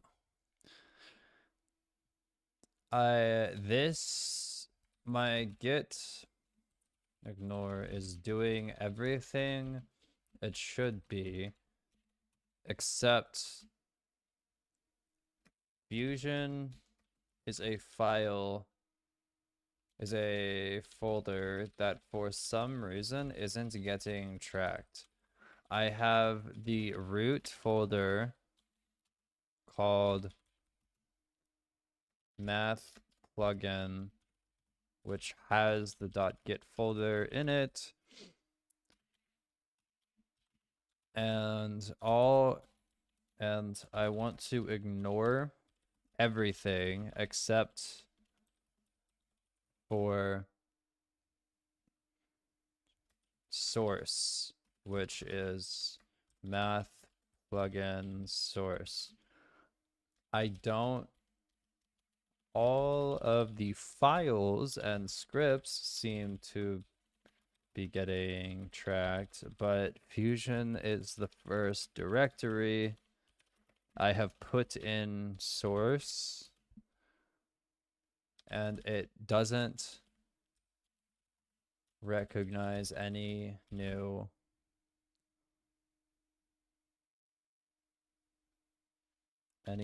anything new has been put in source. Here's my .git ignore.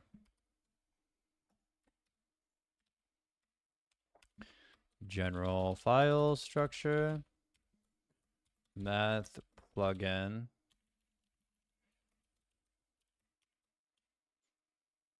source, other stuff,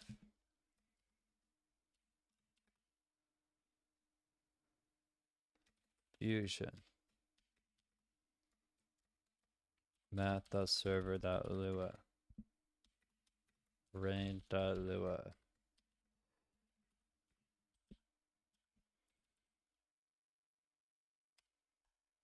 Look at me making file structures.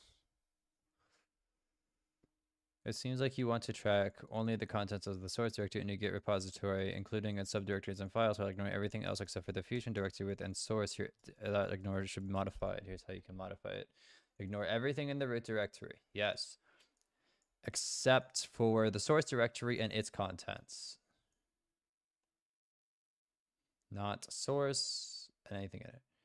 Except for the Fusion directory and source and its contents. Not source Fusion. Not source Fusion.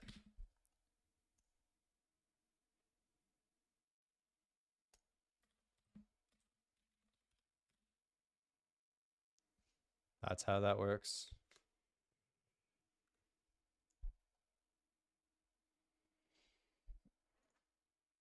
Oh God.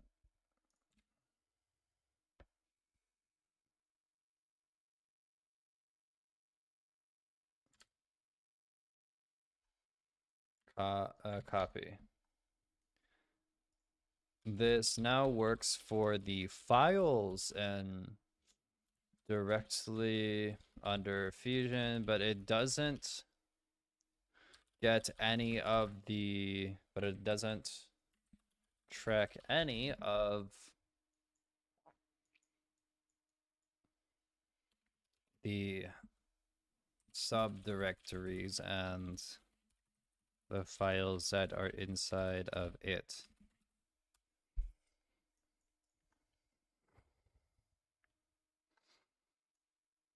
Source, not, I can show this, I guess. That's probably useful to look at.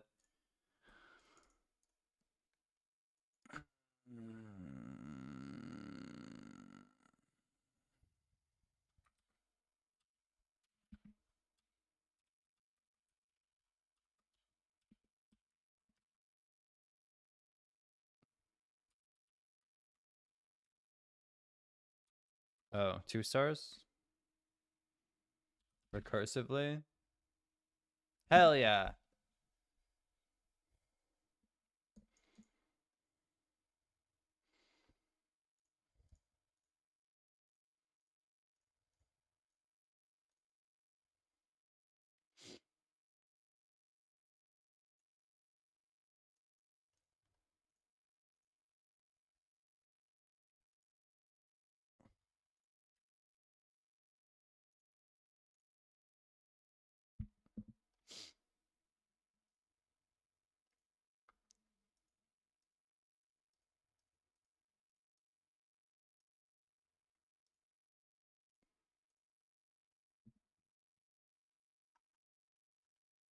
Okay.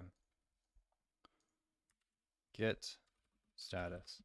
Yeah, lots of just the entire untracked files fusion. Math.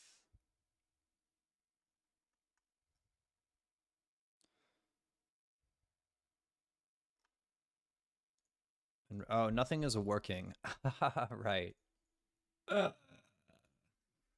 Which is why I want to fix this problem first before committing anything.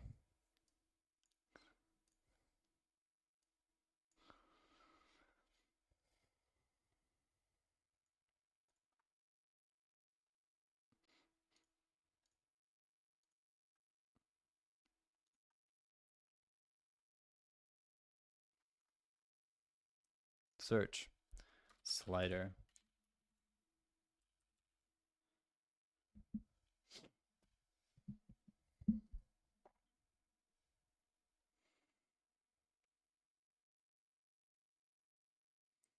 GUI.vector.slider.visible.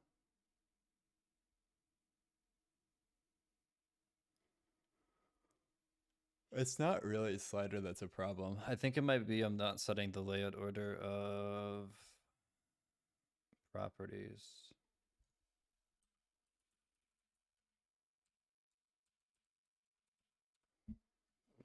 GUI.vector.properties.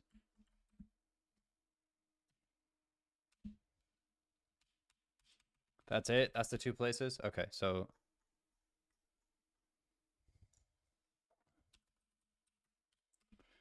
GUI dot. Oh. No, I don't think this is the problem, but I am not viewing. I did this earlier. UI visibility, right? GUI properties.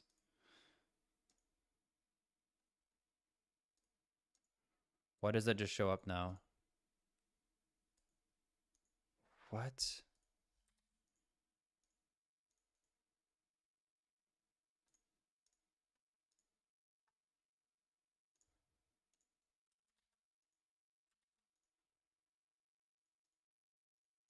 What?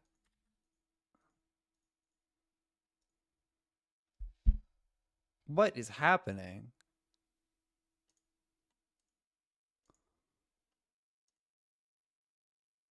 Oh, there's some reverse logic happening where I select something that is not a part and then it sets the visibility of it. Okay, but like when I select a part, nothing happens. When I select not a part, it selects. Yeah, okay. plugin dev. Yay, selection. Dot selection change connect.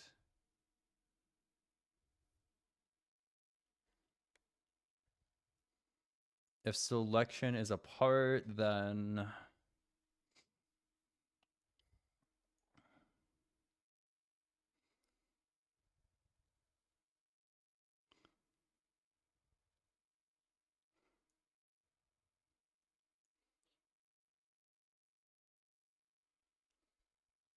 where data dot vector draw cframe dot port dot cframe dot position.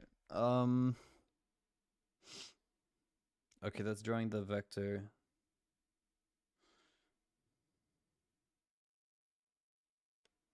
I think this logic is just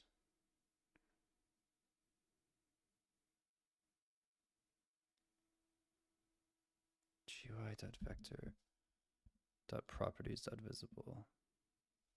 If I just set this to true, is it true all the time?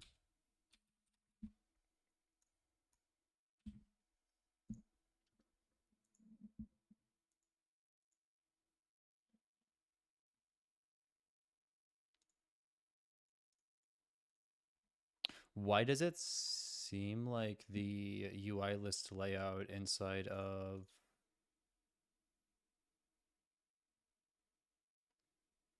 vector is not actually working? What is going on?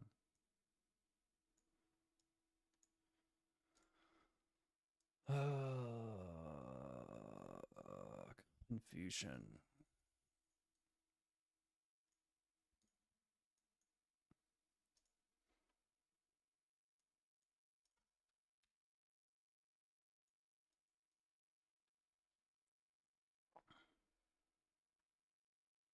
That's technically always there now, but my brain just doesn't understand why UI list layouts don't seem to be list layouting in the plugin.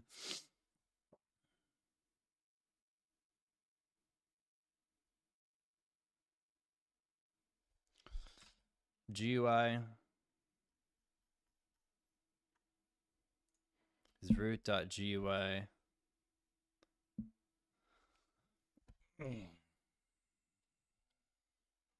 Print GUI dot vec GUI get children. No, GUI dot vector get children. F12. Ooh. Yeah, that's what I thought. Print. Yeah, my enter key is definitely broken. I need to eventually get a new keyboard. I've had this keyboard for so long, so other keys are probably going to start breaking too. For VN GUI dot vector get children do if V is a if V is a UI list layout, then return N. I'm sorry, Steven, we're entering enter that. V dot prop no, not return. Continue. V dot print V dot layout order. Layout order seems to exist, and it should be getting overridden by the UI list layout.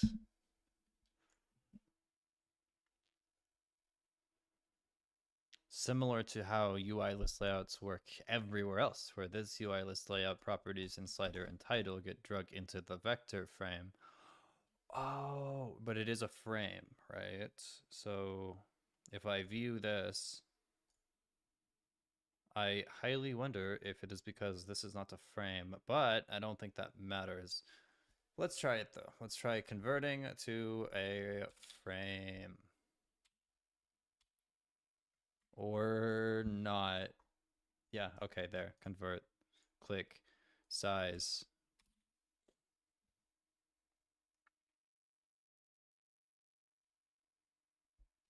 One.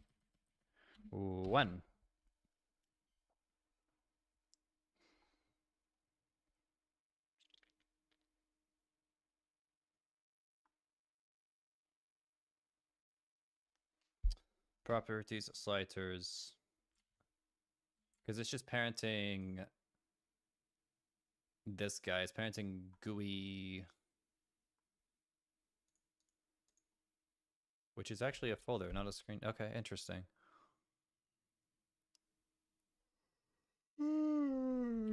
Position should be fine. Anchor point, yeah, that should be positioned right up here. Scaled 1-1, and then properties slider and title and UI layers list layout into a vector, and we boop. Oh, and I forgot background transparency of the vector. 1.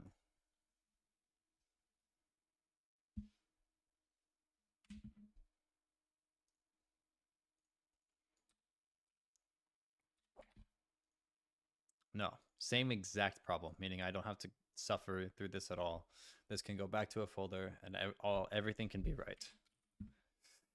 Convert, yes. No problemos here.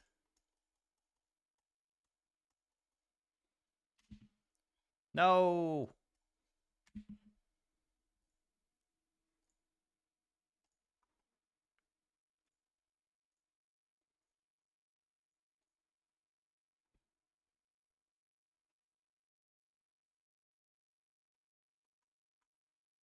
How do I, oh no, not the internet problems.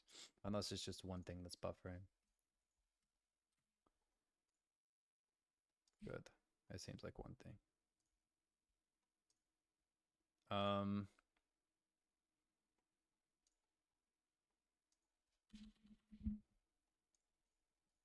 I don't understand.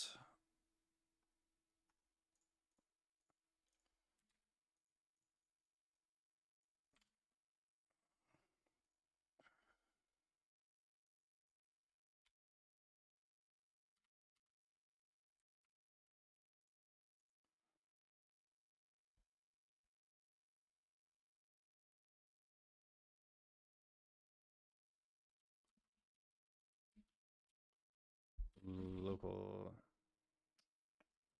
vector GUI equals GUI vector equals GUI vector.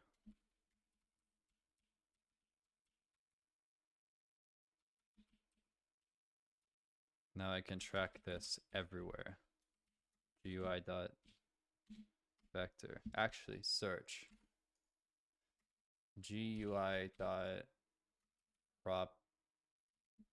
Really? Nowhere? It's nowhere to be found? GUI dot vector. Range. Yeah, but you should be getting set to layout order 3. Oh, but it just doesn't exist, right? Its property is not existing when it should. Even though I'm setting it to be true at all times, which is so fun. Selection change. Properties visible true. I don't know where properties visible is getting changed, but properties dot viz. Oh. Properties dot text label dot text. Binds are understepped. That seems to be fine.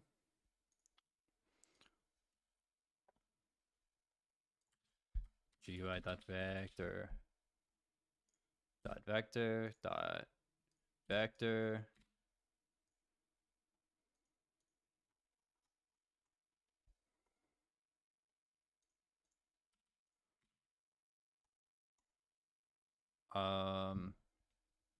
Run.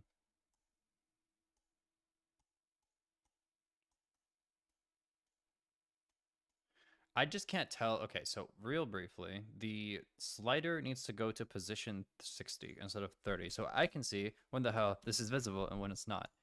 Okay, fixed, run. Click. I'm more confused now. What does that mean?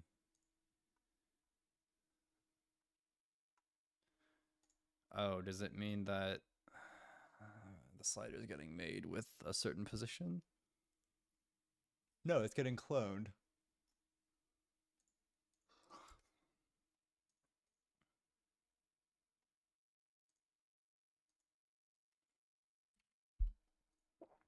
Now I must know. GUI vector.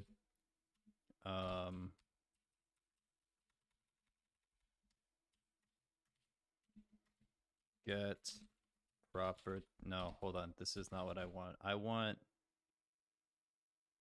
GUI vector. This is a horrible naming convention, by the way. It's just for testing. Dot properties, get property changed. Oh, wait. Yep, get property changed. Signal, visible, connect, function, print, visibility, changed.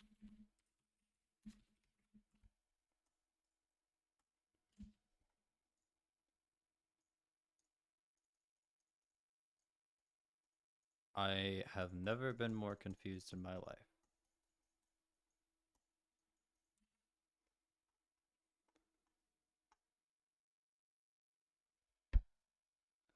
It's always visible true.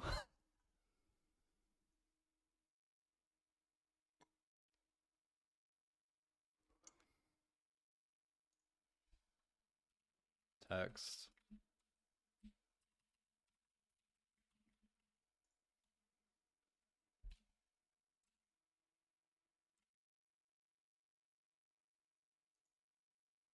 Text is not a valid member of text properties. Oh. Vector dot properties dot text label dot text.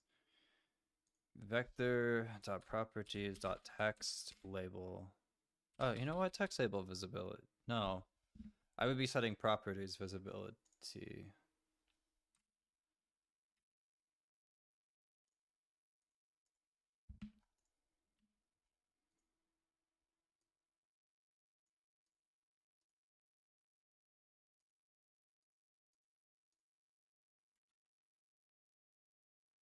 That's completely expected behavior, annoyingly.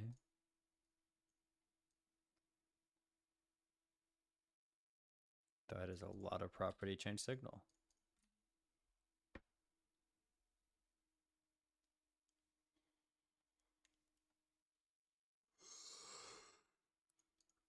Cool thing about plugin development is that it can all happen offline technically. I'm so confused right now. I just want to play with kinetic sand and cry. Damn, I wish the Mac setup worked. Okay, I might go write some Python so I can just lay in bed and focus on this problem. I need it to work on Mac. I've had enough. So I can like code my plugin while under the blankets, which sounds really, really nice.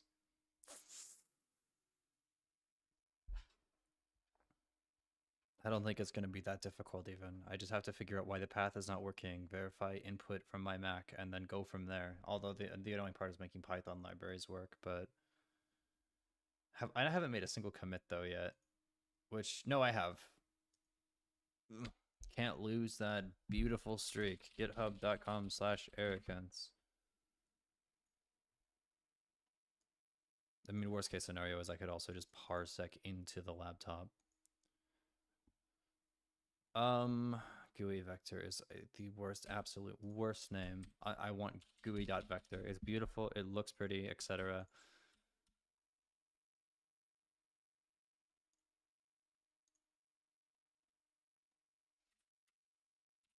Actually, GUI.vector.slider.visible equals false. Before I do anything else tonight, I need to turn this into its own UI thing, similar to like range, right? It should be under vector. This UI should be managed under vector. I can make it work with Fusion later. All I want right now is range.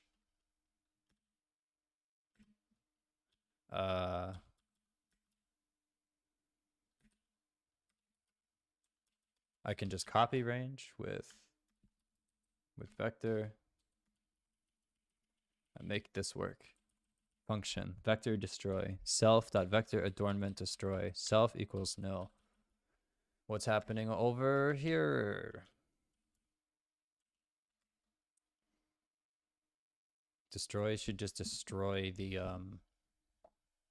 where did my destroy equals function self slider destroy. Yeah, slider is the reference, right? So slider destroy here, it means that slider up here goes bye-bye. That's what I want over here with the property thing. Local slider equals GUI vector slider clone. Okay, so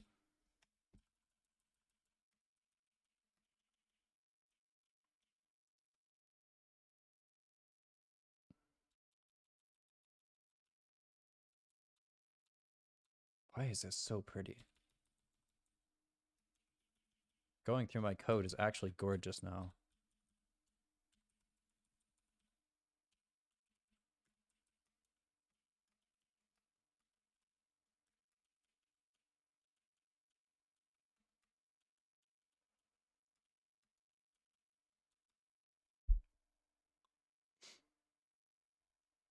Anything that relates to the vector, the vector properties, GUI.vector.properties, yeah, this guy needs to move over into vector. So GUI.vector, and there's 3 of them.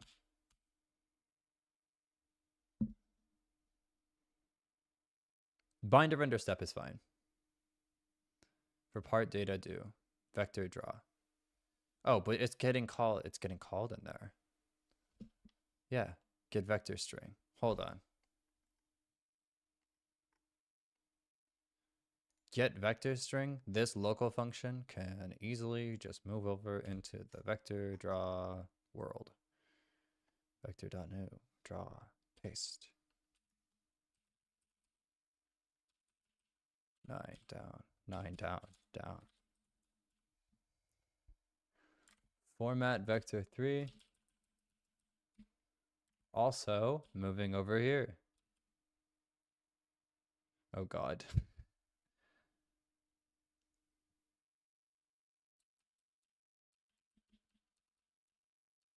Okay,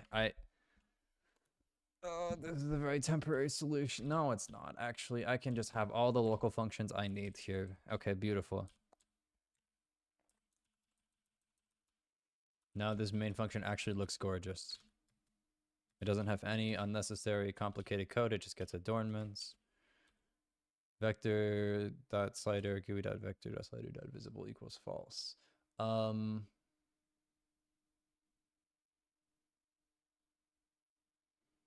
This is also the plugin folder, right? Root.gui.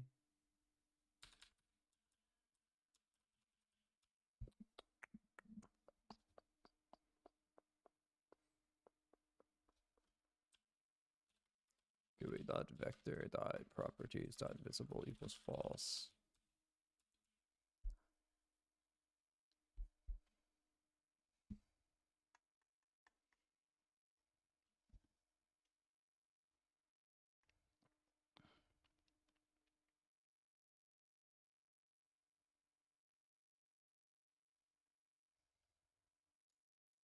GUI vector properties text label dot text equals get vector string part dot position. When I'm drawing it, I should be also drawing to the UI. Paste. GUI dot vector dot properties. It's text label dot text equals get vector string part dot position. Maybe they should just visually draw back. No, it should do all the visual things for the vector, including drawing my pretty text. GUI.vector.properties.textlabel.text equals get vector string part.position. It just needs self.position.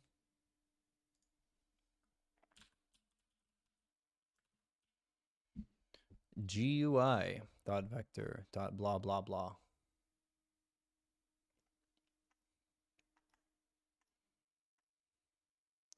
How does this? Oh, we just literally set GUI dot vector dot slider clone in here.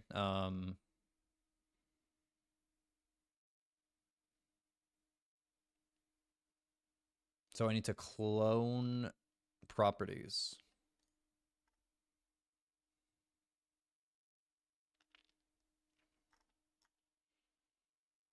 Dot new color position. Where am I cloning?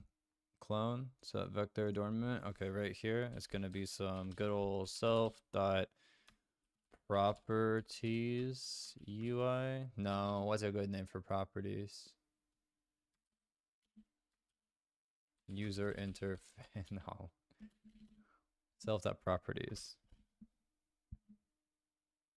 GUI. Equals GUI dot. Okay, but GUI needs defined up here. Root widget reference GUI. Fine. Local root equals.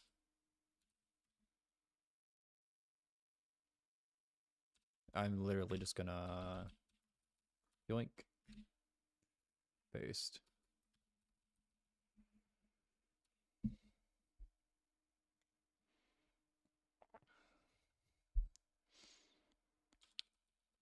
Properties GUI equals GUI dot properties.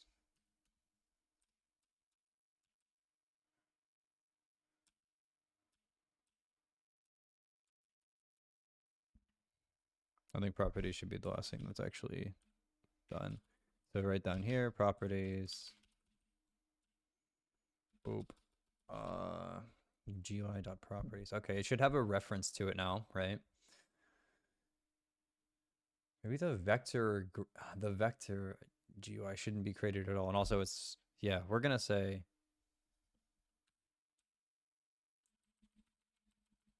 vector GUI.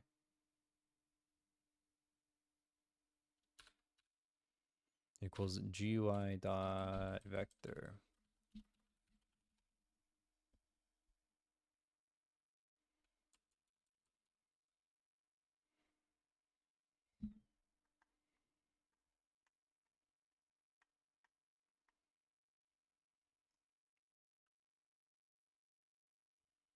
Self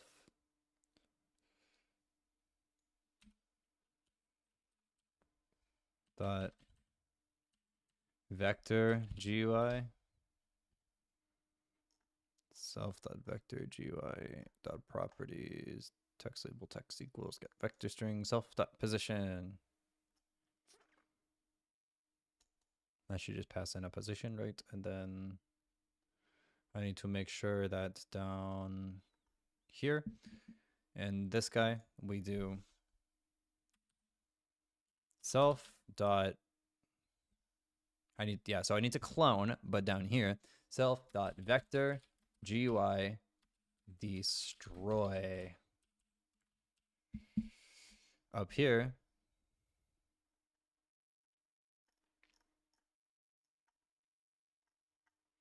cloning. Slider equals clone. Okay, so this guy needs to make sure that he's cloning instead of just getting. So GUI.vector clone, right?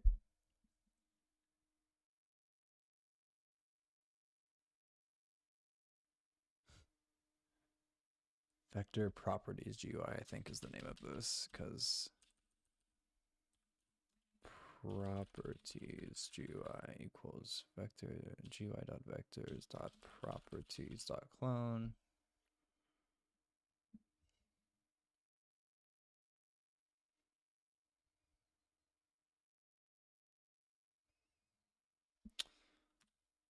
Self dot, I'm calling you properties GUI dot layout order equals 2 just for now. self.properties GUI.visible equals true. And then I draw to it in the draw function with all of these functions that do so much stuff. And then I destroy it at the end. Do I need to do anything else? In my head, I don't. In reality, probably.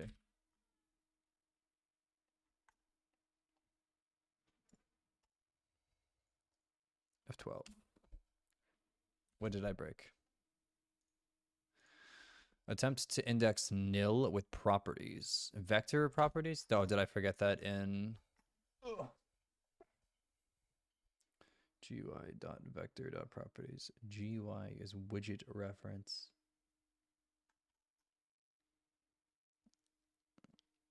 GUI.vector.slider.clone. GUI.vector.properties clone. GUI.vector.properties. Why does it work for range, but it does not work for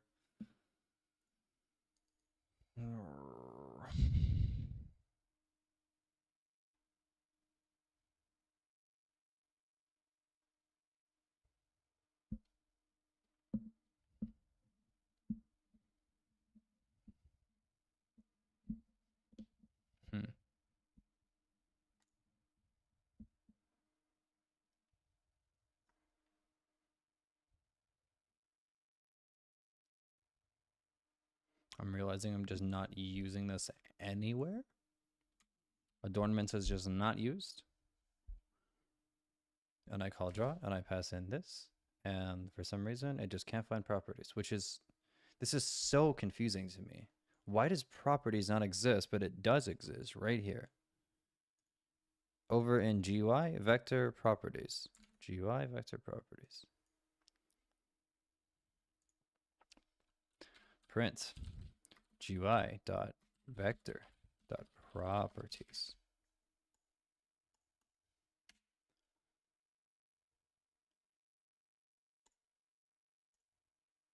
What the fuck? Index nil with properties. Bro. I'm looking at it. Attempt to, oh, 90. Is that a different line? Yeah, that is definitely a different line.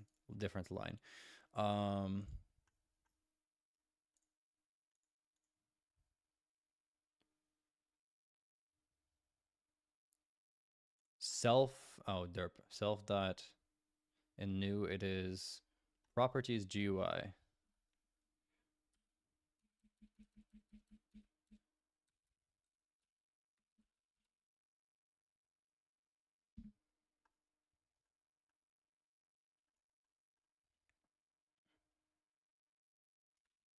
Self.vector GUI? I believe it is properties GUI now.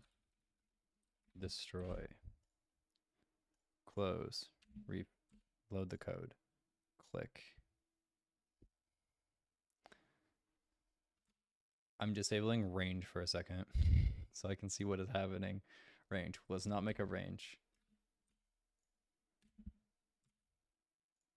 Oh my god, bro. This is exactly what I want for Epic Copy. Modular code that's beautiful. Attempt to index, no with destroy. I'm looking at it.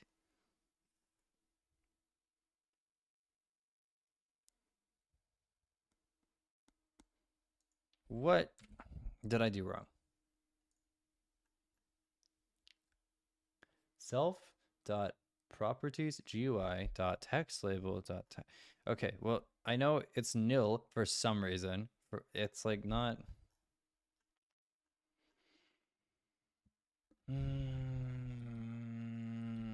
properties GUI.vector.properties clone. It is a clone, right? This value is set to a clone. Self.properties GUI is cloning it. Layout order visible. Let's not worry about layout order yet. But I'm noticing the draw is just not drawing to it, which is great. Print proper self dot properties GUI dot text label dot text. Actually, no, better idea. I want to see if this works.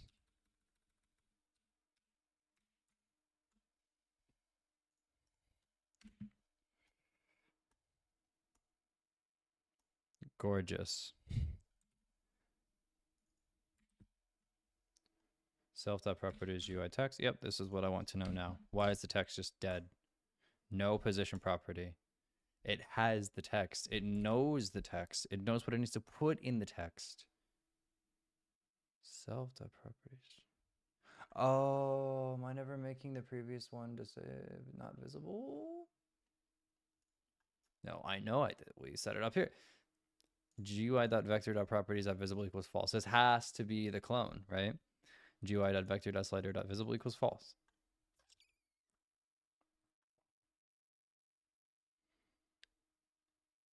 If is the error for range 45? Yeah, that would make sense. Okay, that makes a lot more sense. I still don't know why no errors is a good thing, but why does it not vanish when I unselect? I guess I'm not calling vector.new. Vector destroy. We're calling destroy.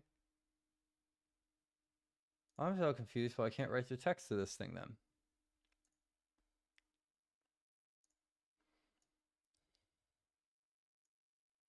Oh, did I do something wrong? Properties.text label. Like text.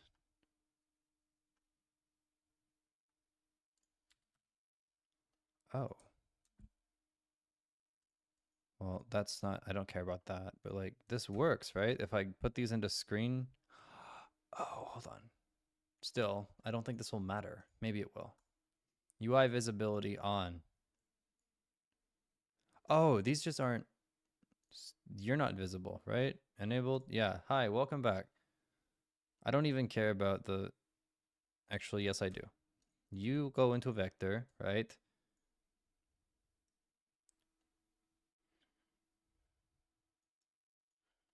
Properties.text label dot text is changed. Vector properties slider title. Oh, is it because of title? Is title destroying my everything? That might do it. Vector properties and slider. Go in. Let me ignore title. Title might have destroyed me, okay? It shouldn't have though. There's no reason why. Let's see what happens with no title.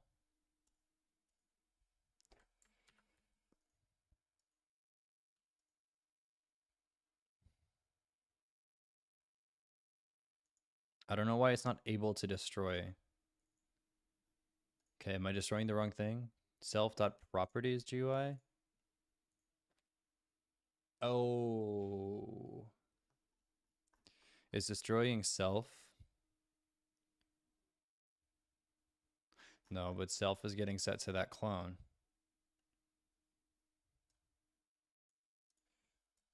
Self.properties GUI.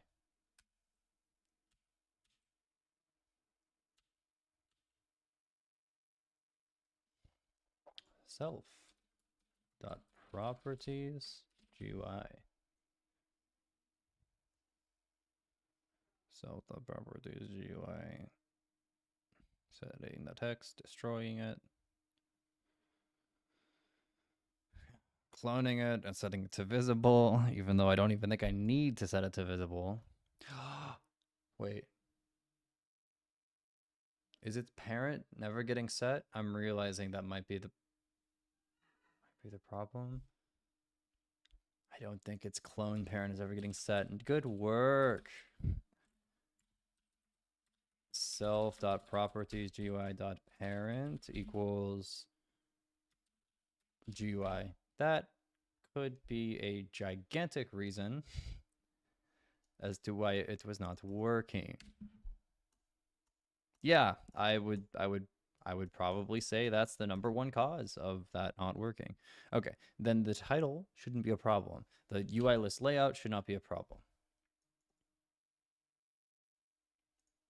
Self.properties GUI layout order 2, layout order 3.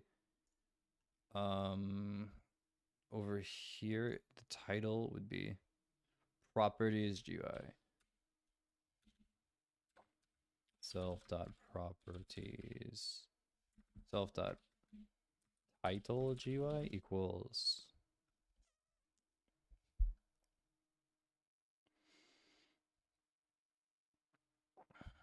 GUI.title clone self.title GUI.parent equals GUI title into vector you go. And the reason why I'm even making the title right now is I want to be able to see the layout order work. Title GUI.layout order equals 1, right?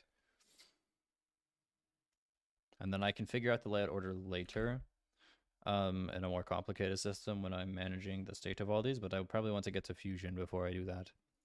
So if I run the video game, dot visible is not true initially. GUI dot vector dot title dot visible equals false.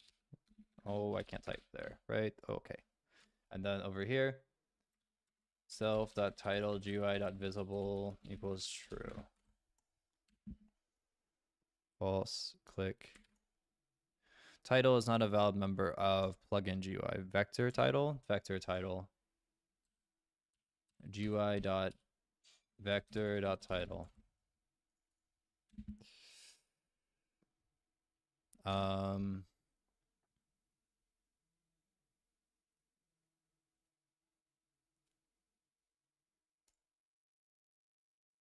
Oh, and then we never destroy it. UI list layout should be putting this one on top.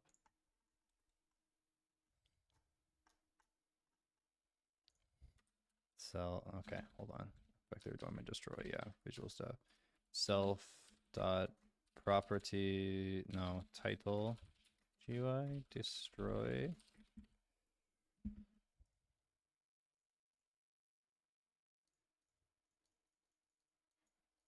I'm not worrying about title right now. Title's too much work. Title's going back into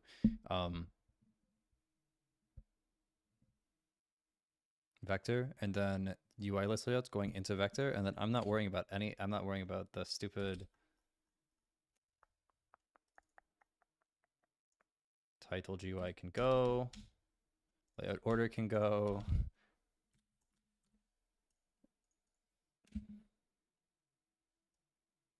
Title is not a valid member. Oh, where am I doing anything with title? Oh, it's setting set. Yeah, right. We did a thing over here, right? Okay.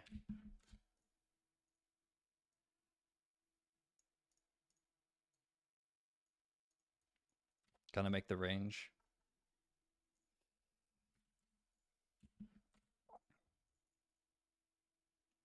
True, we can make the range. It's also 60 for some reason. Oh, we're never calling destroy on range. Slider. Size 30.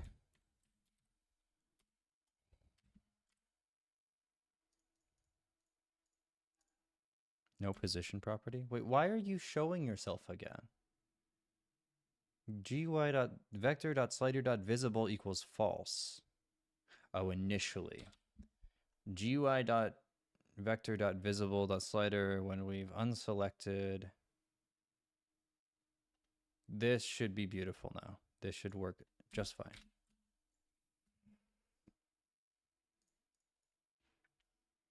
Compare number and table. Number. Haha.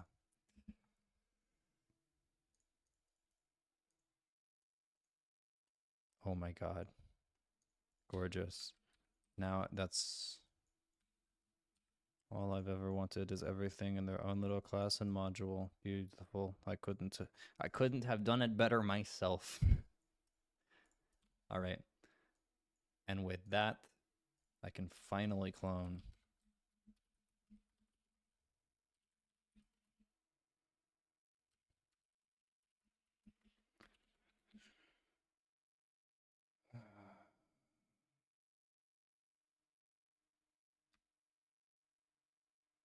initialize fusion,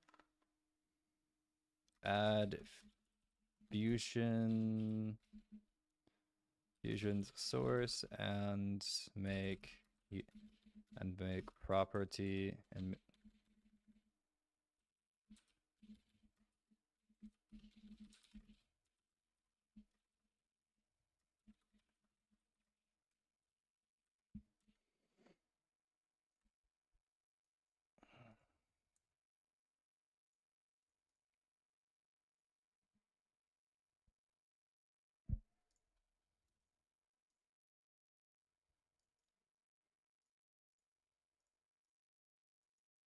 oh good god. Is this what the source looks like? Math and then source, and you click on source and it takes you to this lovely thing. Add Steven libraries, mouse module, signal. Fusion is like the entire source of Fusion 2 that I really need to learn. But now it should exist on the Mac. I just have to figure out all the other crap with the Mac and why that's not working. Init.lua. No, wait. Where's my beautiful code? Vector. Oh. Property GUI. Distance to cone base. No, I left a print in. Oh.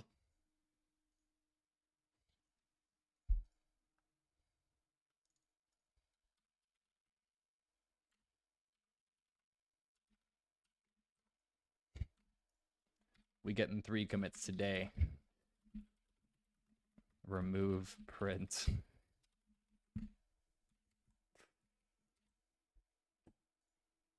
What did that print? I know is very important for everyone, considering it did like nothing. But I gotta yeah, did it print anything? Oh no, position property. Yeah. Wow. Gorgeous. Now it's truly a masterpiece.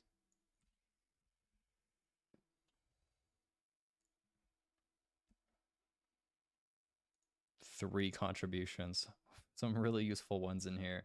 Remove print. Look at that commit. Amazing. Add fusion source.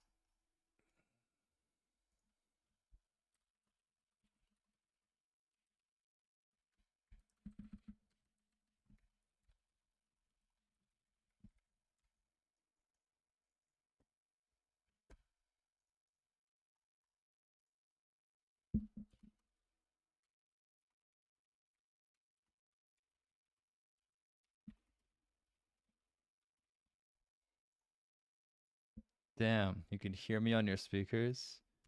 That's really cool, Pocket. This is what I spent all night doing. It supports multiple, well, with Steven's help. It supports multiple vectors. I can select all of these, and then it updates with, look at those, oh, beautiful lines. And then slider that does absolutely nothing. And then I can drag. Ooh.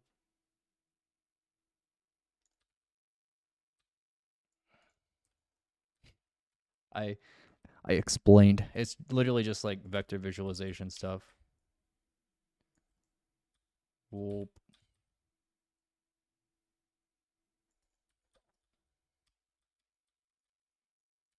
It is vector visualization. That's literally it. I can change the color to these too because it's a class. Here, see what you've done? Brick color.new color 3. I can change it easily because, you know, look at this gorgeous vector class, initialize position. I can rerun it and oh, wow, it's a new color.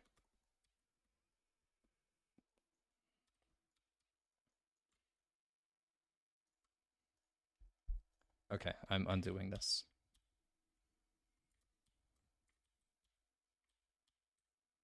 One, right. What change? Oh, I didn't make changes. Okay, I'm tired of streaming. Rocket Scientist, close. Rocket Scientists probably do use vectors actually. Lots of physics probably uses linear algebra. Linear vectors in physics. Okay. I'm gonna go try to figure this stupid Mac problem out. So I will be out of here. Have a lovely day.